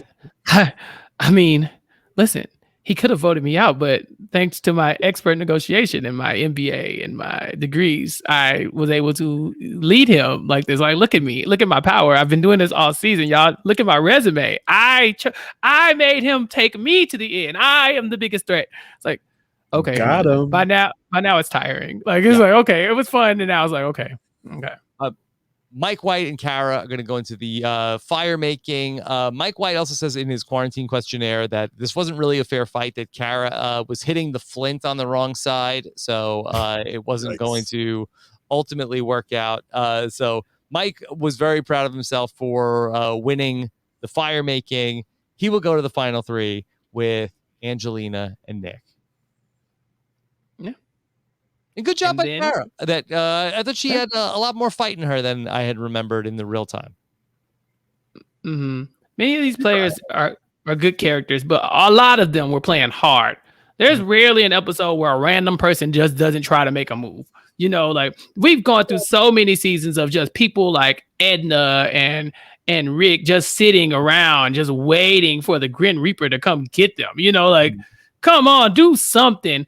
All of these people are self-interested, every last one of them. And so this is good. Yeah. And so like, even though people like Mike White and Kara and Davey, even their social games is really what they're going to be remembered for, they were all strategic in their own way.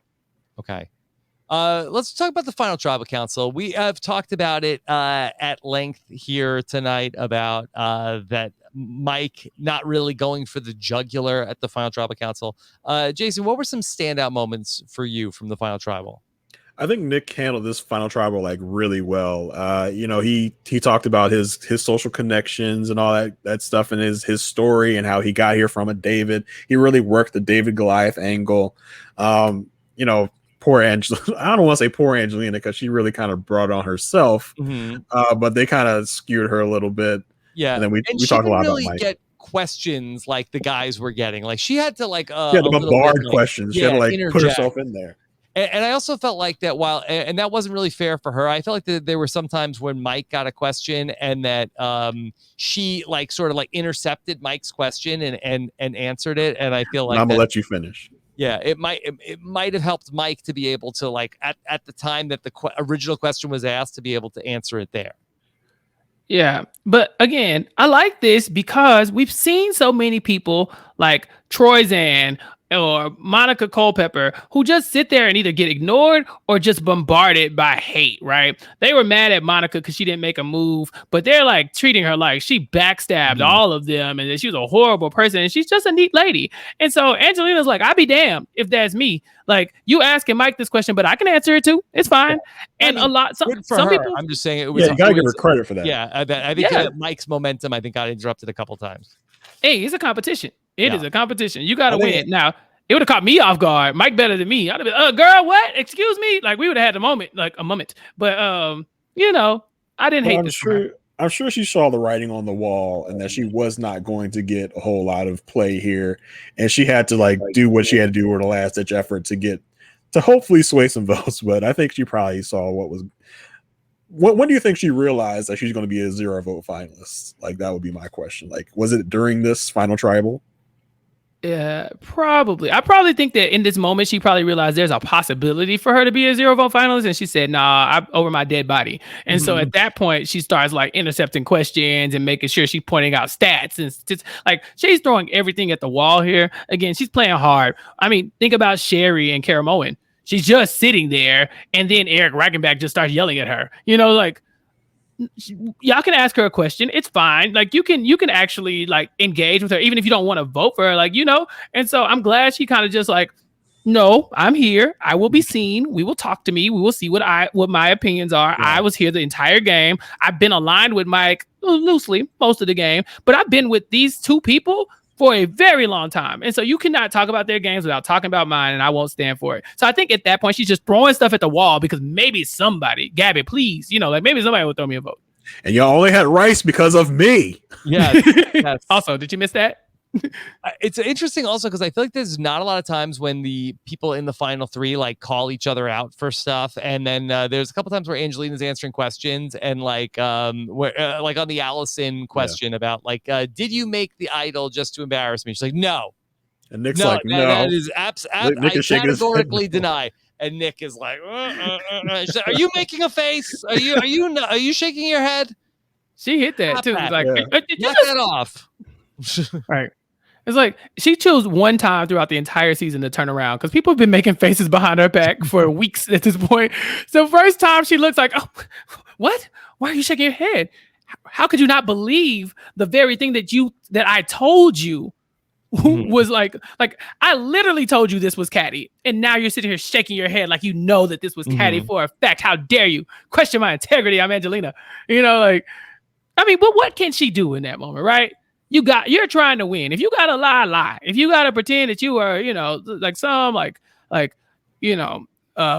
benevolent figure from above, whatever. Let her fight her game. This is a game. She's trying to win. Okay. All right. We go to the reunion. Count the votes. Mike White is up 3 votes to 1 at one point, and then the votes come in. Nick. Again, I just think that for Mike, I think he probably knows that he didn't win at that point. He's got to sit there and watch the votes get counted. I think that he's probably thinking what am I doing right now? But I think for Mike being, a millionaire coming into this game, I think 3 votes is very good for him because he did an incredible job. The thing about athletes and famous people coming into Survivor, they're not going to get any votes when they get to the end because they're already rich. I think Mike kind of proved that a little wrong. If you play well enough, you can still get votes even though you're rich. Yeah. So do you think that maybe he ruined for people who are well off? Do you think that maybe he sort of ruined that theory? Could be. Famous celebrities can't use that as a strategy anymore. Yeah. No one's going to vote for me. I mean, people voted for Mike. Season 40, they voted for a millionaire to win. Well, yeah. Think about it. For sure. Yeah. But Mike White does look miserable at this reunion. He looks like he just took an L. This is not oh, it's just I'm just happy to be nominated. He looks miserable. I want to go home. I cannot believe I lost this game, or I cannot believe I threw the game. One of the two things has happened. That quarantine questionnaire, that kind of train of thought, started right after you got off the plane from Fiji. He's I should have fought harder for that. Well, maybe he had convinced himself that I didn't have a real chance of winning. Like nobody was gonna vote for me, like really. And then when you come off the island, people are like, I would have voted for you. He's like, what? Yeah. No, you wouldn't have. I'm a millionaire. He's like, no, I would have voted for you. If you had said you wanted to win, I would have voted for you. It's like, no, you wouldn't have. And then he watches the season. Yeah. That's the thing. He watches the season and he's like, oh wow, I could have won. Like he starts playing the game that we were just playing, right? Like, okay, well, this person would have voted for them and this person would have voted for me. No, I could have really won. And then he's like, dang, Gabby, you're gonna regret that the rest of your life. I still don't understand how you got there. Like, let's bring that back. I still don't know why Gabby specifically and John are gonna regret it, but whatever. How about what Christian says when he votes for Mike White? And he says that he played a game that was going to transform the future of the game. Yeah, I didn't really understand that at all. Yeah. And, I didn't really understand it at the time, but when I did a long interview, and I say a long interview, but it's every interview shorter than this podcast, about that. And I said, what did you mean by that when you voted for Mike White?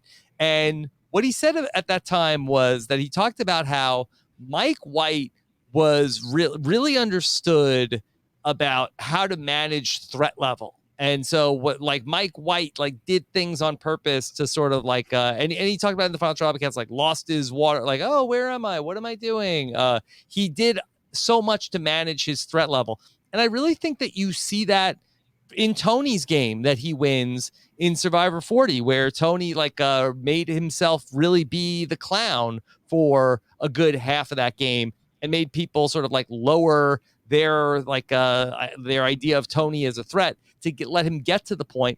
And I think that Mike was able to, do that as well. And then once he was able to sort of keep the heat off of him to a certain point, he was able to play, his Mike White game. So I think that that's what Christian was so impressed with. Okay. Yeah, he goes and takes out. Mike is doing a lot of the underbelly of the game, right? He's in the trenches, whereas the people who are normally out in front are getting shot at. And so while they're doing that, he's working the people at the bottom. He's getting those people out. He's trying to figure out how me and Nick can work together. Sir, Nick should not want to work with you. But he's like you said, he's managed his threat level to the point where Nick is I'm fine working with Mike. It'll get me a little bit further. I'll work with him. Where people should be looking at him as somebody no, Mike has to go. But it doesn't come up that often. And also, I mean, Nick is oh, yeah, you're the guy from the School of Rock. That's so cool. I think that he uses his celebrity to his advantage when it suits him. And I think that he does a really great job. I think he's a very underrated player in terms of when we look back at this game. Perhaps some of his failures are what allows him to do well in the game as well, because there are moments where his plans do not work. And I don't know if that is of his own, his managing his threat level might not even be of his own, doing, right? It might just be a product of what ultimately happens in the game, right? So he's going for Christian for episodes, and you get rid of Christian, he's the biggest threat, right? You get rid of Christian, maybe Dr. Allison follows soon. But what's to say that the Davids aren't saying okay, well, Mike, why are you here? So Christian survives a couple votes.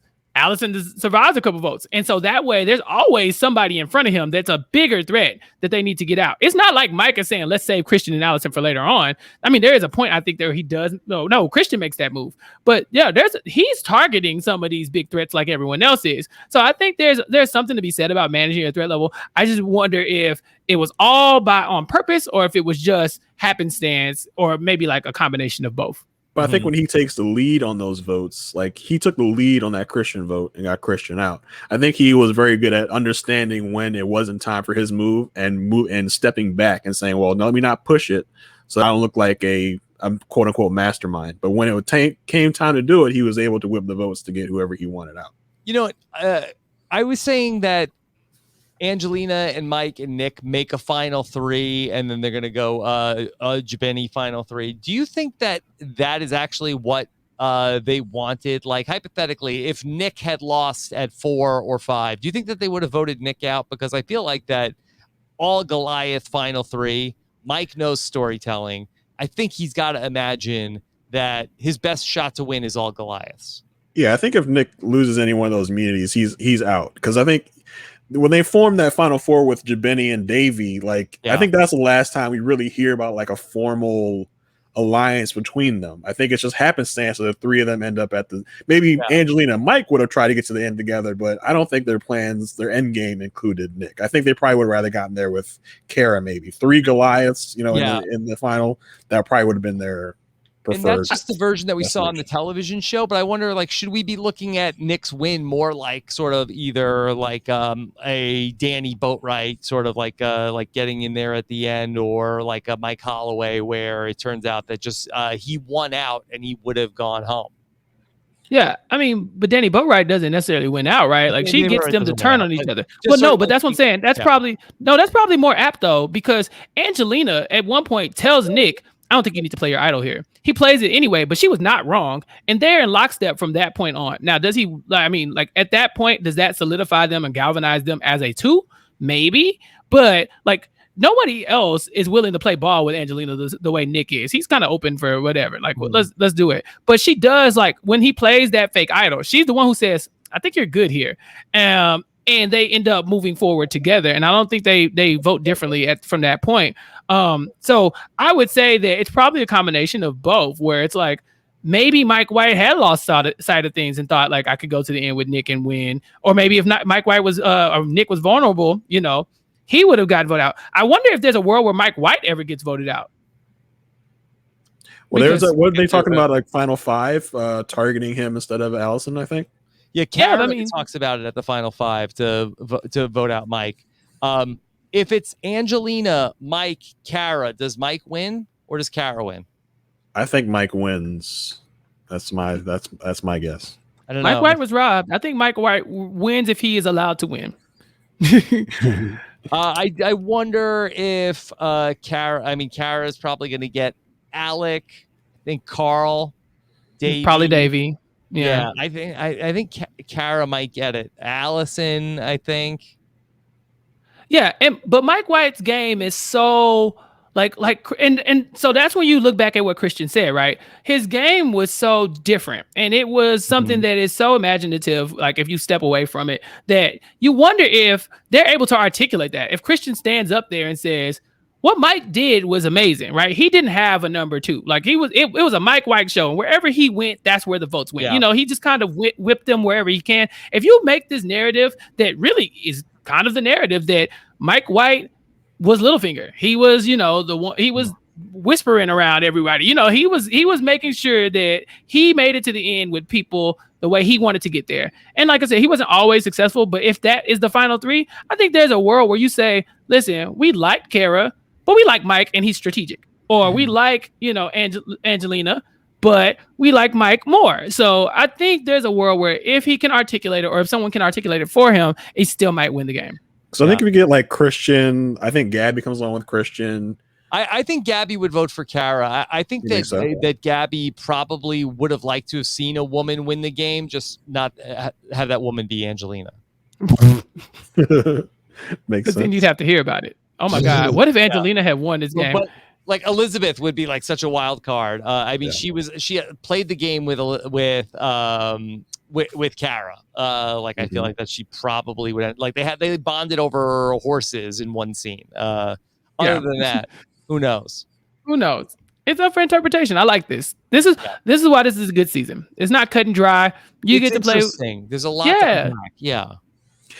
We were left wondering because Jeff didn't do his patented reunion talk. Like, all right, let's say if Allison was in the final 3 and Nick was out, who votes for Allison? They got the ending they wanted, Jason. That's right. It. We're not gonna hit on 19. Yeah. Right. Especially given the fact that if you say what if Nick was next to Allison and everybody votes for Allison? Like, whoa, that just ruined the whole thing. Okay, never mind. Put your hands down. Well, I thought that Jeff's questioning of Nick at the reunion show was he went all in on the day. So Nick, what do you think? As a David, I don't even remember what it was like. Do you feel like that now that you can accomplish David things in a it was all just David-y gobbledygook. You poor miserable David. Now you're a Goliath. How does that feel? Have you considered changing your name to David? You look like a David to me. And Nick gives us what we would expect to come here, right? I got a lot of money. I got into law to get money because I was broke, but now what do? Do I go to the big city? Do I stay and do the public defender thing here? Sky's the limit for Nick now that he's probably won been $1 million. practicing that for like weeks. I would. He knew it. Look, he knew he was about to win. Do we know what Nick is doing now? Like, No, I don't think we keep up with that. Did you keep that promise? Yeah. Somebody check the Capitol. Oh, well, that was months ago. All right. What do you think about the finale overall, Jason? I thought it was really good. I thought it was action packed. When you see Nick keep winning the immunities, you're like, oh, I think maybe Nick might take this, but I think it was still a good finale overall. Mm-hmm. The reunion is short. It's tight. But I thought overall it's they talked to a bunch of the important people. Went back to a classic kind of reunion style where Jeff kind of goes around the board and talks to the important people with the entertaining storylines. So we didn't have too many shenanigans at the reunion. Yeah, they get in and out. Right. Yeah, and Angelina gets a lot of her flowers here as well. She's a Latina woman who made it to the end. She was a strong character. At no point was she she might have been a GOAT, but at no point in the edit did they make her look like one. She was always had agency in the game. And she's a military wife as well, and so she could speak to that a little bit. So yeah, they try to give the people the flowers when they can. Mm-hmm. Okay. Yeah. All right. Let's just do a couple of questions. Okay. And then we'll pick up the rest on our patron feedback show. It's getting late. It's getting late. Okay. All right. How about Danny wants to know, how would Mike White do on Winners at War? 2-time winner. Well, no, because Jeff would never let him win again. Can you imagine that Mike. Oh. All right. We let you get the first one. Do not embarrass us again. You're out pre-merge. You imagine you stay your ass on extinction for. Yeah. Tony never gets extorted. Months. Yeah, Tony never gets extorted. It's just Mike. Every time he gets a fire token, someone extorts him. It's like, what kind of twist is this? Jeff's like, get him, take him out. Mike White mentioned going on Winners at War in his quarantine questionnaire about if had he won. He said that the truth is that losing wasn't a regret for me until Winners at War was announced. I believe I would have won that season handily, and I would have relished beating the best of the best. In my mind, I did win that season. So cool. Jeez, he went all the way. So funny. Yeah. In a world where he wins this season and he's on a level playing field with other amazing players that all are millionaires or millionaire adjacent, then maybe he has a good chance, and they're not looking at him at the end like, how dare you take the money out of this? They all got money too. I think we good here. Yeah. Who does he align with? Is he an old school guy or put him on guy? the tribe? Put him in Nick's spot. So I actually feel like that he's in a pretty good landing spot with Sophie and Yule. Yeah. He's a super fan, so he knows these people. He's probably, and remember, he's the idea behind some of the famous twists that we get in Survivor history, right? Like he's like Tyler Perry, where he's been calling Jeff for years, suggesting things. So maybe he can go to them and be like, "Hey, Sophie, that challenge you won? I suggested that to when you beat Ozzy, I suggested that to Jeff. You like that? Yeah, we should align." And oh, Sandra, that one idol you found in that bush that time, that was me, but you don't have to thank me. It's like, it's whatever. We can just go to the final two. So I think Mike White has a leg to stand on here. I would have loved to see it again. I think he was robbed, and no one can change my mind. Mm-hmm. I would disagree with the was it a verb? Robbed. That's tough. Yeah, I know, but I just said you can't change my mind. So why would you disagree? Well, I'm messing with you. I don't feel like that he was robbed I feel like that the win. Did he willingly give his money to people? That can't be robbed if you willingly give your money up for him. That I feel like that Jeff robbed Mike White. Perhaps, you can say the word. Perhaps. Maybe they browbeat him into feeling like he couldn't do it. But I just feel like that, it was there, he did not have he became a David in that moment. Oh, he showed his inner David. And isn't that what we all like? That's the whole story, right? The Davids we made along the way. That's what really matters. Yeah. The Goliaths become the Davids, and the Davids become the Goliaths. Okay. Yeah, just like the Bible intended. Yes. Or something.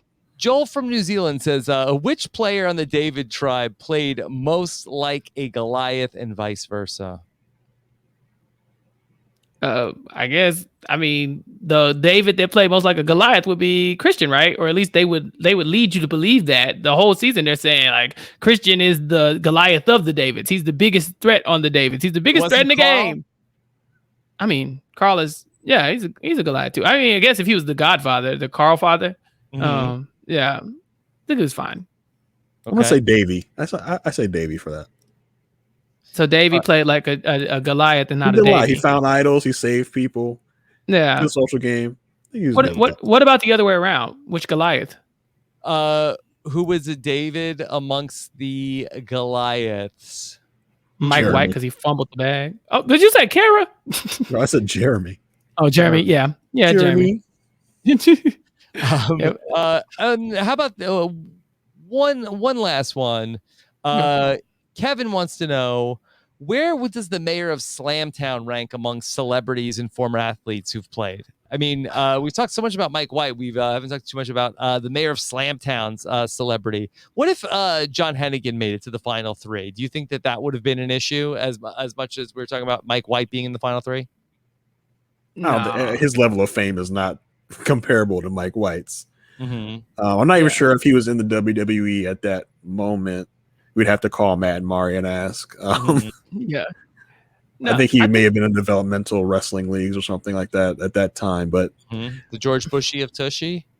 Yeah, I don't think Jeff's taking John Hennigan aside. Like, you can't do this. Yeah. Hey, Abraham Lincoln, sit down. You're not going to win this game. So, yeah. I think they would have liked the John Hennigan win. I think so too. I mean, it's flashy. He's an entertainer. Been marketable. Yeah, he's an entertainer. He'd up the brand a little bit. He definitely put in his wrestling promo. You know, like he'd have a whole switcheroo on his on his brand and on his his persona. You know, he would be like Tarzan and not the Survivor player Tarzan. Okay. Yeah. All right. Join us Thursday, 4 p.m. Eastern with Annie Abrams and Sean Del Lucas as we continue to go through more of your questions. When these podcasts are approaching 5 hours, we're going to skip ahead to the survey. Let's do it. Let's do it. Okay. First question, Rob, how would Nick have done on Winners at War? I think I don't. Who's coming for him? I think he'd probably end up going pretty deep. I don't think he'd win, but I think he'd be around for a while. I think he has first boot potential. Boot potential. He would have been the first boot in this season potentially. I mean, he had that faithful push. Yeah, push Danny Boat right off the boat, right? More like a boat wrong. Yeah, Rocky Waters. Okay. Who is this season's MVP? Ooh, this is tough. I think from a fan perspective, I think it's either going to be Christian or Angelina. Well, but Davey did get the Sia money. I lobbied hard for Davey that season. I was on Twitter, like I started a hashtag and everything. It was a thing. What was the hashtag? Gives Davey Sia money? Yeah. See, we need to see your money. So Davey was a fan favorite. I don't know if he's the star of the season. Natalie Cole is in the running. I think with Christian being so involved with RHAP recently, I think they might give it to him. Oh, he gets the Cambodia bump because he was just on. You think this was his plan? Probably. Smart guy. The smart guy.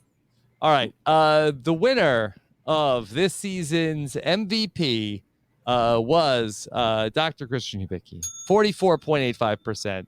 I agree with that. I think he brought a lot to these episodes. Angelina is second, 17%. Nick Wilson in third, 13.6%. Which one-time player would you most like to see come back and play in a future season? There's so many. Can we just stop down on that? This is an all-star of a cast, man. Like any of these people could be on a fans versus favorites. There's a heroes and villains that you could probably build out of some of these people in this cast. I mean, geez. Out of curiosity, I would go Angelina and see if she fares any better or Okay. learns from her mistake.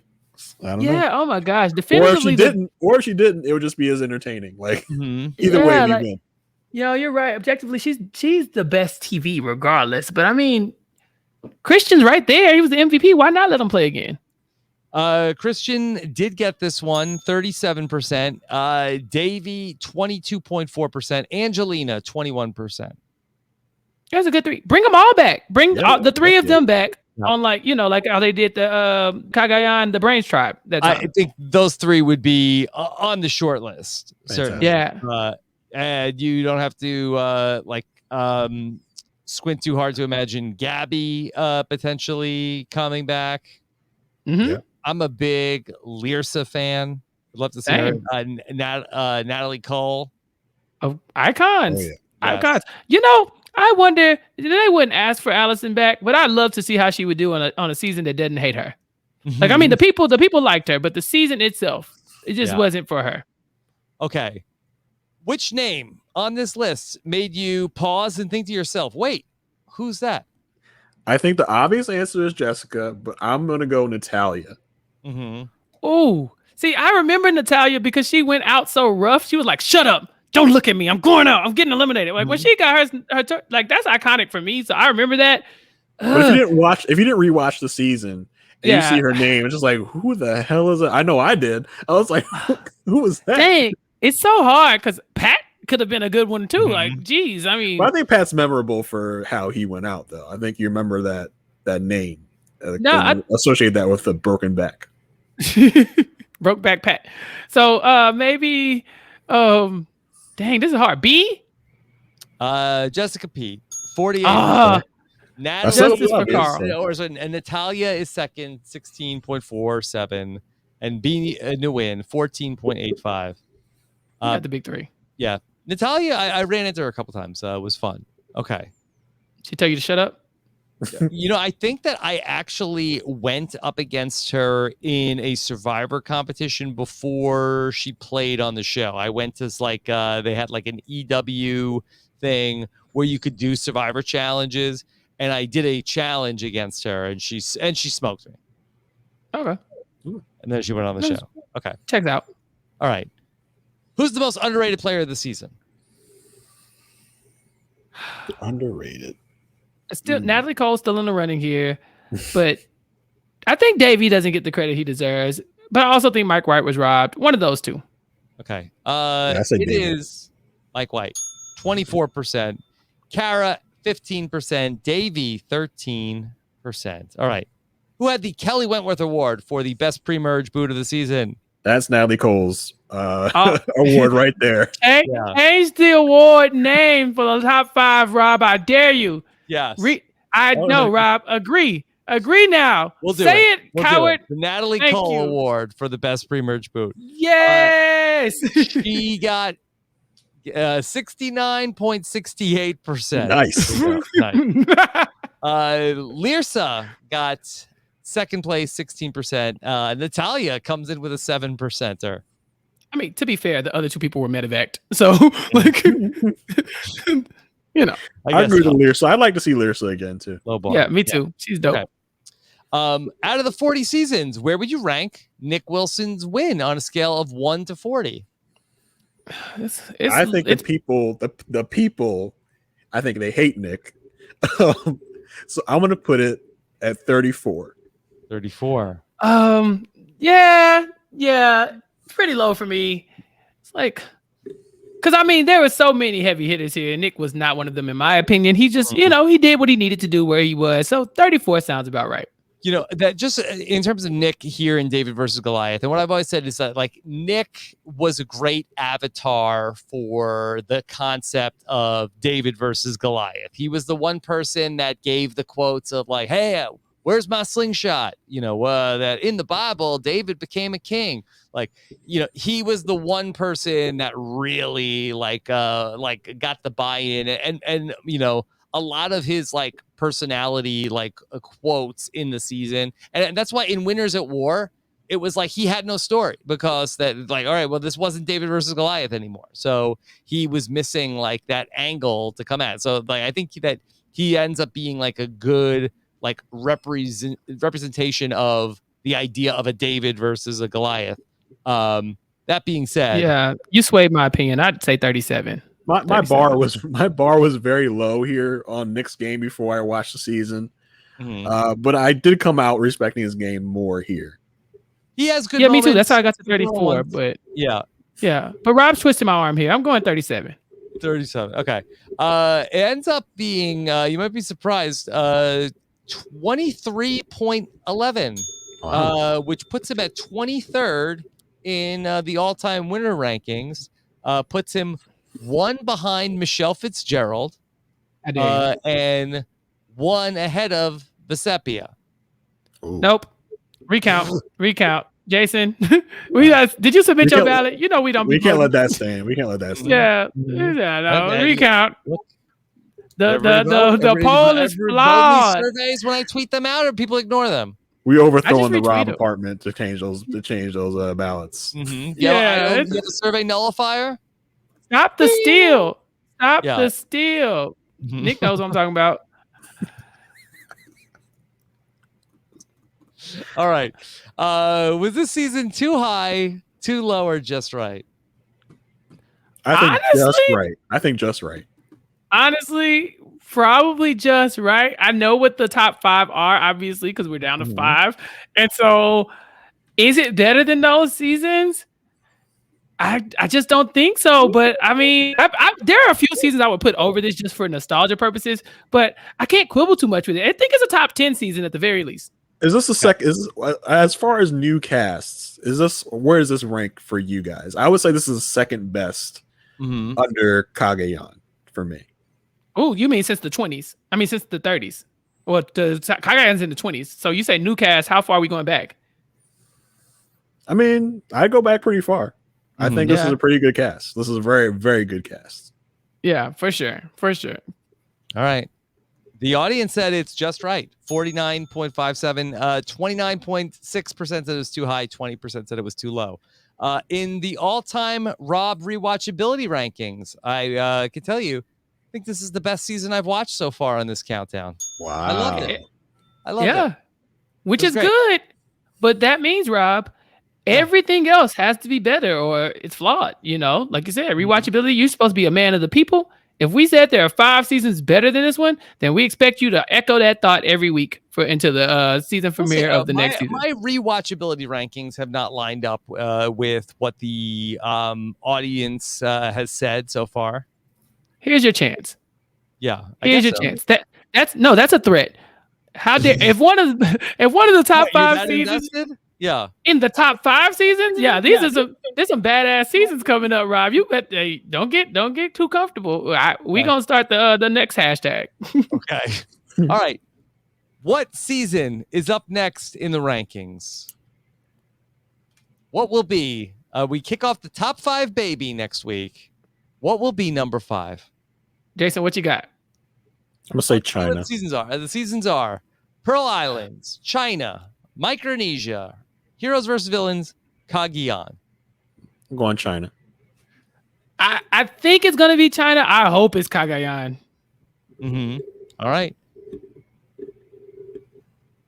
I can tell you, the audience thinks it's going to be China. 63% of the audience said it was China. I can tell you that it is China. It's too low. I think that was an easy call out of those 5. Yeah.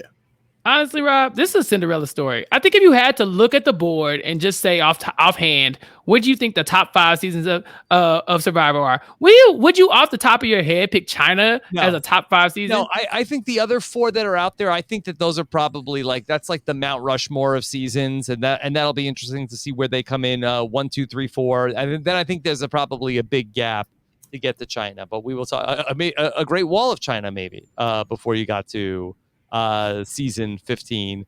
We will be blessed again next week when Kirsten McInnes and Brian Scally join us. We know Chappelle will be listening to who? To that podcast. No? I might. That will be next Tuesday night, talking about the number 5 season of Survivor as we get into top 5 baby territory. All right. Jason, what's coming up for you? I'm actually going to be talking to you two gentlemen again, along Yes. with Asia Welch, Asia Wealth, I should say. Yes, with Jump Off Jason. Yeah, we are re-examining the new version of Cribs to be a sequel to our older version of Cribs we did a few months ago. Yes, there's a new reboot of Cribs coming to MTV. We covered the last version of Cribs on the RHAP Rewind, so we brought it back. Yep, and then I will also be on this week's edition of the Married at First Sight podcast. So that should be in the next few days. So that's got a few things in the hopper this week. Okay, all right. Well, Jason, great job tonight going through everything. Survivor David versus Goliath. And Chappelle, what's coming up for you? Well, as Jason has, pointed out, you and I and Jason and Asia will be talking about this for the rewind. We love keeping the rewind going. But I finally, Rob, it happened. I think I'm a co-host of a podcast now. Sasha Joseph has recruited me to help her host the Never Have I Ever podcast on the Silent Podcast Network. On all platforms at this point. So we'll be covering every season, every episode of Never Have I Ever weekly on the Silent Podcast. So that's coming up for sure. Okay. Let me tell you about what else we have going on here. Of course, Winners at War. If you missed it, had a lot of fun with Taryn and Shannon Gus. Talking about the pros and the cons of Survivor Winners at War on Saturday night. If you just got through 5 hours of this podcast, we're like, hey, we got any more of these podcasts? Yeah, go check out Survivor Winners at War. All right. Chappelle, we had so much fun on the slop the other night talking about Big Brother boxing. Puya Zamvikili joined me. We talked about all of the FCC complaints that Andy Denhard had found that were made about Big Brother. Maybe he'll do the Survivor version at some point, talk about all the FCC complaints. Then Matt and Mari from the Wrestling Wrap Up joined us. And then Chappelle and Jacob Jones stopped by to tell us about their trip to Arlington to go to Big Brother boxing. Chappelle, when's the Survivor boxing? Oh, Survivor boxing? Are you going to sign up? We'll have to fight somebody from like Australian Survivor. I mean, yeah, probably. Do you have like a pick? Who would you pick off the board? You got a working knowledge of who the Davids are on that Survivor 6. What'd you say? George. That's your guy? Yeah. We have a special Allison Angelina match. I know it's not cross international. I think that would actually be a good one. I think we might have to stay local for the first U.S. Survivor boxing match. All right. It's a grudge Wednesday match. Night, we'll be back with more Big Brother. Rachel Swindler will join us to talk about this week's Power of Veto. It's a jam-packed week in the Big Brother house. Check us out on Wednesday night after the episode. And then, Chappelle, we got to talk about The Simple Life over the weekend with you, me, Lavina Pavel. Talked about 2 episodes of The Simple Life. And I thought we had a really great discussion of, I love when we get to have like smart talk about dumb things, where we talked about why the Kardashian empire has really prospered while Paris Hilton has seen her star fade over the years. Rob, we've had a bunch of smart conversations about dumb things in this last week. I mean, we got into some pretty silly things on this podcast, but you and I, of course, we talked about Paris Hilton's whole empire and the things around that. But on the slop, we talked about the booty piece of bread and the other things. And so, I think that's kind of our niche. We just go around trying to have semi-intellectual conversations about very goofy, silly things. Yeah. All right. Check that out on the RHAP Rewind. Of course, the Slop is just one of the shows that you'll hear in our patron podcast feed, including the David versus Goliath patron feedback show, the BBQ&A, where we take Big Brother questions live with Taryn Armstrong, the patron 5 for 5 and more, all at robbinswebsite.com/patron. Of course, check out all of our sponsors when you visit robbinswebsite.com/offers, and make sure you're subscribed to our channel here on YouTube. Click that bell to be notified when we go live, and follow us on social media, where You can check out Chappelle and Jacob Jones going to boxing matches and more on our Instagram page at RHAP Grams or on Twitter at Robin's Podcast. Thanks so much, Scott, for all of that. All right. Boy, what a night. Bing! We did it. We did it. We did it. Okay. Yeah.